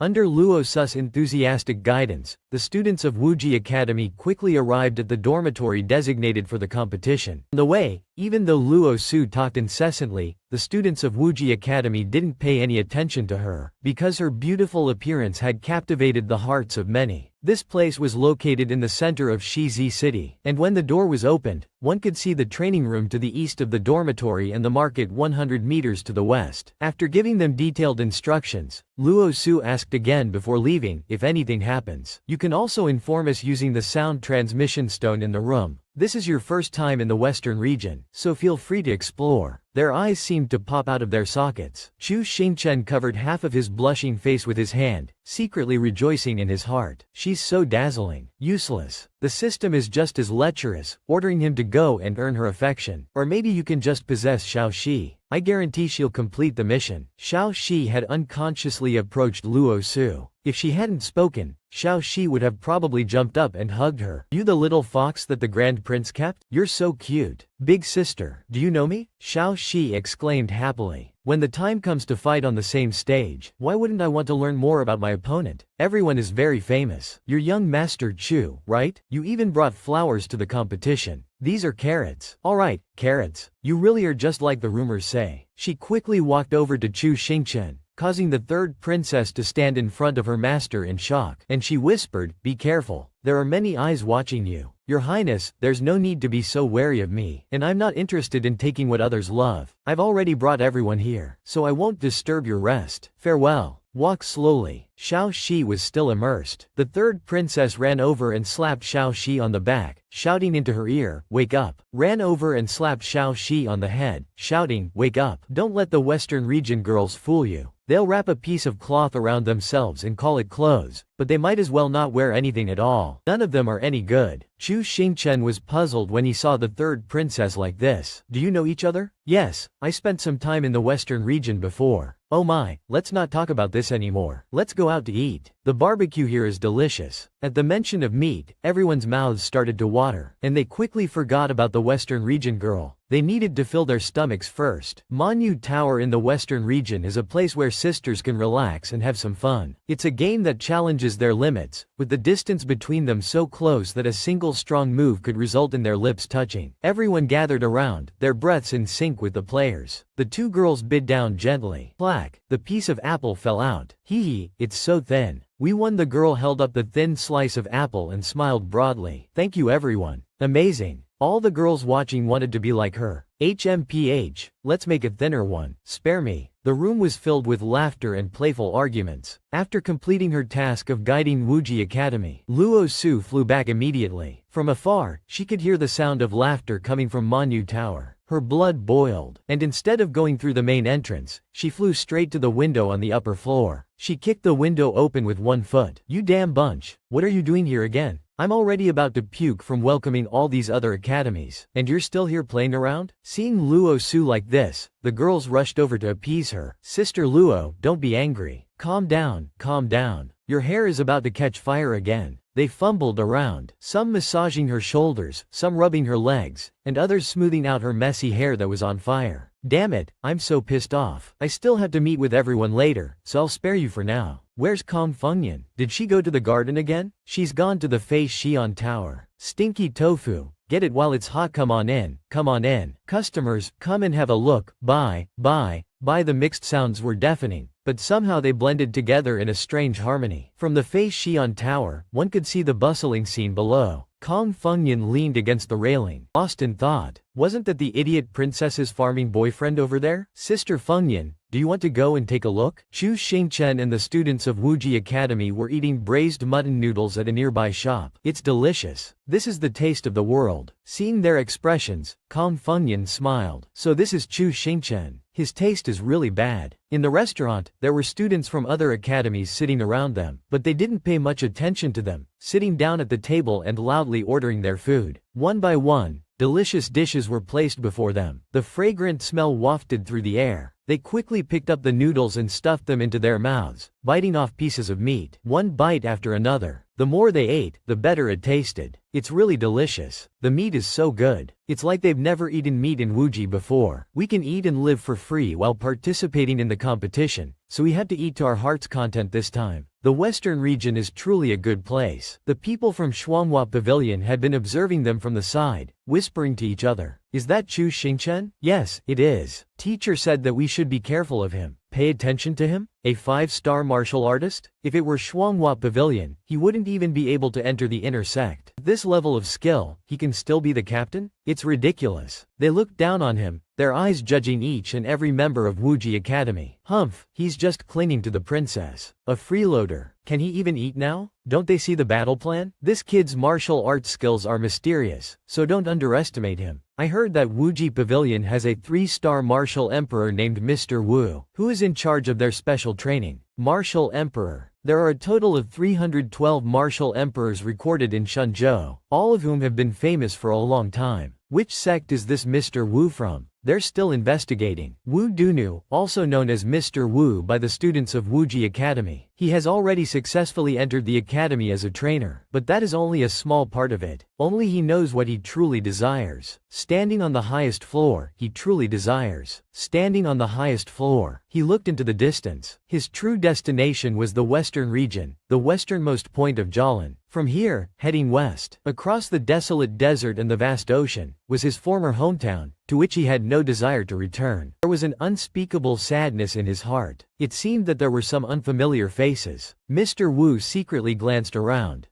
Two more martial venerables have come to watch me. Damn it, it's so annoying. 500 years ago, 3-star martial emperors were not uncommon, but now they can attract so many flies. The spiritual veins have been restored, and now the spiritual energy is no less than before, but the number of human race martial kings and above has become pitifully small. Why can't they train more experts? Senior Wu. It was Lu Ming's voice. He was holding a piece of paper in his hand and waving it. The battle arrangements are out. He signaled for Lu Ming to come into the room so that they could discuss it. There were a total of 12 team battles, each with a different theme. The 74 teams from all over Jolin drew lots to decide their opponents in the arena, with an average of 6 people in each arena. Cough, but my luck was a bit bad, and I drew an arena with 7 people. This is the battle list, everyone take a look. Mr. Wu skimmed through it. The location is the Duhun Plains, and the participants are all top experts, with only Wuji being the weakest. There are a total of 5 A-level academies in Jolin, and we have already encountered 3 of the Western Self-Academies. Qingshan Academy, Shuanghua Pavilion. How can we compete like this? The mood of the C-level Hongyun Academy is no different from that of Wuji. Don't panic for now. If we can't beat them, we can form an alliance. Go and ask the people from Yueying if they're willing to cooperate. In this kind of competition, of course we have to squeeze the soft persimmons first. Let's deal with the useless Wuji first. The next morning, one day before the competition, the people had gathered since early in the morning. They were just as excited as the contestants. They wanted to find a thrill, so they gathered in groups of 3 or 7. The more you bet, the more you win. I bet 10,000 on Qingshan. Old brother, you're so generous. Shenyue, Qingshan, Western Region. At least we won't lose money. I heard that today, an academy that couldn't be ranked was assigned to Arena 11. Arena 11 has 3 A-level teams. Ha ha ha, if they can't even be ranked, what's the point of competing? They'll be going home to grow vegetables sooner or later. Speaking of Arena 11, Wuji has something to say about it, more or less. The reception area for the contestants of the inter-academy competition. All 74 teams were present. Seizing the opportunity, Chu Xingchen used his golden eyes to glance over them. The contestants participating in this year's competition were very strong. Except for them, he didn't see any martial artists. The students from the other academies whispered to each other, "Look, that's the Wuji team, and they're all martial artists. What a pity. Have you seen their boat? Hee, a team that gives points. Free bananas." The noise was chaotic, but the students of Wuji could clearly hear every word of their mockery. Unable to control herself, the third princess flew into a rage, gritted her teeth, and turned around. "Hey, haven't you said enough behind our backs? Are you annoying? If you're good enough, say it to our faces." Shuanghua Pavilion, who was nearby, also wanted to join in the fun and chimed in, "I hope your highness the princess will calm down. After all, not everyone is like you, who likes to find a sense of superiority in such a group of useless people." The words touched the third princess's limit, and a murderous aura flashed in her eyes. "What did you say?" Fortunately, old Madame Kong happened to be walking over and stopped her in time. "Oh my, why can I smell such a strong smell of gunpowder as soon as I arrive? It's a good thing for young people to be full of energy, but it's still better to use it in the right place. Why don't you take a step back?" Old Madame Kong. The third princess bowed to her. Chu Xingchen couldn't believe that the person in front of him was the madam. "Madam." He kept repeating it a few times and then stood there blankly, doubting his life. From what the third princess knew, old Madame Kong was a peak martial emperor. The head of the Western Region Academy, whose surname was Kong and whose first name was Laofu. That's what everyone called her. It was the first time Chu Xingchen had seen someone with such a strange name. Moreover, she was actually a woman. But he has a beard. When it comes to women, you can't accept it. His beard is long and reaches to his armpits. Women with beards are very common. The third princess replied calmly. Chu Xingchen wanted to find someone who agreed with him. He turned to Shi Juwu. Normal? No. He turned to Xiao Shi again. You're really a newbie. He was speechless. His hands and feet wanted to explain, but he couldn't utter a word. Old Madame Kong stood in the center and began to announce the rules of this competition. It is forbidden to bring pills and food into the examination hall without permission. Otherwise, there are no restrictions. Each team starts with 30 points. Killing the opponent gets 1 point. Being killed by the opponent loses 1 point. Automatically giving up deducts 3 points. The competition time is 7 days. Killing the opponent will give you a certain amount of strength. Though it is said to be a defensive competition, nothing can be said for sure. Life and death are up to fate. I hope that each student will be well prepared. In addition, there are some adjustments to the competition strategy this year. That is, the Shikongjian formation will be set up in each examination hall. The entire competition will be broadcast live to everyone outside through this formation. The additional questions for each examination hall will also be changed according to the decision of the external examiner at that time. What? There's never been anything like this before. Live broadcast? The vast majority of the contestants also didn't expect the organizers to make such a big move. In this way, the 3005 will also be able to observe Chu Xingchen closely. The day of the 73rd competition has finally arrived. At Arena 11, the 7 teams had to pass through locations with increasing difficulty. The lowest was the dry wood forest with a difficulty of 3 stars, followed by the East Hook City and North Lai Cannon Fort with a difficulty increase of 1. Finally, the most difficult pass was the North Lai Fort with 5 stars. Observation deck. The 11th battle merged with the lively atmosphere of the competition. The host's voice stirred up the entire auditorium. Dear audience, hello everyone. Welcome to the once every 3 years inter-academy competition. This is the Western Region Arena. I am the host, Ben. This year's competition will be broadcast live, so even if you are not at the scene, you can still watch the game through the formation or the viewing stone. Wow! Live broadcast. That's great. People outside the arena can also watch it. My lord, hurry up. Your son is about to appear. Madam Shi was very excited, and she urged him on. This year, a powerful judging panel has been invited to ensure that the competition is fair and just. 12 examination halls, 74 academies. In the end, which 14 teams will be able to laugh until the end? Let's wait and see together. Lu Ming sat in the audience. He was worried about his students, and his heart was pounding with anxiety. He secretly cheered for his students. Come on. He believed that the students under Wu Dunu's training would go far. The name Duhun Plain came from 500 years ago. A mysterious curse erupted in the far north. The curse spread everywhere, affecting the entire northern plain. Countless creatures were eroded into Duhun. Since then, this land has had a new name, Duhun Plain. The participating teams were assigned to different locations. Shuanghua Pavilion's Wangfengling Pass, Western Region's Dry Wood Forest, Xuanqi Building's Donggu City, Yueying's Bailai Cannon Fort, Wuji's Bailai Fort, and Hongyun and Qingshan interspersed among the passes. Hongyun Academy was close to Wuji and Yueying Academy. Those students were just as cunning. The leader was young Master Chu. He led the team through the cold blizzard while complaining. Ah Chu, we just teleported and we've already encountered a blizzard. Here, we also have to divide our soul power to resist the cold. Be careful. If we encounter a soul devourer here, we're done for. He clicked his tongue. How could something so dangerous appear in the examination hall? At most it would only be some low-level Duhun. Besides, that young Master Chu had already grasped the initial positions of the other teams. Because the person in charge of the teleportation for the competition was his uncle's second son's granddaughter. As long as the money was in hand, obtaining intelligence was effortless. Let's go and destroy Wuji first, and then hide and watch them fight. Before the competition, we already greeted Yueying. It's not a surprise. We can sit back and reap the benefits. It's much easier if we have some money. Let's go. Let's go to Bailai Fort. Perhaps only Hongyun Academy knows the destination. The other academies don't know. After the Western Z Academy was assigned to the examination location by the organizers, they seemed to be very relaxed, still joking around. I caught a rabbit. Are we going to eat rabbit tonight? Don't eat rabbit. Sister Luo, is it really okay to let Sister Fengyan act alone? How can I control her? It's just a battle team. Her strength is strong anyway. Let her go wherever she wants. Kong Fengyan was happy to hear this and said goodbye. I'm going to find Wuji to play. Sister Luo was bored and didn't want to talk to her anymore. Let me touch the rabbit. Highs. Sister Luo had a headache with these children. Xiao Tuzum was fascinated with the rabbit in her hand, but she didn't expect it to be a dark spell from the Shuanghua Pavilion. They had cast a spell on the rabbit. Taking advantage of Xiao Tuzum's lack of preparation, they activated the spell, which infiltrated her body and took over her entire mind and body.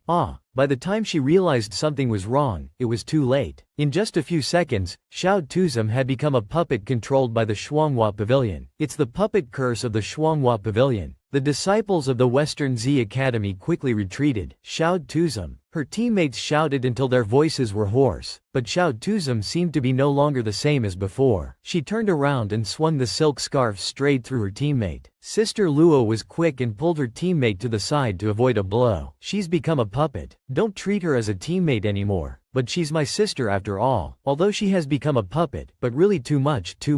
Seeing Xiao Tuzum turn into such a state, she was not reconciled. Suddenly, she became angry and her eyes were burning with anger. It's so easy to be tricked. It's so embarrassing. Wait until you come back and be punished. Martial Soul. Golden chopsticks. She used all her strength to punch Xiao Tuzum. Damn it, it's too useless. I just like to play and don't do anything. I'm going crazy. The distance from the starting point to Bailai Fort was not far, and the students of Hongyun Academy had also arrived. Is this Bailai Fort? It's so gloomy. I heard that Bailai Fort is very close to where the curse broke out. That year, no one in the fort escaped. All the people who were alive and well were eroded into Duhun. There should be a lot of Duhun here, right? Why is it so empty? Could it be that they were all killed by the contestants from the previous competition? They asked each other, but no one answered. The entire Bailai Fort was silent. This is not right. The leader thought about it and couldn't figure it out. Moreover, he didn't see a single shadow. Has Wuji already run away so quickly? It's really strange. Swish. A stranger flew past the Wuji Academy. He sensed it and turned around. Over there. Chase him. He happily ordered his companions to capture him together. Don't run. You're going to die. I've finally seen a person. My hands are a little itchy. At this moment, through a small hole in a dark corner, golden yellow pupils flashed brightly, secretly observing every move. It turned out to be Chu Xingchen. He immediately used a contact spell to send a message. All teams, pay attention. Lao Shang has already attracted the enemy here. Everyone fight on your own. Change the arrows to another place. Pay attention to hiding. Fire. The order was given, and a volley of arrows shot out, causing the Hongyun Academy to panic and run away. What's going on? There's an ambush. Hide.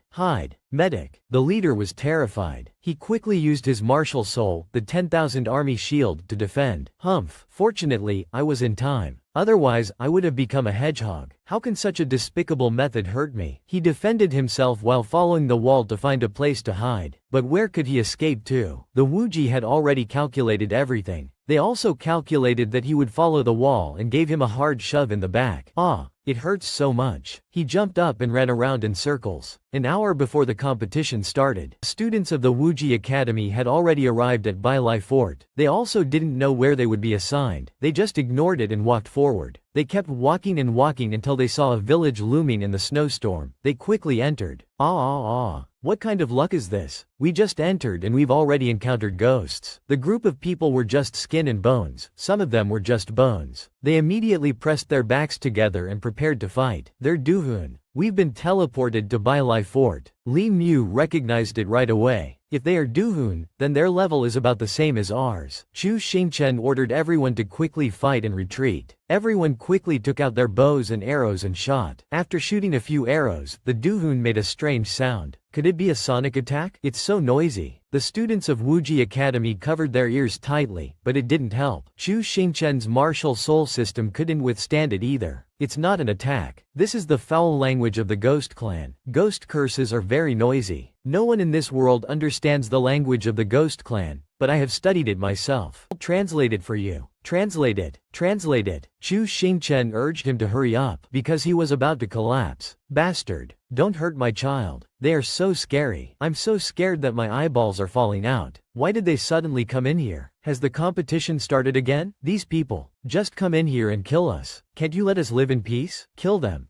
So that's what the Duhun are saying. Brother Chang, We didn't come here to kill ghosts. You translate it again. You say it yourself. I've already implanted a ghost language chip in you. He quickly tested his voice and let out a burst before it was too late. Everyone, don't misunderstand. We have no ill intentions. You can speak the ghost language? It's been a long time since anyone has understood the language of the Duhun. That's right. My name is Chu Xingchen. Just now, I was frightened by the heroes and attacked out of self-defense. I didn't mean to offend you. I still hope that everyone will forgive me. Besides, we didn't come here to kill, but to help everyone. Seeing Chu Xingchen speaking a strange language, the students of Wuji Academy didn't expect him to understand and speak it. Everyone looked at him with surprise. Help? The Duhun asked suspiciously. That's right. I understand the ghost language. I feel that everyone is not really crazy and scary. But the other teams don't help us. They just kill the Duhun. You should know the rules of the competition. Killing everyone is of no benefit to us. Why don't we join forces to deal with the other teams that come here? That's a good idea. But you're not lying to us, Duhun, are you? This time, Chu Xingchen used his honor to guarantee it. I've never lied to anyone. I guarantee it in the name of my brotherhood, right? He patted Shi Ke-Wu's chest. He looked at him blankly. Although he didn't understand what Chu Xingchen was talking about, he still cooperated. He nodded repeatedly and said, "Ah, that's right. Brother Chu is right." Huh? Looking at Shi Ke-Wu's expression, he seemed to be honest.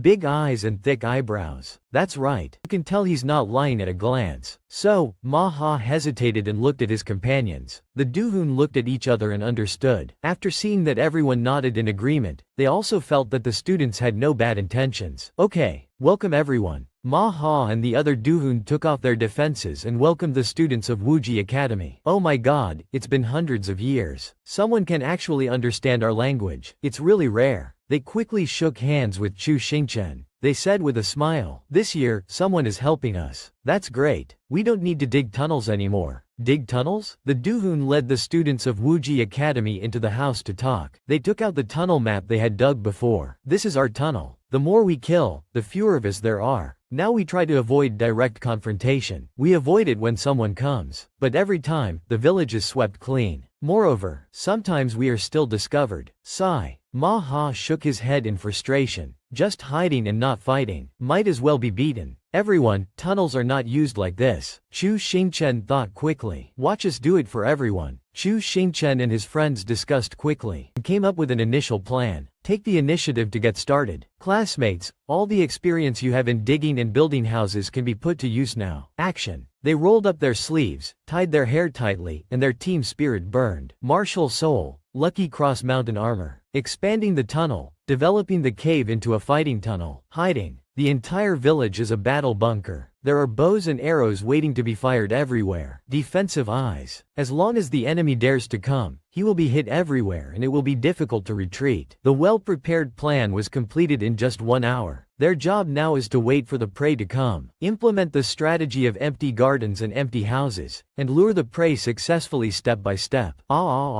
Young Master Chu. So mean. Sneak attack. He screamed like a pig being stabbed. Disperse. Hide quickly. Protect the medical master. Go to the shelter.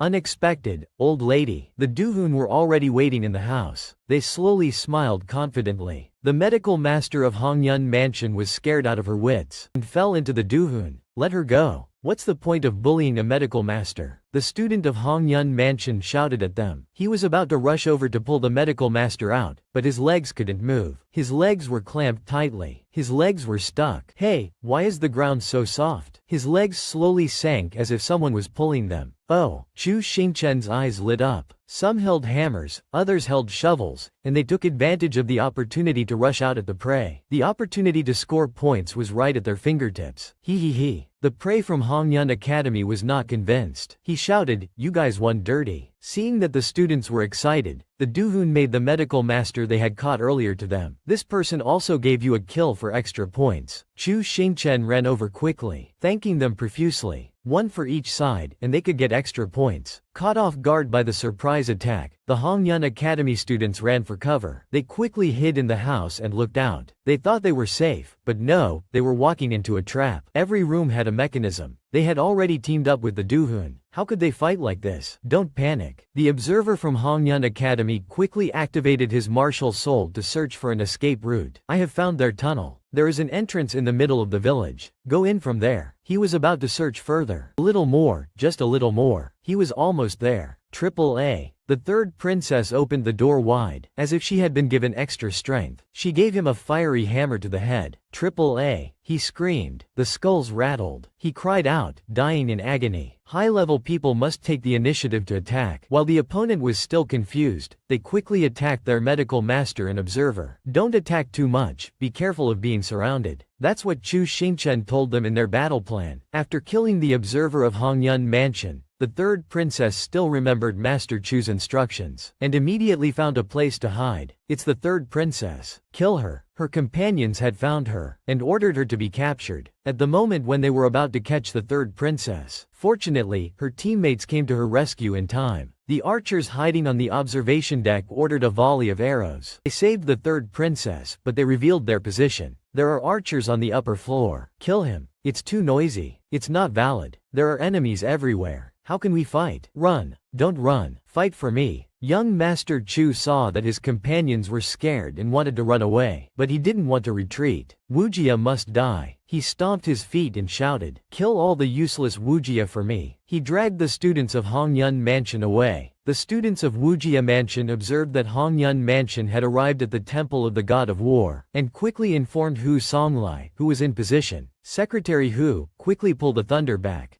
Detonate. He arranged the talismans in a circle and detonated them with a powerful blow. It spread in a zigzag pattern, surrounding the students of Hongyun Mansion from all sides. Detonating talismans. When they realized it, it was too late. Took a full blast of the explosion. Young Master Chu, the situation is unfavorable. Why don't we retreat first? Useless. No retreat. Whoever retreats, I will kill him. He raised his neck and cursed at his companions. See the light? Run. Ridiculous. As if I'm really afraid of them. Use the item control for me. Directly attack the ground. They like to dig tunnels, so let them all die in there. Bury them alive. Young Master Chu flew up a few feet and activated his martial soul. Grandmaster technique, 10,000 army thunder. Cough. He launched a preemptive strike, blowing up the hiding place of the Wujia Mansion students. They didn't have time to escape. Triple A. My room. Everyone, hurry into the tunnel. The students ran together. Triple A. Young Master Chu fought like a madman on the ground, trying to collapse their tunnel. It's about to collapse. Chu Xingchen shouted while contacting everyone to tell them not to panic. The medical master saved the wounded and used the second plan. Before the battle, Powerful had set up 17 contingency plans. Attacking methods aimed at the enemy's abilities. Plan 2. Dealing with the explosion. When the tunnel was built, it was filled with vines and had a solid structure. Everyone, transfer your soul power to the vines. Martial master technique, assimilation. The vines grew larger and attached themselves to the top of the tunnel, supporting it for a while. Their level is higher than ours. Assimilation won't hold up for long. I understand. Chu Xingchen ordered the talisman formation to seize the time. Hurry up, hurry up. Everyone urged Hu Songlai. If you don't finish drawing, you'll have more work to do. Hoo. He worked hard to draw quickly, his hands and feet working at full capacity. He was already afraid of work. Don't add any more. He was afraid. The grand formation requires preparation time. It's done. Hu Songlai activated the formation. What is this? Young Master Chu and the students of Hongyun Mansion were confused. Triple A. What's going on? It's like something invisible is pressing down on them. Why did they fall? It's item control calm order formation. This area can't be controlled anymore. Before he could finish digesting it, the vines quietly slipped through the cracks, feeling their way around and quickly wrapping themselves around them, pulling them close to the ground. They wanted to resist, but they couldn't. The more they moved, the tighter the vines held on. Finally, as if their strength had been drained, they surrendered with their hands folded. Everyone in the stands witnessed it all. Dear audience, what a surprise. Hongyun was actually defeated by Wujia. Nonsense. Damn it, Hongyun is useless. I bet everything on you. Is it real or fake? The level doesn't count. Wujia fought beautifully. The tactics were very eye-catching. Li Mu's talent has been noticed by a few other clans. What's the name of that ordinary archer. Check it out. See if she's willing to give her all to our clan. Why does the light sword look so stupid? If she's willing to contribute to our clan, why does the light sword look so stupid? And even pouting. Report, report. The other side cheated. Our Hongyun has not yet performed its full potential. The entire audience was in an uproar. The master of the Hongyun mansion students stood up, pointing and pointing. That Chu Xingchen. He controlled the Du Hun to cheat. Wu Dunu shook his head. Which competition rule says that you can't connect with the soul ghost in the examination hall? Report, you dry monkey. Speaking of cheating, I'm also quite curious. Why did your students come to Bailai Fort? Ni hit the nail on the head. He was so embarrassed that his face turned red. Ignore you. Slandering people. What are they doing? The students of Wujia Mansion and Du Hun gathered together. It seems like they are discussing something. Bang! Ma Ha fell to the ground with a thud, tears streaming down his face. Oh my god, my house is all destroyed. I'm so miserable. Chu Xingchen appeared out of nowhere. Why don't you find the Wujia repair team? The Wujia repair team? The immortal repair team? Building a house only takes an incense stick, and it's very durable. That's right. I can't knock it down even if I hit my head. Ouch. The acting is so good. The cooperation is smooth and harmonious, both in the competition and in real life. Everyone in the world saw that advertisement, but this group of people actually advertised in the middle of the match. Crazy. What kind of academy is Wujia? This move by the students left the two teachers, Lu Ming and Wu Xian, speechless, covering their faces with their hands in shame. Thanks to the formation, Tam Tianwu saw every word. Chu Xingchen's actions. He turned to whisper to his subordinates. What is he plotting? I guess only he knows best. Clean up this mess. Don't let the old folks do it. Chu Xingchen assigned the work. Each person took a position and quickly cleaned up. Everyone worked hard. Bailai Fort was in ruins, but they had defeated Hongyun Academy, which could be considered a small achievement. With Wujia's expertise in construction, the houses were rebuilt in the blink of an eye. As if to make amends, the old folks had completely let down their guard, gradually opening up to these children. In the past, we built everything ourselves, but this year, someone came to help. What a good bunch of kids. They smiled and praised the students of Wujia Mansion. While they were cleaning up, they found something strange buried under the rubble. With his curious nature, Chu Xingchen picked it up and brushed off the dust. He slowly opened it. A painting. The painting was of a young girl. Oh, isn't this Ma Ha's previous painting? Before she became what she is now, she was a lively and energetic young girl, loved by everyone around her. Whenever someone asked about her, her mother would proudly say, "That's my daughter. She's old enough to get married." So people who came to visit would exclaim, "Oh my god, your daughter is so beautiful. Leave it to my Zhang." And the young people will be lining up to ask for her hand in marriage. That would be a lot of work for you. Her mother also wanted to find her a good match. Ma Ha, that was her name before. She also had a younger brother. The little boy was very clever. He always followed his sister around. Both of them were well behaved and polite. Hey Ma Ha. Ah, father. Father is back. Yes, the village hunting team caught a lot of things. You brought along Da Mao and Mao, and your younger brother. Take these things to the northernmost part of Wangcheng. Yes, father. She happily prepared to set off the next day. The two sisters got up early and hurriedly loaded the luggage onto the carriage. After tidying everything up, she put up a curtain around it and tied it down with a few more ropes. When she saw that everything was ready, she and her younger brother ate a few cakes to fill their stomachs and took a bag of dry food for the journey. At this point in time, Ma Ha was 500 years old. It was a dark time. If the curse hadn't happened then, perhaps 500 years ago, Bailai Fort. Sister, how big is Wangcheng? That's right. This is your first time here, right? Even from this far away, you can see it. How big do you think it is? It's the most prosperous place in the northern divine continent. The power that our Bailai Fort has served for generations. A sect built by countless puppet masters. I heard that our young city lord has already reached the martial emperor level. He can turn everything into puppets with just a wave of his hand. He's a force to be reckoned with in the cultivation world. That's so cool. Her younger brother also wanted to become a puppet master. Ma Ha laughed and teased him. Dream on. You don't have the talent. Why do you look down on me? Then I curse you to never get married. I'll steal your painting from the matchmaker, Zhang, and then I'll use it as toilet paper. Ma Ha was silent. She wanted to knock her little brother's head off. Your painting, and you dare to use it as toilet paper? You little brat. You're rebelling? A terrifying aura swept past them, and the two sisters were startled. Her younger brother quickly saw a faint red-black light ahead, accompanied by a chilling sensation. It flared up like a burning flame. Sister, the northernmost part of Wangcheng is on fire. Shut up. It's on fire, and you can still be so calm? The light was enveloped by something invisible. It grew larger and larger, and then turned completely black and smelly. Boom! It shot into the sky in a series of tiny explosions. New kind of fireworks? Ma Ha still didn't realize the seriousness of the situation. Cough, cough, cough. Cough, cough, cough, cough. Her younger brother's persistent coughing made her notice.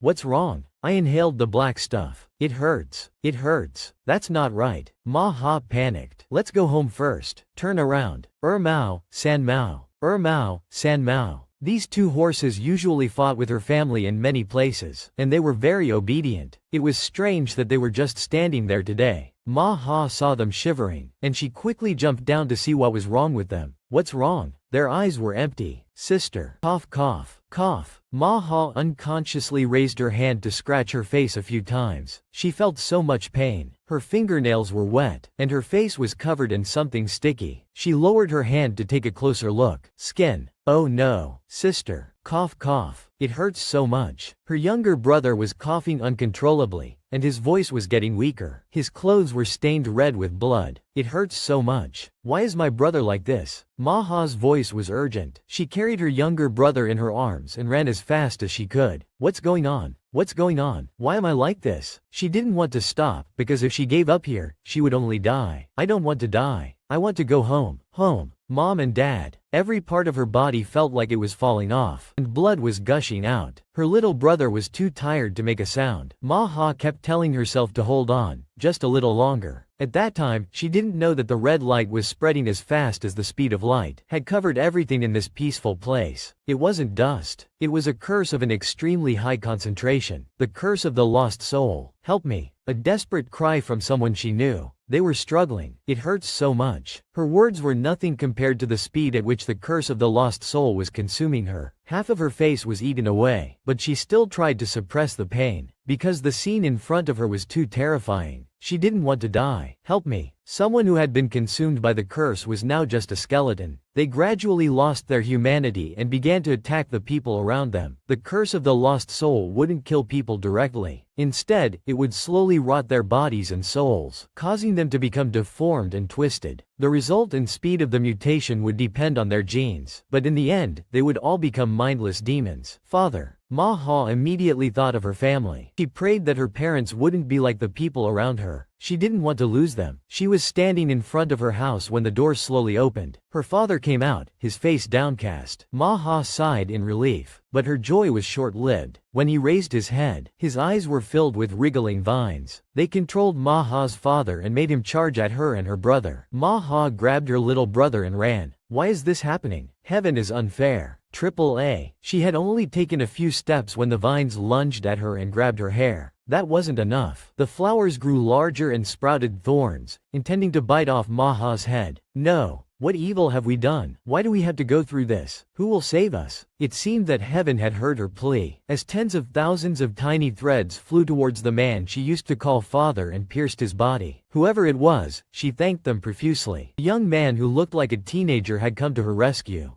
Don't harbor any resentment in your heart, or it will increase the speed at which the curse consumes you. Who are you? It will end soon. Everyone's curse has a certain amount. The remaining curse on you has now been transferred to the puppet that will bear the curse. Really? Ma Ha no longer felt any pain. The curse will no longer gnaw at you, but the parts that have been consumed cannot be reversed. Those people have lost their humanity. We can only kill them. Let's go. Ah, thank you, benefactor. Are you the puppet master from the northernmost part of Wangcheng? Are you the young city lord? I am not your benefactor. The benefactor just left. Thanks to him, although we have become lost souls, we have retained our sanity. We have become like this. And Ma Ha and the others didn't dare to go outside, so we continued to live here.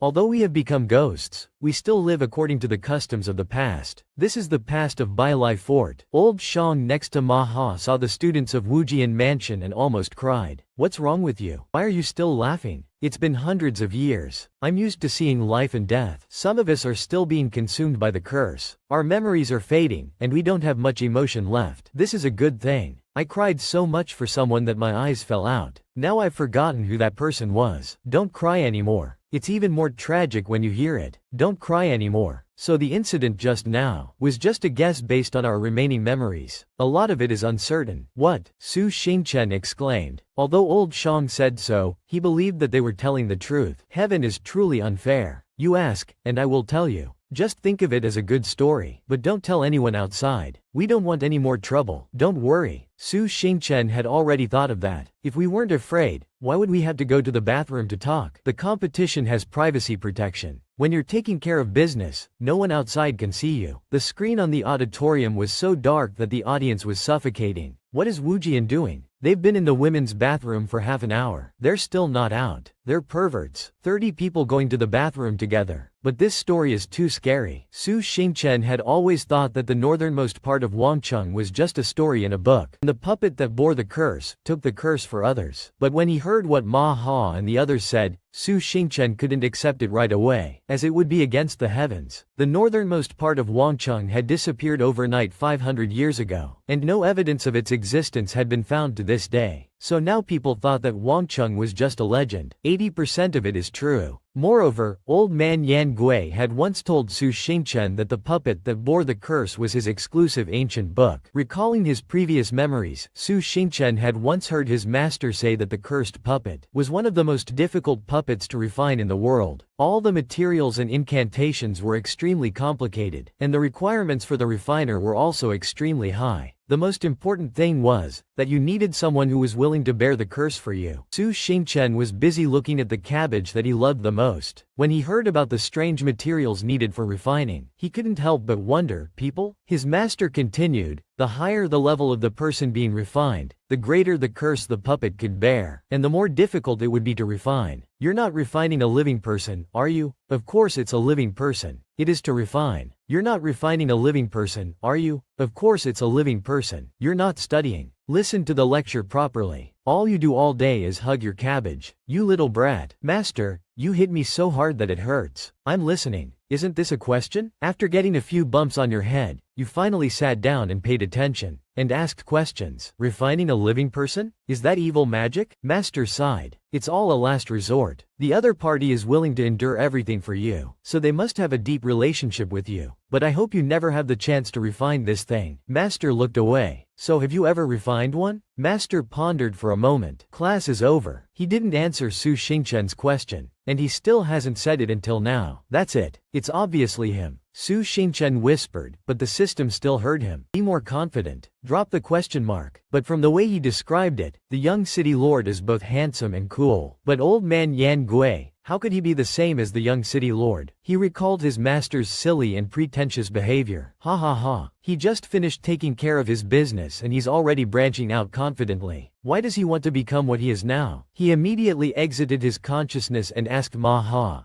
do you know what happened to the young city lord? Perhaps he went to save others. This secret realm is only a small part of the Duhun Plains. To find out what happened that year, you have to investigate in the northern God province. At the same time, the ground of Arena 11 trembled. The voice of the MC in the stands rang out. Attention, contestants from Arena 11. The arena now has an additional exam, the Eternal Poison Ring. The West Self-Study Academy heard the announcement. They didn't expect the additional exam to be added so quickly. Fighting the Frost Flower Pavilion requires time, but now the poison is spreading outside the safe zone. Are they trying to make things difficult for each other? You can die if you stay in the poison ring for more than 15 minutes. The poison has now begun to spread from the edge of the arena. Contestants, please move to the safe zone. No way. Run away from the poison? The other academies were all surprised by the additional exam. They had to be on guard against the other academies and at the same time, they had to race against time to escape the poison ring. Mysterious Qi Tower. Their strength is not ordinary. Moreover, they are the minions of the 3005. When the young lady of the mysterious Qi Tower heard the announcement of the additional exam, she was not very surprised. It seems that this is the arrangement of Lord Tianwu.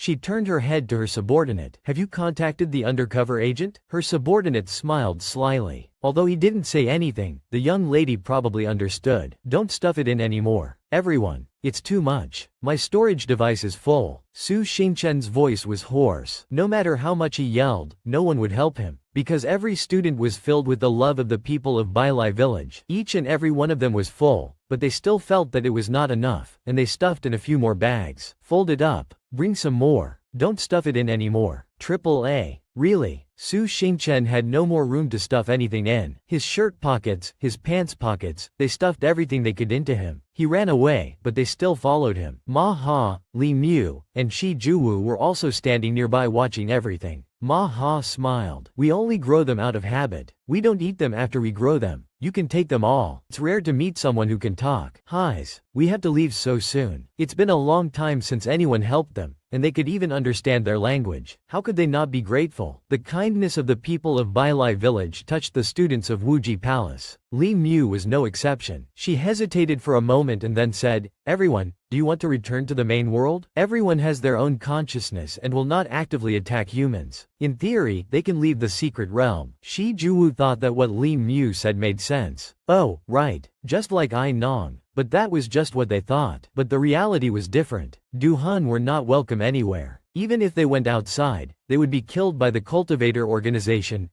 They would be killed by the cultivator organization. They are more ruthless than the students. Ma Ha's face was also sewn up by them, so it's better to stay here. Highs. To tell you the truth, it would be great if everyone was like the students of Wuji Palace. Now that there is a tunnel here, we will definitely live a better life in the future. Whether we are human or ghost, we must look to the future. Don't worry about us. Ma Ha's mouth was busy talking, but his hands were always quickly filling Li Mu and Shi Juwu with things. After seeing that they had enough food, the people of Bailai village quickly bid them farewell. The poison is coming. You guys run quickly. Good luck. Both sides were reluctant to say goodbye. Everyone had a little bit of sadness in their hearts. This was an unforgettable meeting, but because of the competition, they quickly said goodbye to the people of Bailai village and set off with their luggage. The eternal poison ring, even if you hide underground, you can't escape. It was obvious that this question was aimed at Wuji. The safe zone was a plain with no cover. They could only quickly run and hide in the forest to the west. Fortunately, Wuji's specialty was running. The group ran through the cold snowstorm one after another. The snow was so heavy that it was hard to see. They had been running for almost 3 hours. Strange. Logically speaking, they should be almost at the forest by now. Why can't I see a single tree? A voice rang out in his ear. Instructor, are we running the wrong way? Su Xingchen replied as usual. Probably not. Su Xingchen noticed that something was wrong. He remembered that none of his teammates had this voice. He was shocked. He took a closer look. Ai Nong. Why is he here? Where are his teammates? Instructor, I missed you so much. I finally found you. Ai Nong was overjoyed. His mouth kept chattering. We have grown a new variety of sweet potatoes. They are very delicious. Hey, I'll bring it to you to see. The other Ai Nongs were also here. They surrounded Su Xingchen. It's the instructor. The instructor is back. Su Xingchen couldn't believe his eyes. He looked around in a panic. Just now, there was still a dense snowstorm with no direction. But now, in front of him was a red city wall, full of celebratory flowers. Damn. Only then did he realize that he had already entered the illusion. No way. When did I get hit? Where are the others? He shouted. Old man. Old Shi. Little Shi. Brother Chang. Brother Chang. No one answered. From somewhere, a hand gently touched Su Xingchen's shoulder, making him shudder. Instructor, you're back. What the hell is this? He was petrified on the spot.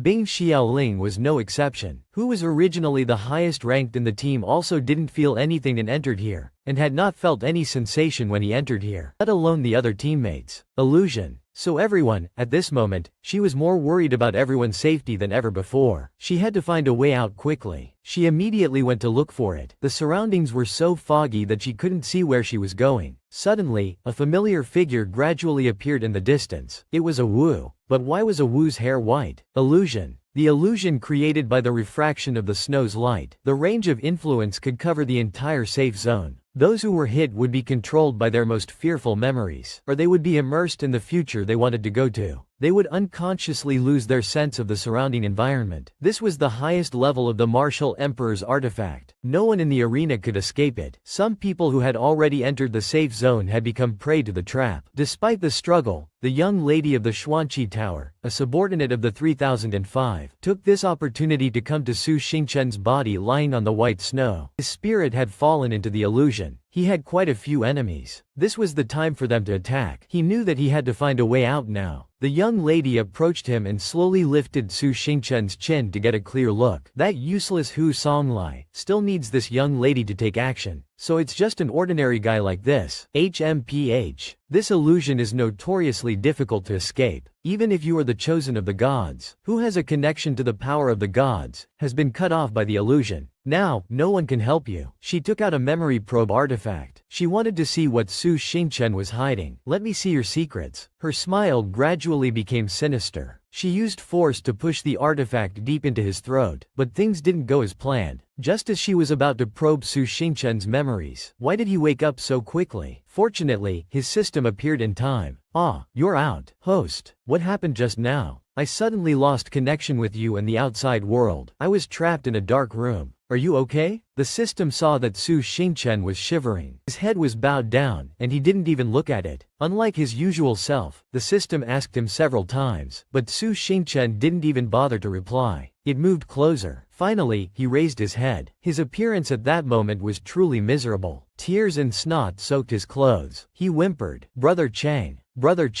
you bastard. Where did you go just now? Ah, I called my throat hoarse, but you didn't come out to help me. You, don't cry. The system tried to persuade him, but it didn't work. The entire scene was shown on the screen of the stands. Ah, he broke the illusion so quickly. He's amazing. Who is this person? The audience applauded. That's good. But a man, why is he crying like this? I feel so sorry for him. We've only been apart for a while, but it feels like 100 years. Su Xingchen seemed to have been holding back his grievances for a long time, and now that he's reunited, he's pouring his heart out. I met that pockmarked face in the illusion, that bastard. He destroyed a Bai in front of me. He destroyed me in front of a Bai. An illusion? No. Normally, even if you fall into a coma or an illusion, the martial spirit system will not enter the darkroom. This is not a simple illusion. The system explained slowly. Could it be? So this is an advanced artifact that can even separate us? Those are fake systems. They have concealed their auras, and they were prepared. It's them again. Su Xingchen hurriedly wiped away his tears and looked around. Where did everyone go? Near him, there were only Xiao Shi and Hu Lu. He tried everything he could, but he couldn't wake them up. Xiao Shi, Hu Lu. Why are there only the two of them? After entering the illusion, they may run around unconsciously, and the others will run away. Ordinary people will not wake up so easily. Let's find everyone first, the system said. Hearing this, Su Xingchen put Xiao Shi in the basket on his back and tied Hu Lu with a nearby rope. Now we should go find Hu Songlai first. We all have his spell on us. When I first woke up, I vaguely saw a head shaking back and forth. Was it my hallucination? It wasn't a hallucination, but the young lady of the Xuanqi Tower. After Su Xingchen vaguely woke up from the illusion, he gave her a gift that she would probably never forget. It was so spicy, but there was nothing she could do about it. She could only secretly hide nearby. The more she thought about it, the angrier she got. Not only did she fail to probe Su Xingchen, but now she was carrying his masterpiece. For a clean freak, keeping quiet was not her way of doing things. But for the sake of the long-term plan, she had to grit her teeth and endure it. Among the students of the Wujian mansion, up to this point, only Su Xingchen had escaped the illusion. Bing Xiaoling was the strongest in the team, but she still couldn't get out. She was still struggling with what was happening. Why is your hair so white? Why are you crying? Shi Juwu kept crying in front of her. He said something, but she didn't understand. Is there something hidden? Ah Wu, what's wrong? Wu wiped Bing Xiaoling's eyes with his hand. Wu wiped Bing Xiaoling's eyes with his hand. You should wake up now. She suddenly woke up from the illusion, so she had returned to reality. She couldn't believe that she had broken the illusion. The illusion was so strange. Wu, the person sitting next to her, was the real Wu, but his spirit was still lost in the illusion.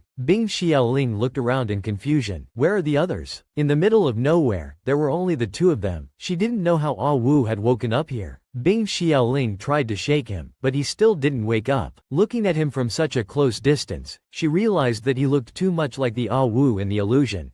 Red hair is still a bit better. Really, why is there such an illusion? She couldn't understand it. A figure flashed by and attacked Bing Xiaoling and Wu in a flash. Although she was a physician, her body had become much more agile after the training. She quickly defended herself and managed to block the stranger's consecutive attacks. Who is it? The stranger and his companions jumped down from above. You broke the illusion so quickly. You're really amazing. Unfortunately, you're a physician. You're going to die. Seeing that the situation was not good, Bing Xiaoling immediately hugged Ah Wu and turned around. She used her body to shield him, but human strength is limited. She had just escaped from the illusion, and her strength had not fully recovered. She turned around, used her defensive shield as a cover, and hugged Ah Wu as she desperately tried to escape. You want to run? Very well. The leader of the strangers attacked consecutively. He chased after them, and attacked them repeatedly in the air. He was determined to kill them. You can still run so fast while carrying that guy? I'm almost touched. Attacking a physician who can only take a beating is not interesting at all. Bring out the Guangming sword, and give me a kiss. I'll spare your life. How about that? Perhaps he had never looked in a mirror, because his appearance was so hideous. He had no chance. Why would Bing Xiaoling even look at him, let alone touch him? It's not that easy. Bing Xiaoling ignored him and focused on escaping. They were as persistent as leeches, and their attacks were so relentless that Bing Xiaoling had no time to rest. Running forever was not a good strategy, so she gathered her strength and released her shield as countless small blades. That should keep them at bay for a while. The shield split into many small blades, which were immediately fired, and flew towards them. The unexpected counterattack caught them off guard, and they fell to the ground. Wow! Is this the attack technique of a physician? Using a shield as a blade? So a physician can actually run and attack an opponent of the same level at the same time. As expected of the granddaughter of the Shui family, the entire audience gasped, impressed by the physician's unprecedented counterattack. Granddaughter of the Shui family. The entire audience gasped in awe of the unprecedented counterattack from a physician. Xiaoling's grandmother, who was a judge in the competition, had witnessed everything. Ah Ling was not good at these things before. It seems that she has learned a lot in Wujian. The strangers were furious. With their strength, they were actually being held back by a seemingly harmless physician. Damn it, a physician with so many tricks. I'm going to play with you to the end. The stranger went crazy. His companions had a quick idea. They put the props on Shi Juwu first, so that it would be harder for her to escape. Don't let her escape. The illusion is limited in time, and it will be difficult for him to do anything when he wakes up. The stranger took out a prop from his pocket that could interfere with objects. The prop turned into dust and disappeared, freezing everything within a close radius. What's going on? What kind of spell is this? I can't touch anything, and I can't escape. Bing Xiaoling's whole body was stiff, and she could barely move. This feeling. It's the same as the move that the examinee used earlier. The stranger saw that she had been hit, and immediately rushed over. He delivered a surprise attack, and Bing Xiaoling fell headfirst to the ground. Go down. Cough. Her forehead was covered in blood, and the stranger smiled with satisfaction. You're still protecting him like this? You're really loyal. It's a pity that you can hardly save your own life. At this point, Bing Xiaoling still used her own body to protect Ah Wu. She closed her eyes and did not fight back. Perhaps Bing Xiaoling's sincerity woke Shi Juwu up from the illusion. He opened his eyes and instinctively used the Guangming sword to block a fatal blow. Ah Wu Bing Xiaoling was overjoyed and forgot about the bleeding wound on her forehead. Hearing Xiaoling's call, Ah Wu looked down. He was most concerned about the blood that was continuously flowing from her forehead. Like an enraged bull, he quickly found a safe place and laid Xiaoling down. 1.2. He had to kill them. They fell one after another. That was not enough for what they had done to Xiaoling, so he aimed for the leader. His aura frightened the strangers nearby, and they started to sweat. Oh my god. He woke up so quickly. Don't panic. The leader retreated, using his companions as shields. He took out the prop, alienation. He laughed out loud, thinking that 2 hands could hardly match 4. You came at the right time, and you walked right into the trap. Shi Juwu activated his martial spirit, the martial master's light of wrath and violence phoenix. A powerful force radiated, although the way he cast the spell was a bit awkward. No blind spots, unstable above and below. Damn. Do Yinan saw that Ah Wu was difficult to deal with, so he changed his target. He aimed at Bing Xiaoling, who was protecting Ah Wu. Damn woman. You're ruining my plans. Ah Wu threw his sword at him. Don't even think about touching her, not even a single hair. Run first. Seeing that Shi Juwu was not easy to defeat, his subordinates carried the injured leader and ran away. Don't even think about running. He hasn't had enough yet, and he chased after them. Bing Xiaoling saw this and stopped him. Ah Wu, don't chase them anymore. Hearing Ah Ling's words, he stopped chasing. Come to think of it, these people are really strange. How could they locate us so accurately? Bing Xiaoling's suspicion was not wrong. Hu Songlai. It's him, the spy of the 3005. Because of him, the whereabouts of all the students of Wujian Mansion were known to the enemy. At this moment, he was lying on the ground and enjoying the pleasure that he had brought to Su Xingchen and his teammates. The cold snowflakes fell on his face, and it was very cold. It was not just snow, it was freedom. It was the sweet air. Su Xingchen was under the illusion, and the other three evil people were also under the illusion. They will be dealt with soon. Now we just need to wait for our companions to confirm Su Xingchen's identity, and my mission will be considered complete. I'm about to transform. The mission of the undercover agent is over. I will ask for a long leave. I want to go on vacation in Yang country. He built a snowman, imagining that it was Su Xingchen. He kicked it to pieces and scattered it on the snow. Go to hell, Su Xingchen.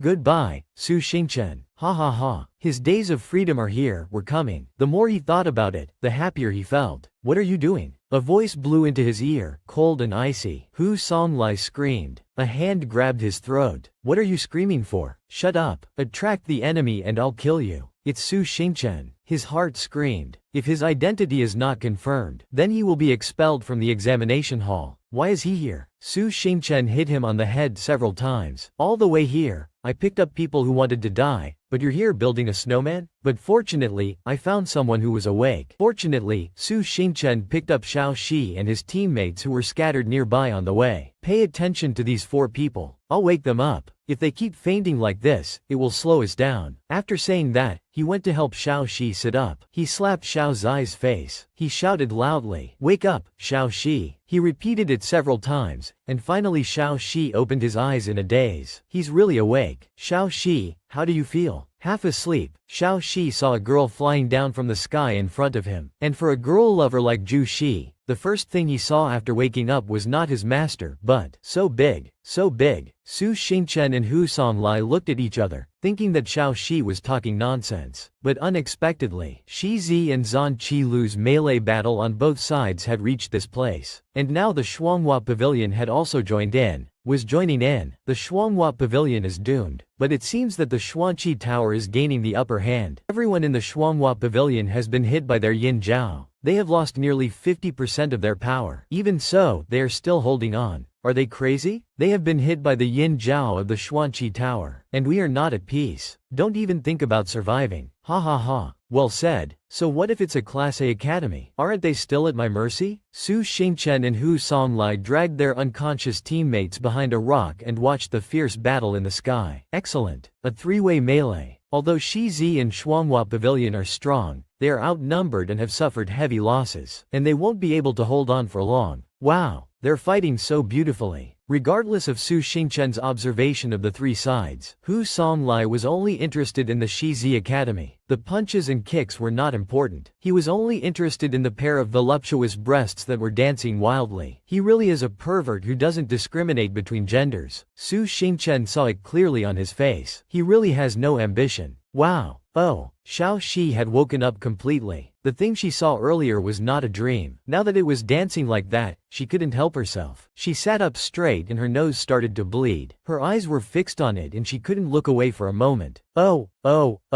The other 3 didn't need to waste their energy waking up. With some kind of power, they broke free from the illusion without Su Xingchen's help. The system is no exception. Good opportunity. Good opportunity. It immediately ordered Su Xingchen to complete the task of the hero saving the beauty, and to eliminate the favorability of Shi Zi, and to accept them into the harem. You again. Why are you so nosy? Be positive for me. The system pointed in one direction. Look at Xiao Shi over there. Oh my god. What the hell is Xiao Shi doing? It's so embarrassing. Her master is speechless to her apprentice. Sister Luosuo, don't stop me. I had to give my heart to her. That's right. Everything will come to you in the end. Troublesome. It's better to let me do it. Su Xingchen opened his martial soul. Unfortunate Dharma. Indiscriminate beating. Hundreds of punches were thrown out, causing the Shuanghua Pavilion and the Xuanqi Tower to be stunned and unable to react for a while. Need any help? Su Xingchen flicked his hair lightly and waited for Luosuo to speak. But before she could open her mouth, his beloved apprentice had already flown over and kicked him away. Don't steal my role. It's mine. It's mine. Oh my god. Sister, follow me. Xiao Shi hugged her slender waist and ran ahead. Students of Wujian Mansion also contributed, each of them helping the Shi Zi Academy find a way out. Go. The Xuanqi Tower saw this and immediately chased after them. Don't even think about running. Su Xingchen and his teammates saw this and immediately took action, and the two sides cooperated tacitly. They took turns passing flying stones towards Su Xingchen. He used his strength to kick each piece into his opponent. Strength to kick each piece into the opponent. Each of them was defeated with a single move, but that was only a small part. The rest of them were still fierce and aggressive. Su Xingchen immediately used another move, the martial soul skill, Charm of the Green. The talisman burned in his hand, and he blew on it lightly. Your wife ran away with him, as if it had identified its target. The talisman took effect, flying into his mind and quickly controlling his thoughts. Huh? What? Damn you. Brothers killing each other. This move of Su Xingchen's is really special. Why are they fighting? The Xuanqi Tower saw this and immediately rushed in to stop them. Don't kill each other. Dare to sleep with my wife? I'll kill you. Nonsense. You don't even have a wife. If he had said it before he was beaten, his face wouldn't have been beaten like a pig's head. Oh, right, I don't have a wife. He came to his senses, but it was too late. Seizing the opportunity of the internal strife in the Xuanqi Tower, Su Xingchen had already led his teammates and the Shizi Academy to escape long ago. By the time they had resolved their internal strife, the Wujian Mansion and the Shizi Academy were nowhere to be seen. Where are the people from Shizi? They searched and searched, but they couldn't find a single person. They are safe now. Luo Suo was very grateful. Thank you, Master Su, for your help. Su Xingchen smiled. No need to thank me. Actually, I didn't want to save you. The system quickly covered his mouth and gave him a ready-made line. The classic line of Long Aotian. Miss Luo, you are as beautiful as a fairy. Being bullied by the wicked. Anyone who sees it can't bear to endure it. I'm helping you out, and it's also my own free will. Besides, the lines seem to be made from the same mold, and I'm wondering if I should say it. It's a bit embarrassing, but the system still won't let him go, and these lines must be said. Finally, Su Xingchen had to give in to the system's persistence. It's only natural that I would help you. Su Xingchen recited like a mantra, without any emotion. That would be a bit fake. Read it carefully. This is the golden sentence I wrote myself to hook you guys, and no one can resist its power. You said you would help me go home, then do my bidding properly. Everyone around heard Su Xingchen speak, and finally couldn't bear it any longer. Sister Luo, is Su Xingchen mentally ill? He's talking so cheesy, and his eyes are all over the place. Don't underestimate him. Luo Suo whispered to her teammates. The whispers caught Hulao's attention. He looked and looked, but he still felt something was wrong. I have a question. Doesn't Shizi only accept girls? Big brother, your figure is so strong. Are you also a disciple of Shizi? Big brother. The beautiful woman panicked. Who are you calling big brother? I'm a girl. The girl stood up abruptly. She patted her chest a few times, and the headscarf she was wearing fluttered in the wind, revealing the face of an old man. What the hell? Su Xingchen doubted his life for the second time. Do all the girls of Shizi grow beards? I wasn't like this before. This is not my body. The beautiful woman choked up and couldn't speak. Instead of speaking, the beautiful woman pulled out a gourd bottle that she was wearing on her body, slowly opened it and sobbed. Magical artifact, golden gourd. A beautiful young girl appeared, and a strange man, who seemed to be from the Shuanghua pavilion. She hugged the beautiful young girl's body and cried, "This is my body." That's her body. My body. When will I be able to change it back? I don't want to be an old man. I'm so ugly. Hoo. Luo Suo walked over and gently stroked her head as if to comfort her teammate. As a fellow woman, Luo Suo also sympathized with her. She was originally a beautiful young girl, but now she had become an old man with white hair and rough hands and feet. It was hard to accept. Actually, she is my junior sister, Qi Yeji. During the battle with the Shuanghua pavilion, she was cursed with a soul swap. She swapped bodies with this person. Sigh, I'm so unlucky. The student of the Shuanghua pavilion, his hands and feet tied tightly, groaned on the snowy ground. Qi Yeji, hearing him say that, didn't want to accept such words. She flew straight over and beat him up. And it was right to beat him up for talking like that. I'm the one who's unlucky. Damn it. The curse of the evil spirit has harmed my sister, and used the soul swap curse to harm me. I'll beat you to death. Fortunately, Luo Suo stopped him in time, or he would have been beaten to death by Qi Yeji. Qi Yeji, don't beat him to death. If he dies, the evil corpse will also be finished, and you will be eliminated. I'm so sad. Sister Luo. She ran over and hugged Luo Suo, but it seemed that she was not used to this slightly strong body, and she unconsciously threw herself into Luozio's arms. I'm sorry, Sister Luo.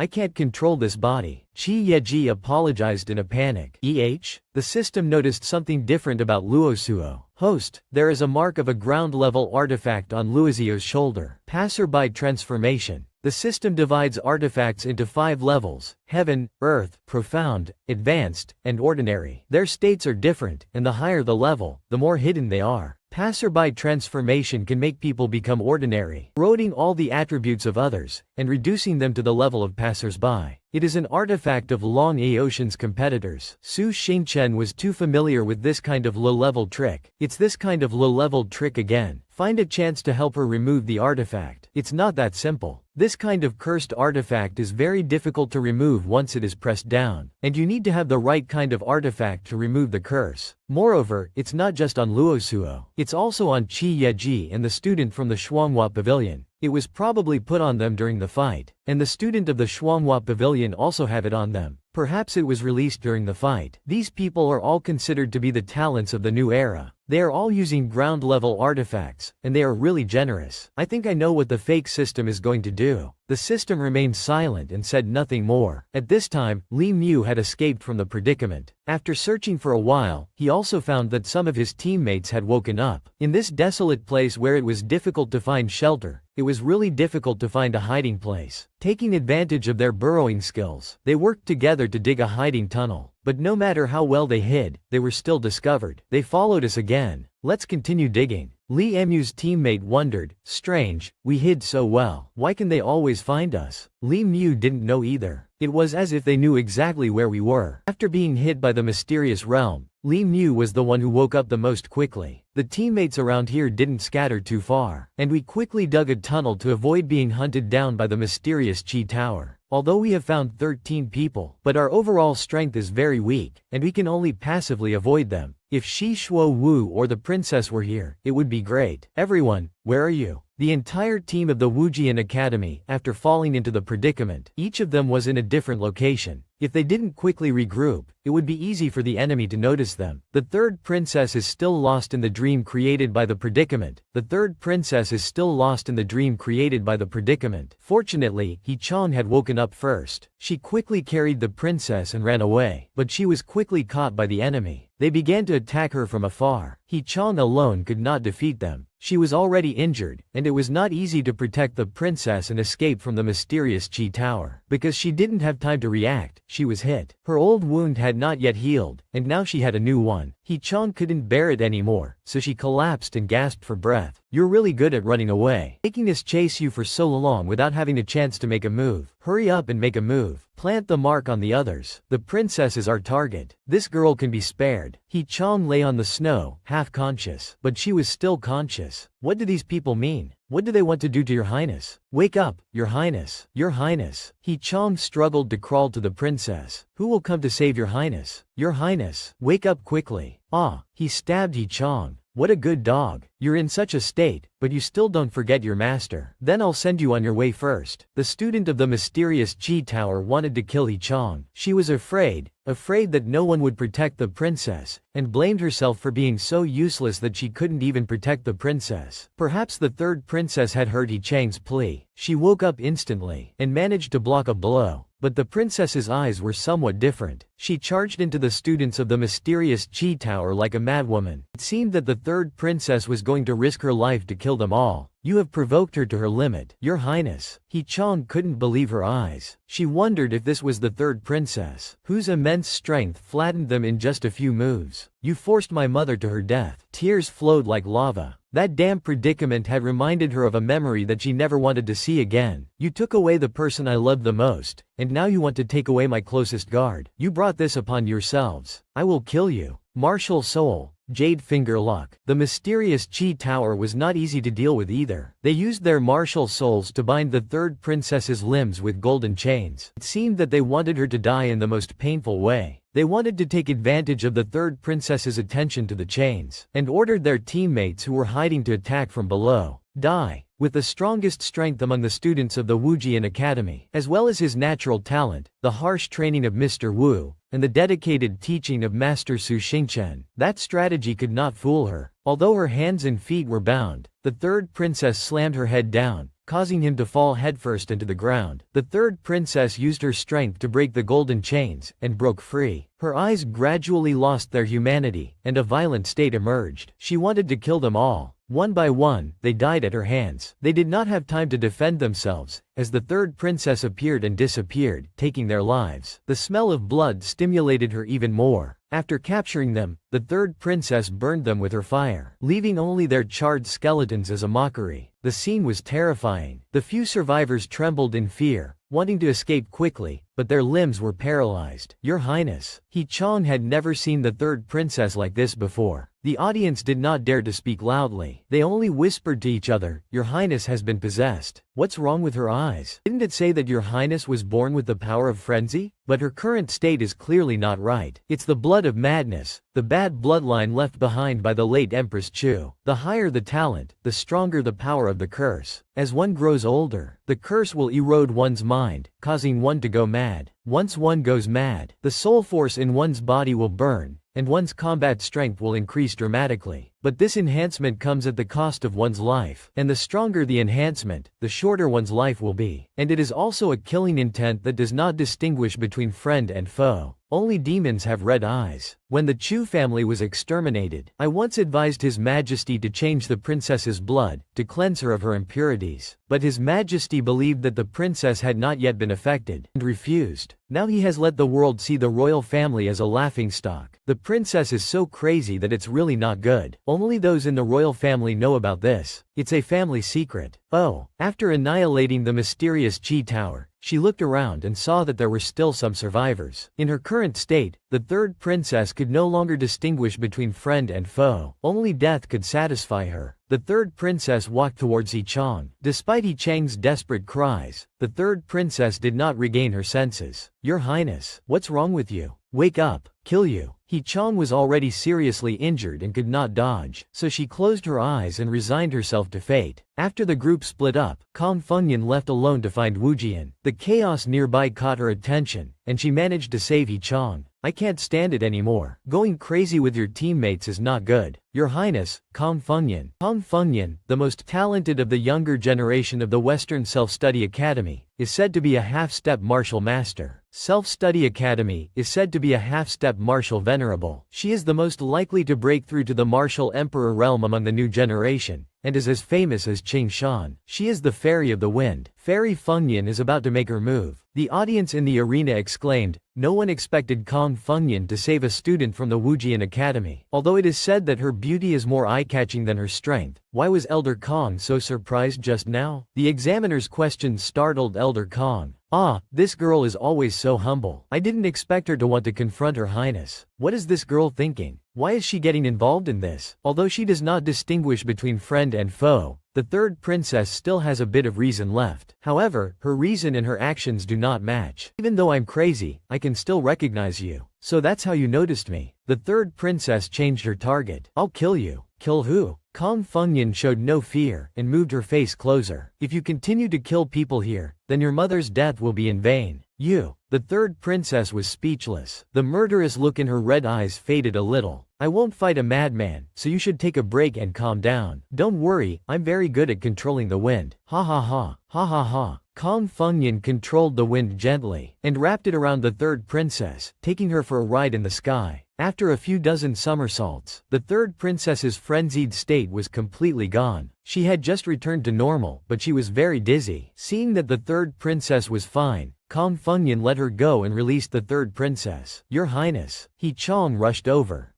Cough cough. Are you alright? I'm dizzy. She's injured. I'm injured too. Why is my hand burning? Does it hurt? Are you awake? Kong Fengyan. Your Highness, don't make a move. Just now, it was fortunate that Miss Kong helped. Don't need her help. This is the arrogant third princess I'm used to. Sigh. Headguard he, don't try to persuade me anymore. Your Highness always has a biased view of me. No matter what I do, she will never be happy. Don't be sad. Her Highness doesn't mean any harm. Traitor. Go play with her. Indeed, the princess doesn't remember what happened just now. We part ways here. He Chong quickly hugged the princess's legs and held her back. Let go. Crackle. Crackle. The communicator rang. Hello. Hello. Hello. Answer if you hear this. Answer if you hear this. Master. The princess answered happily. That's great. The sound transmission talisman can be used again. Is everyone awake? Report your situation and location. Let's ensure our own safety first, and then gradually approach each other's location. Old Stone, Your Highness, did everyone encounter the mysterious Chi Tower's attack? We did. How did Brother Su know? Did you encounter them too? Indeed, it was just as you predicted. Everyone is no exception. The mysterious Chi Tower is targeting the elites of the new generation. Everyone, protect yourselves. It will be very difficult for us to get points next. Especially Your Highness, you are the one with the strongest attack power among us. You must not get agitated. Everyone listened attentively. That's right. Now, we are cooperating with the Western Self-Study Academy. If we meet them, don't attack. Oh my, we are partners now. Kong Fengyan smiled slyly and leaned close to the third princess's ear. Who is cooperating with you? Although she said this, the third princess still obeyed her master's orders. To the south of the small bridge in Donggu City, please send reinforcements. It was Li Mu's side. In order to protect her teammates, she charged out recklessly. The remaining teammates who were hiding nearby quickly contacted us for reinforcements. We were ambushed by the moon shadow. They are cooperating with the mysterious Chi Tower. Their numbers and ranks far exceed ours. The situation is urgent. Otherwise, Li Mu will die. She alone is no match for them. They wanted her to reveal the location of her remaining teammates, but she refused to say anything. After going through the trouble of capturing her, they still couldn't get any information. So they took turns torturing her. A bunch of stinking rats still want to dig a hole. Finally, I caught one. Li Mu. Li Mu was captured by them. Li Mu's teammates sounded like they were about to cry. They were afraid that she wouldn't be able to bear it. They were afraid that she would not be able to bear it. Speak. Where are your other accomplices hiding? The Moon Shadow Academy is much more evil than the mysterious Chi Tower. Say one word and they will kick her in the stomach and slap her head several times. Damn it. This guy slapped her several times but still couldn't get anything out of her. He rubbed Li Mu's face on the ground and pressed down harder as he spoke. These people are extremely cunning. You can't underestimate them. We must catch them all. Don't waste your energy. I won't talk. Li Mu's spirit was stronger than anyone else's. Even though she was in such a miserable state, she was still strong-willed, determined not to reveal the location of her teammates. You guys are only capable of this much. You might as well kill me. What a backbone. I'm impressed. The student from the Moon Shadow Academy took out an item from his pocket that he seemed to like very much. Then let's change the method. It's a hairpin. He didn't hesitate to stab it into each of Li Mu's fingers. He stabbed and twisted it hard. That wasn't enough. Seeing that Li Mu still didn't say a word, he took out a pair of pliers, clamped it on the tip of her finger, and pushed the hairpin deep into the bone. The pain was excruciating. He is a jailer, so I know many ways to torture people. How does it feel? This hairpin can make the pain both more intense and longer lasting. To tell you the truth, I'm quite interested in the Wujian Academy's current formation, but my family is just a small household. My cultivation depends entirely on the Chu family. This time, I was supposed to team up with young Master Chu, but you guys ruined everything.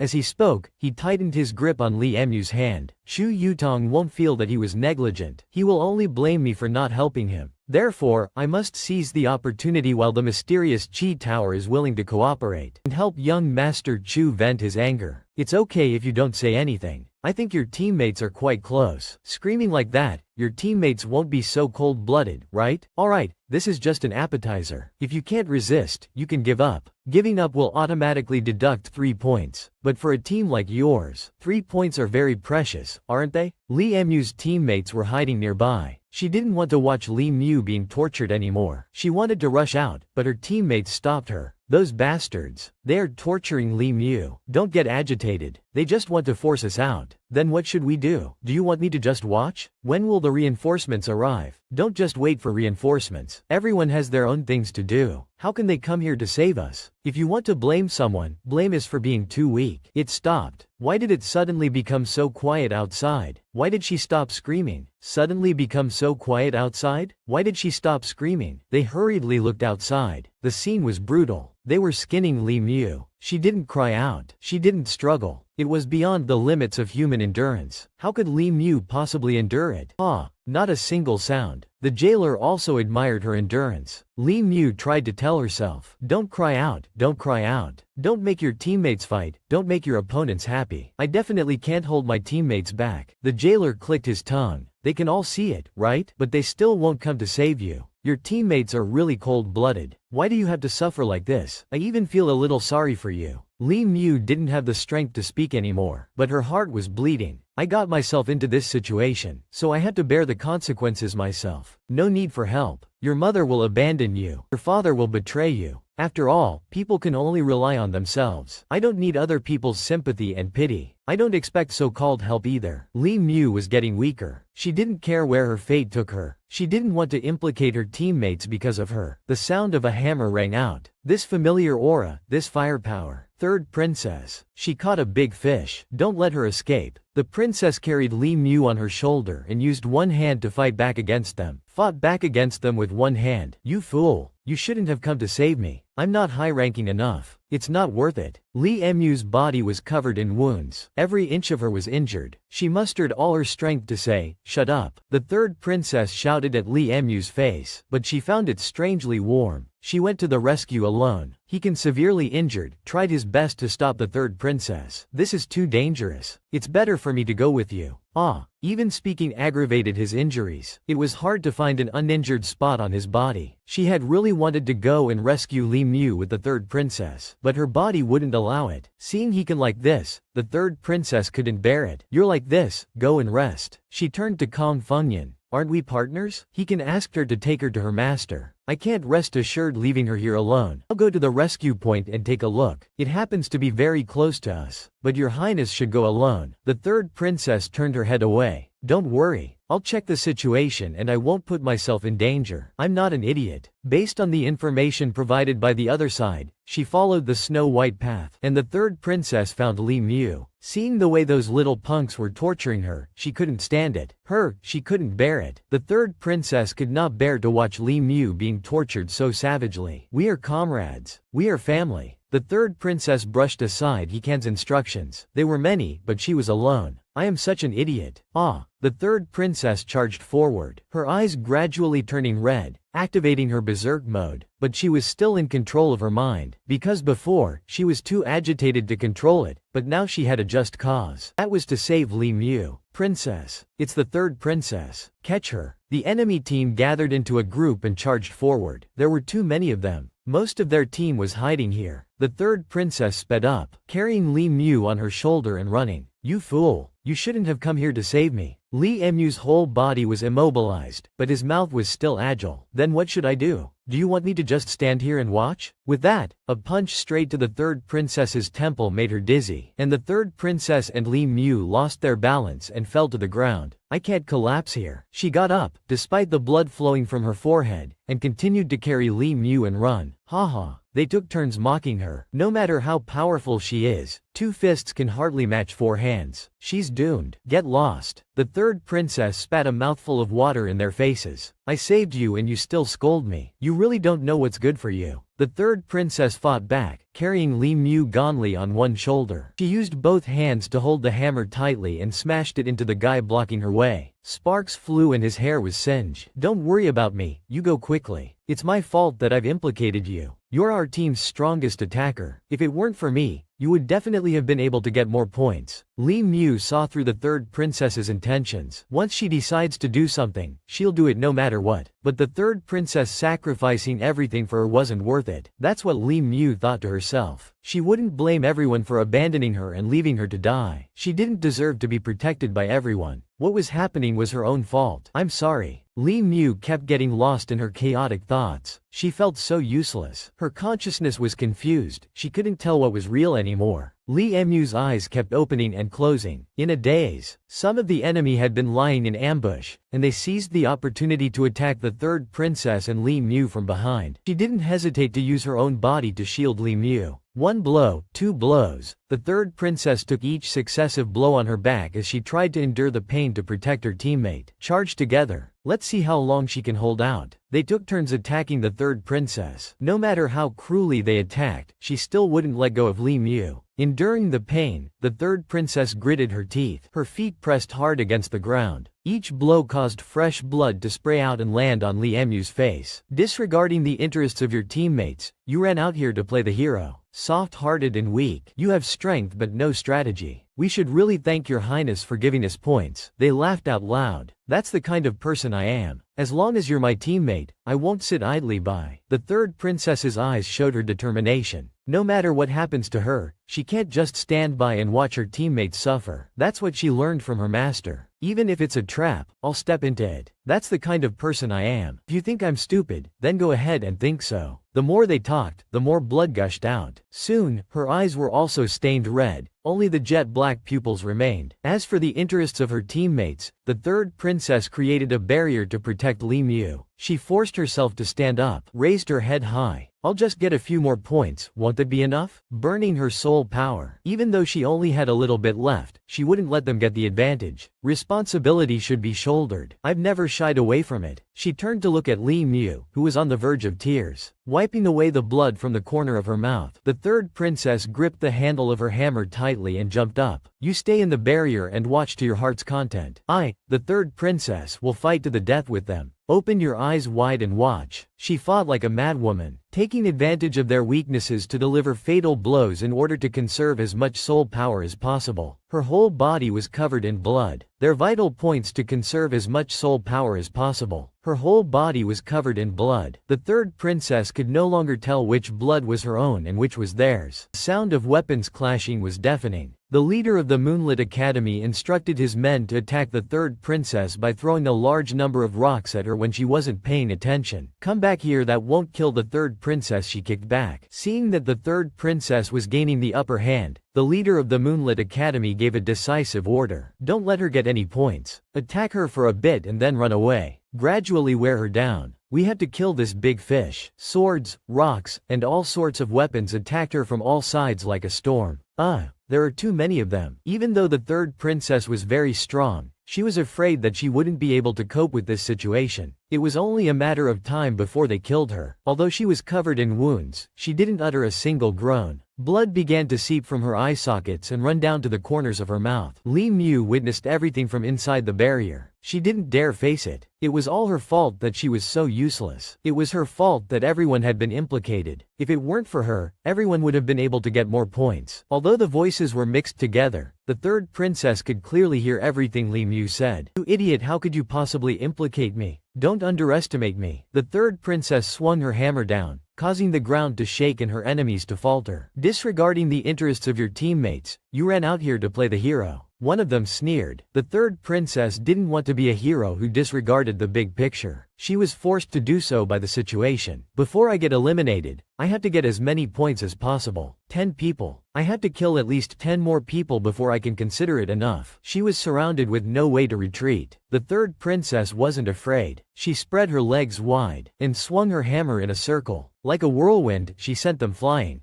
One of them was suddenly burned by a red flame accompanied by the pungent smell of blood, and within seconds, he burned to ashes and disappeared into the smoke. What happened? He touched the princess's blood. It can't be stopped. Only then did they take a closer look at the third princess. She was covered in blood, blood oozing from every pore. Her long hair was stained red. The third princess looked like a demon possessed, her eyes glowing red as if she wanted to devour them alive. One person. 2 people. Anyone who came into contact with her blood was doomed to die. You're a team. If one person makes a mistake, everyone will suffer the consequences. Mr. Wu's words echoed in her mind. While the third princess was distracted, one of them quickly stabbed her in the side. You're the one who implicated them. I didn't implicate my teammates. The third princess snapped the sword in half and pulled out the hilt. She swung it hard, causing blood to drip to the ground. Holding the scythe of death in her hand, anyone who came into contact with it died. Her fighting power increased. The third princess stabbed them through the temple with her sword. 3 people. Damn, she's too strong. How did she become so strong? This is terrifying. Don't get close. Attack from a distance. Every move of the battle was clearly displayed on the screen in the stands. No one knew why the third princess had become so strange. Only the experienced judges understood. The bloodlust is starting to take effect again. It seems to be even more serious this time. Her soul power is completely out of control. If she burns it all, she'll die. The compensation mechanism of this competition can't make up for it. The third princess's older brother, the first prince, couldn't bear to watch any longer. He jumped up and shouted, "Stop the competition for now. Get the princess out of the arena." First prince, the competition can't be stopped. And she can't just leave the competition, no matter how much his subordinates tried to stop him. The first prince refused to listen. She's his little sister. If she dies, first prince, don't be rash. Wouldn't it be unfair to the others if we stopped the competition because of this? If this gets out, it will damage the prestige of the royal family. Please calm down. But Xiao Gui is already exhausted. If she keeps burning like this, she won't be able to cultivate anymore. After the consecutive attacks, the third princess was out of breath. Burning her soul power was not easy. It's so hot. She could feel the flow in her body. It was bubbling like volcanic magma. I can't fall. Just a little bit more. Just a little bit more. So I can get a few more points. Before I fall, I have to kill a few more people. The third princess threw her sword, putting what little soul power she had left into the tip of the sword to prepare to launch it.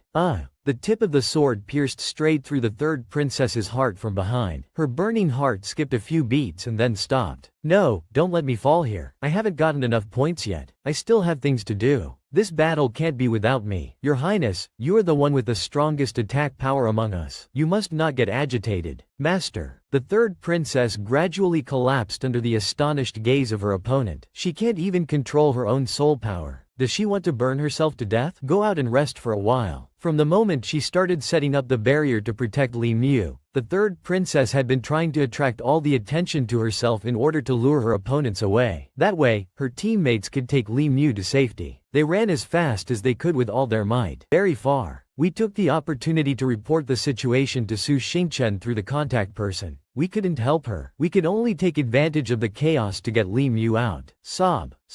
I'm sorry, it's all our fault that we're so useless. But before, it was as if the enemy had a firm grasp on our direction of movement. We couldn't escape. Everyone on the other end of the line listened attentively, not missing a single word, their faces darkening. Don't blame yourself. Is the other party still chasing you? No. They're fighting against Qingshan. It's Wen Qingmao of Qingshan. Why are people from Qingshan here? Wen Qingmao, you're a dignified martial sect. Yet you've come here to steal points from us. Steal points? You want to drag this out and burn her to death. Despicable. He pointed straight at them. Why waste words on them? Go. The students of Qingshan Prefecture flew towards them in unison. We can't beat Qingshan. Run.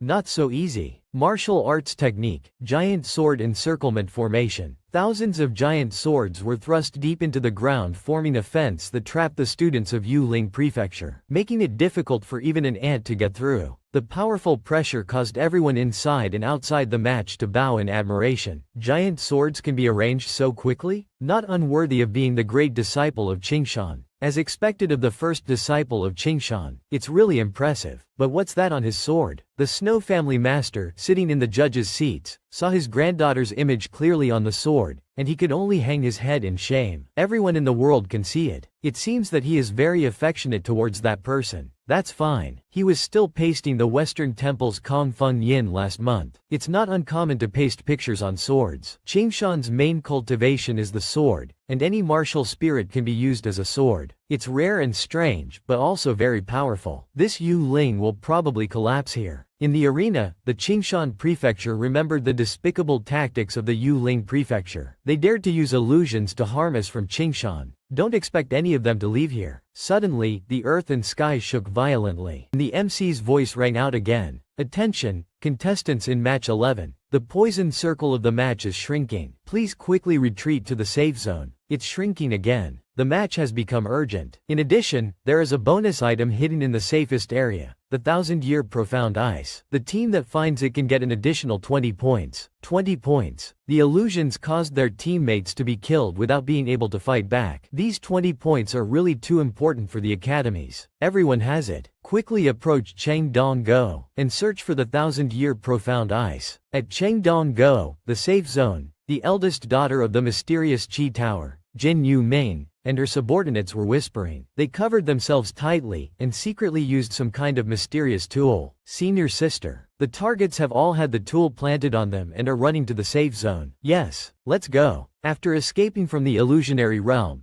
Everyone from the Boundless Prefecture tried to keep in touch through the contact person. They decided to gather at the safe zone together as soon as possible. Under the pressure of time and the poison circle spreading faster and faster, none of them dared to waste a single second. Shi Ju-woo carried Bing Xiaoling and ran quickly through the white snow. Have we entered the safe zone? Yes, we are very close to the safe zone. Be careful of ambushes. Quickly find the bonus item. Ling. Shi Ju-woo stopped short. Why is it so green ahead? What is that? Run. A group of people rushed out from inside, crowding each other. Floating skulls chased after them. They passed through the students, seizing their souls and draining them of their vitality until only their skeletons remained. Not only that, the skulls also seized the bodies of the humans, eroding the memories of the original owners. Young master, what is this? Run. It's the soul-devouring ghost. This is an evil demon that feeds on the 3 souls and 7 spirits, and can also seize bodies. A student from another academy kindly reminded Shi Ju-woo and Bing Xiaoling, even if the competition rules protect you, if you are injured by it, your spirit will be damaged. If it's severe, you're done for life. We were originally the first to arrive at the safe zone. Who would have known that these monsters would fly out of the ice of Chengdong-go? The two of them shuddered. Bing Xiaoling immediately thought of the ice of Chengdong-go. The old folks told us that there are many soul devourers sealed in Chengdong-go that came from the extreme north of Wangcheng. They've been fine for hundreds of years, so why are they all running out now? Jin Yu Ming observed from above, and a satisfied smile appeared on her face. The tool she used just now broke the barrier, and released the soul-devouring ghosts all at once. Jin Yu Ming only needed to watch as Su Xingchen and the unfortunate students struggled to escape the deadly desires of the soul devours. The weaker the host, the stronger the effect of the tool. The soul devours under this lake are the best way to weaken them. One net to catch all these heavenly talents. Poison outside, soul devours inside. You won't escape this time, Su Xingchen. Thanks to the tool, Jin Yu Ming's actions were not exposed on the match's observation screen. She took advantage of the blind spot to hide the entire incident. What's going on? The screen is frozen? Is that a soul-devouring ghost? No way. That thing is very dangerous. If you touch it, your soul will be scattered. Why is there such a thing in the examination grounds? Everyone in the stands was anxious. Anxious? Why didn't they check before using it? Why have there been problems with the examination grounds recently? The increasingly heated discussion made it impossible for the Snow Family Master to ignore it. If he did not intervene, the consequences would be unpredictable. Contact the Divine Kingdom's envoy and ask to temporarily suspend the competition. Shi Ju-woo's parents were extremely worried about his safety. If anything happened to him, his parents would not be able to bear the loss. Soul-devouring ghost. Is that a soul-devouring ghost? Stay away from the soul-devouring ghost. You foolish child. Why is the screen blurry again? Madam, don't panic. If there's really danger, he can give up his right to participate in the competition. She flew into a rage and shouted at her husband. Don't you know how stubborn your son is? If he gives up his right to participate in the competition, pigs will start climbing trees. Quickly contact the competition organizers. Stop the competition. Inside the examination grounds, the Qingshan Academy had finally reached the safe zone. The first thing that caught their eyes was a strange green light. What is that? The person in front said that soul-devouring ghosts had appeared in the safe zone. Soul-devouring ghosts. Hearing those 3 words, one of the teammates gave up on the competition in front of his shocked teammates. He gave up his right to participate in the competition. He ran away so quickly. Without hesitation, soul-devouring ghosts had appeared in front of them. The Qingshan disciples immediately retreated. Go to the border of the poison zone first. In another location, Su Xingchen and the Zaifu Academy have arrived. Why is it like this? The system believes that these things cannot run out on their own, so someone must have broken the seal. The soul-devouring ghosts were sealed under the ice of Chengdong-go, and only the old folks and we know about it. We've taken every precaution, but it's still been exposed. Other than the old folks in the illusionary realm, we haven't cooperated with any other academies. The Zaifu Academy has only just arrived. Our every move has been exposed, so there must be an internal spy. Su Xingchen looked around, and Hu Songlai was the most suspicious. Hu Songlai, that Zan Qi Lu madman. Isn't he afraid that he'll be eaten by the soul-devouring ghosts too? If they dared to do this, then they must have a way to protect themselves. In order to destroy the power of the freshmen, the fake system will stop at nothing. Tell everyone to retreat first. Let's survive as long as we can. Mr. Su? Mr. Su? Can you hear me? It's Bing Xiaoling's voice. Miss Shui? What's wrong? You should persuade a Wu. I can't hold him back. We've already encountered the soul-devouring ghosts. We were going to retreat, but a Wu refused to go. He said he wanted to stop the soul-devouring ghosts. Shi Ju Wu quickly activated his martial spirit and opened a sword formation around the soul-devouring ghosts. There were countless of them. If they weren't stopped, Shi Ju Wu tried his best to resist. He didn't stop them. Shi Ju Wu tried his best to resist. For as long as we can. What the hell? Old Shi. Retreat quickly. If we retreat, these things will fly everywhere within a quarter of an hour. Shi Ju Wu did this because his attributes restrain them, so he's taking a gamble. We must stop them here. Stop the monkey. If the sky falls, let the tall people hold it up. Brother, why are you charging forward? Do you want to become a cripple? Give up your right to participate in the competition. We can all give up together. Su Xingchen shouted from the other side. He didn't want Shi Ju Wu to risk his life like this. Then we'll lose completely. Moreover, Brother Su, we can give up our right to participate in the competition and leave this place. But what about the old folks of Bailai Fort? No one can save them. They suffered so much in their previous lives, and after they died, they were still torn apart by hungry ghosts? This fate is too unfair. I must fight for them. Don't worry about me. You guys retreat first. Su Xingchen was silent. That's right. The old folks had suffered enough. And even when they became ghosts, they couldn't escape their bad luck. He tried to hold back his tears, and his face became stiff. Everyone, retreat to the border of the poison zone immediately, and be ready to give up your right to participate in the competition at any time. Life is the most important thing, so don't hesitate. Retreat quickly. After saying that, he turned around and dragged Hu Songlai away with him. Xiao Shi saw that he was not leaving and shouted, "Then what are you going to do?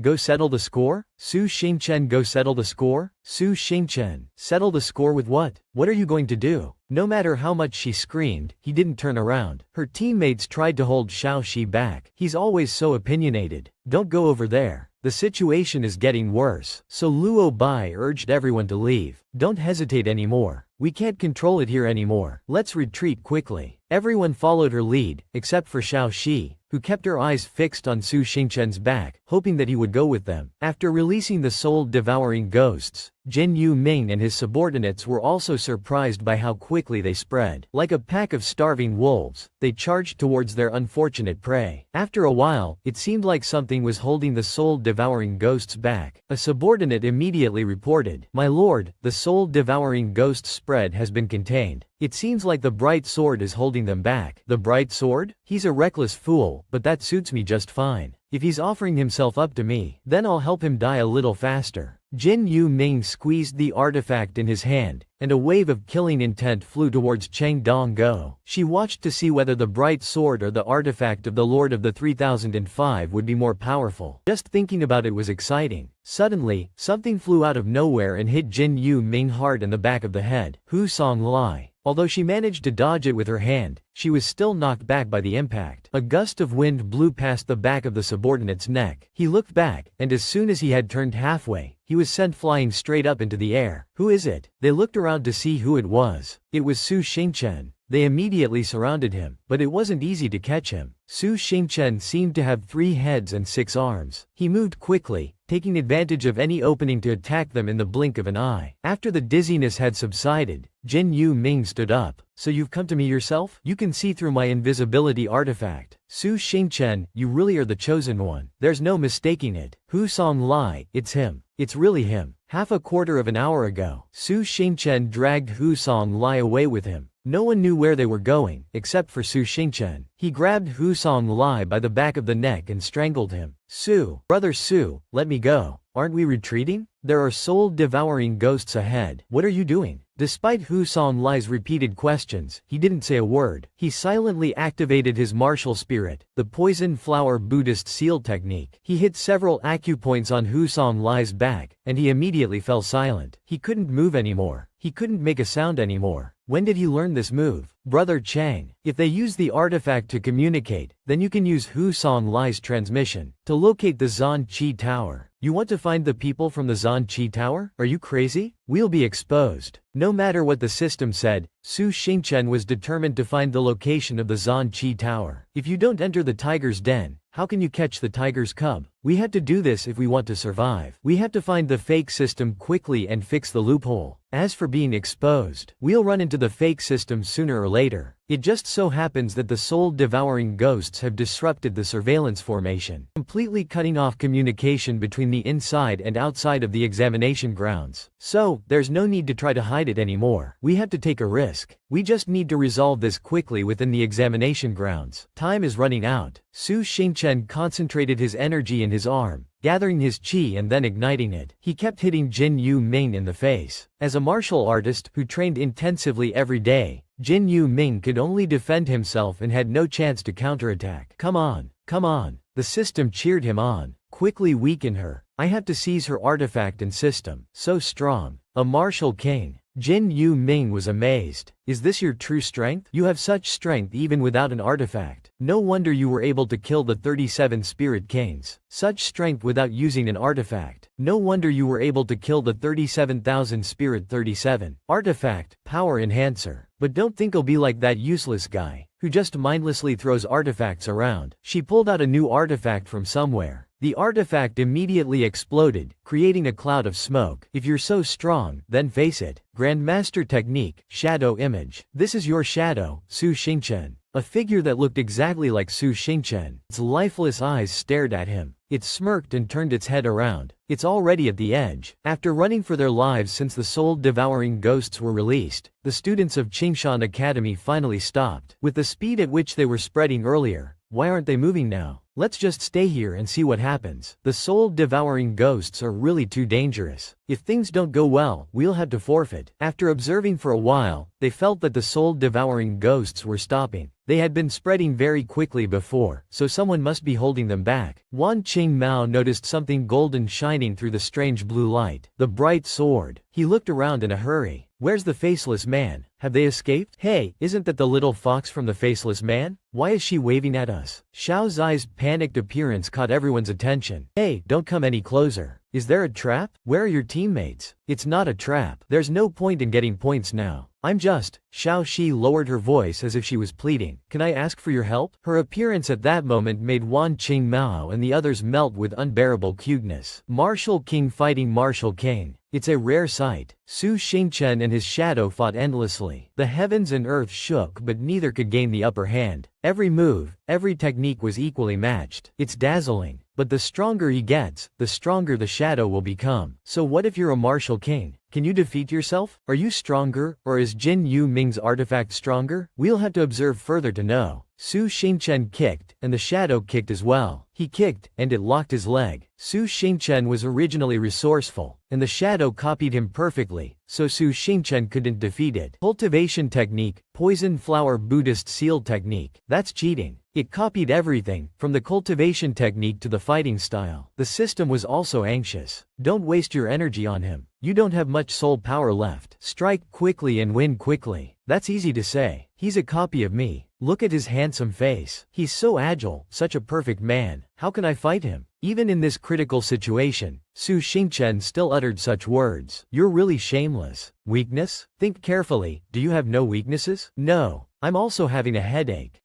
Su Xingchen scratched his head. If he doesn't think of a way, he'll go bald. It's better to let the system do it. It thought carefully. Su Xingchen also has strange preferences. The system conjured up a green cabbage. It destroyed it right before their eyes. Bye. My bye. Why did you destroy the green vegetable? The shadow also copied Su Xingchen's preferences. Opportunity, destroy him. Damn it. Su Xingchen was furious. How could the system destroy his favorite thing? He whimpered and threw a straight punch at the shadow's jaw. Before it could recover, the system made a new move. While it was still hot, it was time to finish off the shadow. The system displayed a picture of a seductive woman, but when Su Xingchen looked at its face, it was the face of the traitor Husan Lai.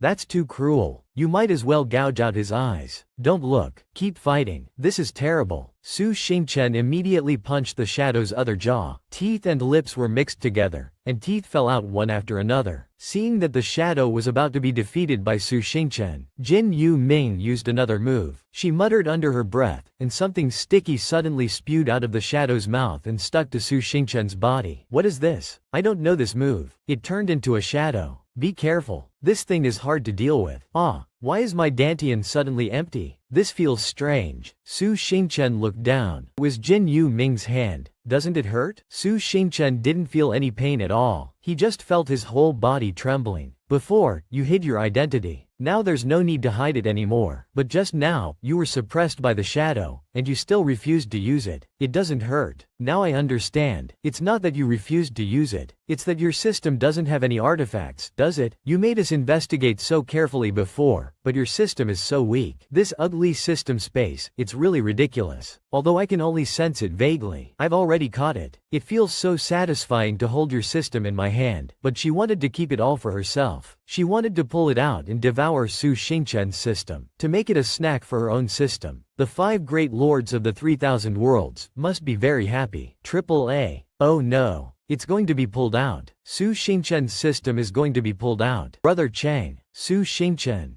You're too weak. You're being bullied like this by a fake system. Su Xingchen managed to catch it, being forced into this by a fake system. Su Xingchen managed to catch it, but Jin Yu Ming's pulling force was so strong that it lifted him up. Who knew that she would suddenly reach out her hand? A system that is 10 times stronger than that pockmarked face. His system is still in its initial state. It can't resist her. Let go. Your soul body will be torn to pieces. If I let go, what will you do? Don't give up. Think of a way for me. Can my body come and go as it pleases? No. Oh, he can deal with the shadow and still have the energy to pull the system. His spiritual power is too strong, but Su Xingchen can resist it. Can his brother resist it? She flicked her fingers and controlled the artifact that controlled the soul devours. They went crazy and started biting. Damn it, old Shi. The number suddenly increased? We're doomed. Shi Ju Wu is about to.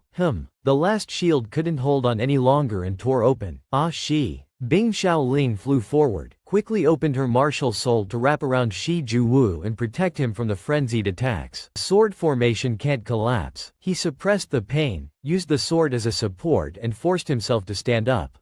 Ah Ling. You should give up the competition. My soul power is exhausted. The sword formation is about to break. I can't protect you anymore. If you give up, let's give up together. Why don't you give up? Give up the competition? Shi Ju Wu would be ashamed to face the elders of Bailai Fort. But I'm afraid you won't be able to fulfill that wish. The soul devours just kept rushing in. He didn't know what to do to satisfy them. A sharp sword flew by and cut off the fluttering hair, piercing through the skull that was about to suck away Ah Wu's life force. Immediately afterwards, tens of thousands of swords flew forward. Protect the light sword. Don't let the sword formation be broken. Don't let the soul-devouring ghosts escape. The Qingshan Academy has arrived. The sword follows the heart, crying out in indignation, killing all the evil spirits in the world. It is the light sword, Shi Ju Wu. You are truly worthy of your title. Even I, Wen Qingmao, am envious of your righteous heart. The entire Qingshan came to support the formation. Fortunately, Xiao Shi was quick-witted just now, and called for help in time. When she saw the Qingshan mansion, she was so happy that she burst into tears. We once received a favor from the elder of Bailai Fort. Shi Ju Wu didn't want the elder to get hurt, so he stayed to stop the soul-devouring ghosts. We at Wujian are too weak, and Shizi has already harmed too many people. Our forces are not enough. Can you come with us to help them? If there is any danger, you can give up the competition at any time. No way. Xiao Shi didn't dare to look into their eyes. She was afraid to hear their refusal, but she still bravely spoke up, hoping that they would save her teammates. Wen Qingmao looked up at the golden light in the distance. Her teammates. Wen Qingmao looked up at the golden light in the distance. As expected, he held on. While we were just running for our lives, there was someone who didn't care about himself and held on. Such perseverance, integrity, and deep sense of righteousness. It really makes one feel ashamed. Whoever hears it can't help but bow their heads. Little fox. Where is Shi Ju Wu? This matter, Qingshan will definitely help. Qingshan. Combine the skill myriad swords return to origin. Everyone, let's work together to combine our martial souls. Myriad swords tore through the wind and flew towards the soul devours. Scream, soul devours. This is the taste of Qingshan's Kai sword. Yes, it's both an illusion and a poisonous circle. This competition has been depressing enough. It's still more comfortable to fight like this. With the sword formation to support us, we can quickly charge forward. Shizi Academy also wants to contribute. As soon as they came up, they used their combined skill. They really are stealing the show. Isn't Shizi's bullying enough? Sisters, let's charge together. That's a very good view of the big picture. Beast Ear Fox Girl, the best in the world. As long as it's a request, there's no reason to refuse. No reason. For Zhu Shi, Shi Ju Wu and Bing Xiaoling couldn't believe their eyes. Everyone. It was as if something was stuck in their throats, making it hard to speak. Thank you. Xiao Shi saw this and immediately punched Shi Ju Wu several times. Don't be so dazed. Reinforce the sword formation. We will provide you with soul power. We are not the kind of people who are afraid of death and only care about our own lives. I sacrificed my beauty to lead the reinforcements to you. You must vent this anger for me. Xiao Shi, thank you. I will never forget the help of everyone. I will definitely not take a step back. Oh, but you can still resist. But so what? All resistance is futile. Jin Yu Ming finally pulled Su Xingchen's system out. She looked down on his empty body as he knelt on the ground. The system chosen by the gods, isn't it wrong to be dragged out? Su Xingchen. Is he dead? Wu Tonglai approached Su Xingchen and gently reached out to check. There was no more breath. It's a pity that his own system also shattered into pieces while he was dragging his soul body. It doesn't matter, he's going to die anyway. Temporarily seal the system chosen by the gods in my space, and when we get out, we'll hand it over to the 3005 Great Ones. Hu Tonglai, you did a great job this time. When I report it to my superiors, I will put in a good word for you, and you may be able to make a change. Release all the seals of the soul devours, and I want to see how long the light sword can hold out. Jin Yu Ming swallowed Su Xingchen's system without any difficulty. Huh? What's going on? Why is the seal? How is it possible? How is Su Xingchen's soul body in the seal? His soul body was shattered into pieces. How did it get out of here? Is this your space? Jin Yu Ming. Su Xingchen tore apart the old system and went deep inside, successfully infiltrated. Tan Yu Ming originally thought that Su Xingchen's soul had been scattered, but now she saw him standing in front of her completely normal. She was so surprised that she couldn't believe her eyes. Su Xingchen appeared in a cool manner, and he was still holding Xiao Chang. Immediately afterwards, he screamed out loud. It turned out that Xiao Chang felt that he was too useless, and that he had implicated Su Xingchen, so he wanted Su Xingchen to hand him over, in the hope of a glimmer of survival. Su Xingchen naturally didn't want to sacrifice his comrade, and he used all his strength to pull Xiao Chang back. He patiently explained to him, "Can those people let us go? You're so naive. From the moment you entered my body, our lives were linked together. How can I abandon my brother who has suffered with me? We live together and die together. Even if you are useless, I will become stronger to protect you.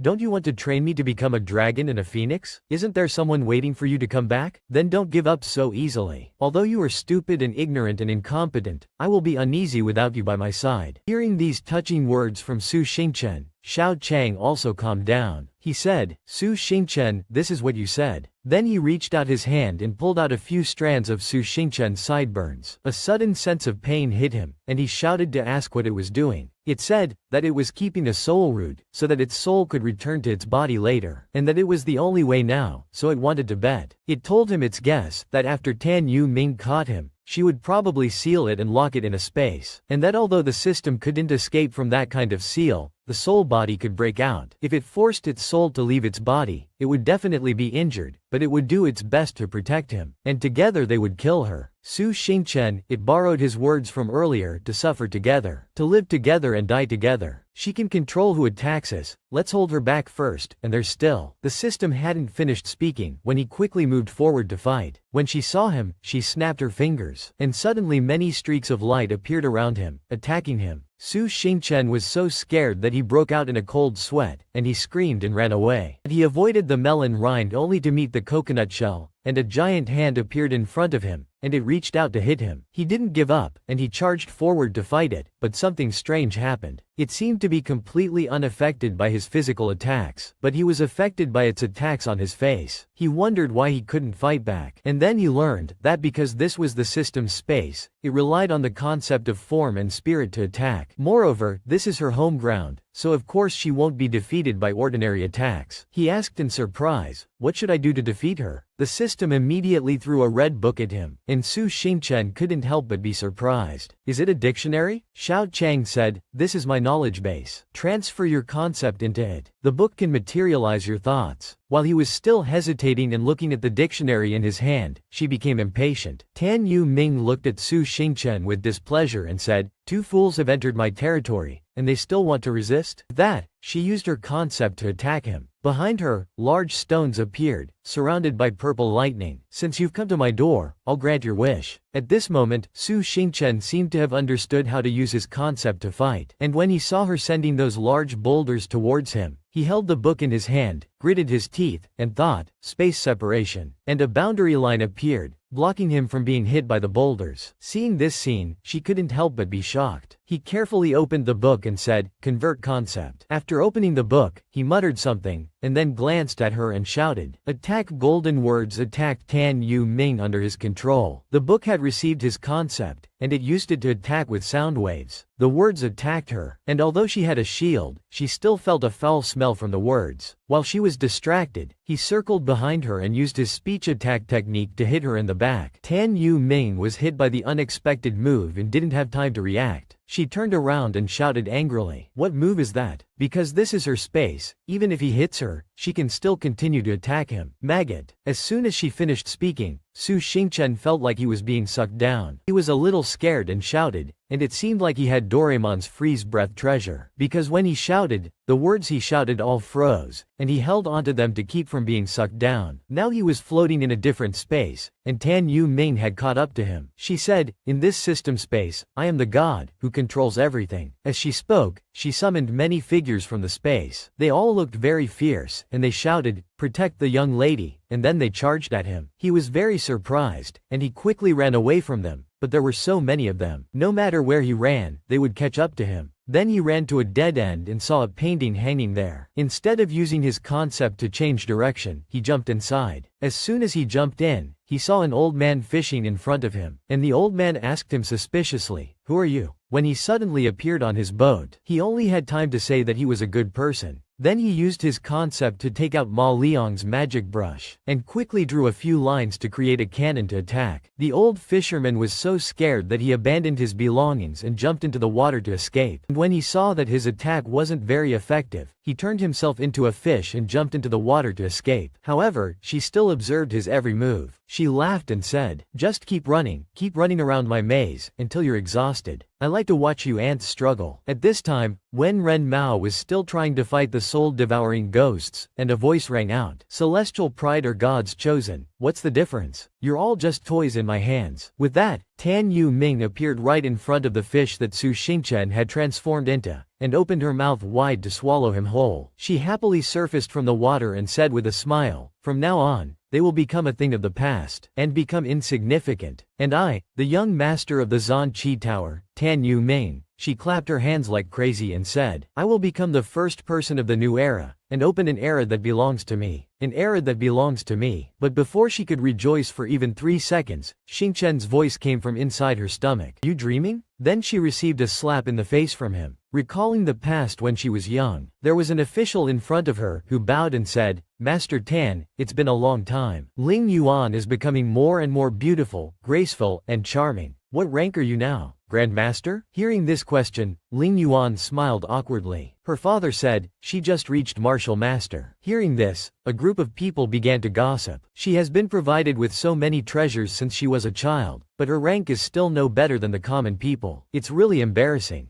Zhan Qi Tower is about to decline. The little girl heard these criticisms and was so angry that she trembled, and she was determined to make the villains look at her with different eyes one day. Then she met the system and achieved what she wanted. But now the system has been broken by Xingchen. She was disappointed. "Why is the system broken? I can't control it. What did you do?" she questioned him. Xiao Chang excitedly explained, "Although your system is very strong, its consciousness is only AI. Series of data. Su Xingchen is responsible for holding you back, and I am responsible for devouring it. Now it's easier to attack and defend." Hearing these words, Tan Yu Ming roared angrily. "Impossible. I've never heard of systems being able to devour each other. Moreover, you're so weak. Furthermore, you're so weak. You good for nothing. Give me back the system." Seeing her acting so arrogantly, Xingchen went up and slapped her in the face. "Give you back the system so you can cause trouble? Relying on the system to trample on the inferiority of others at will." The more he spoke, the angrier he became. "This slap is for Elder Shi, this one is for Elder Shang, for His Highness, for everyone." The more he hit her, the more vigorous he became. He hit her so hard that even Xiao Chang felt sorry for her. "All the other teams were deceived by you."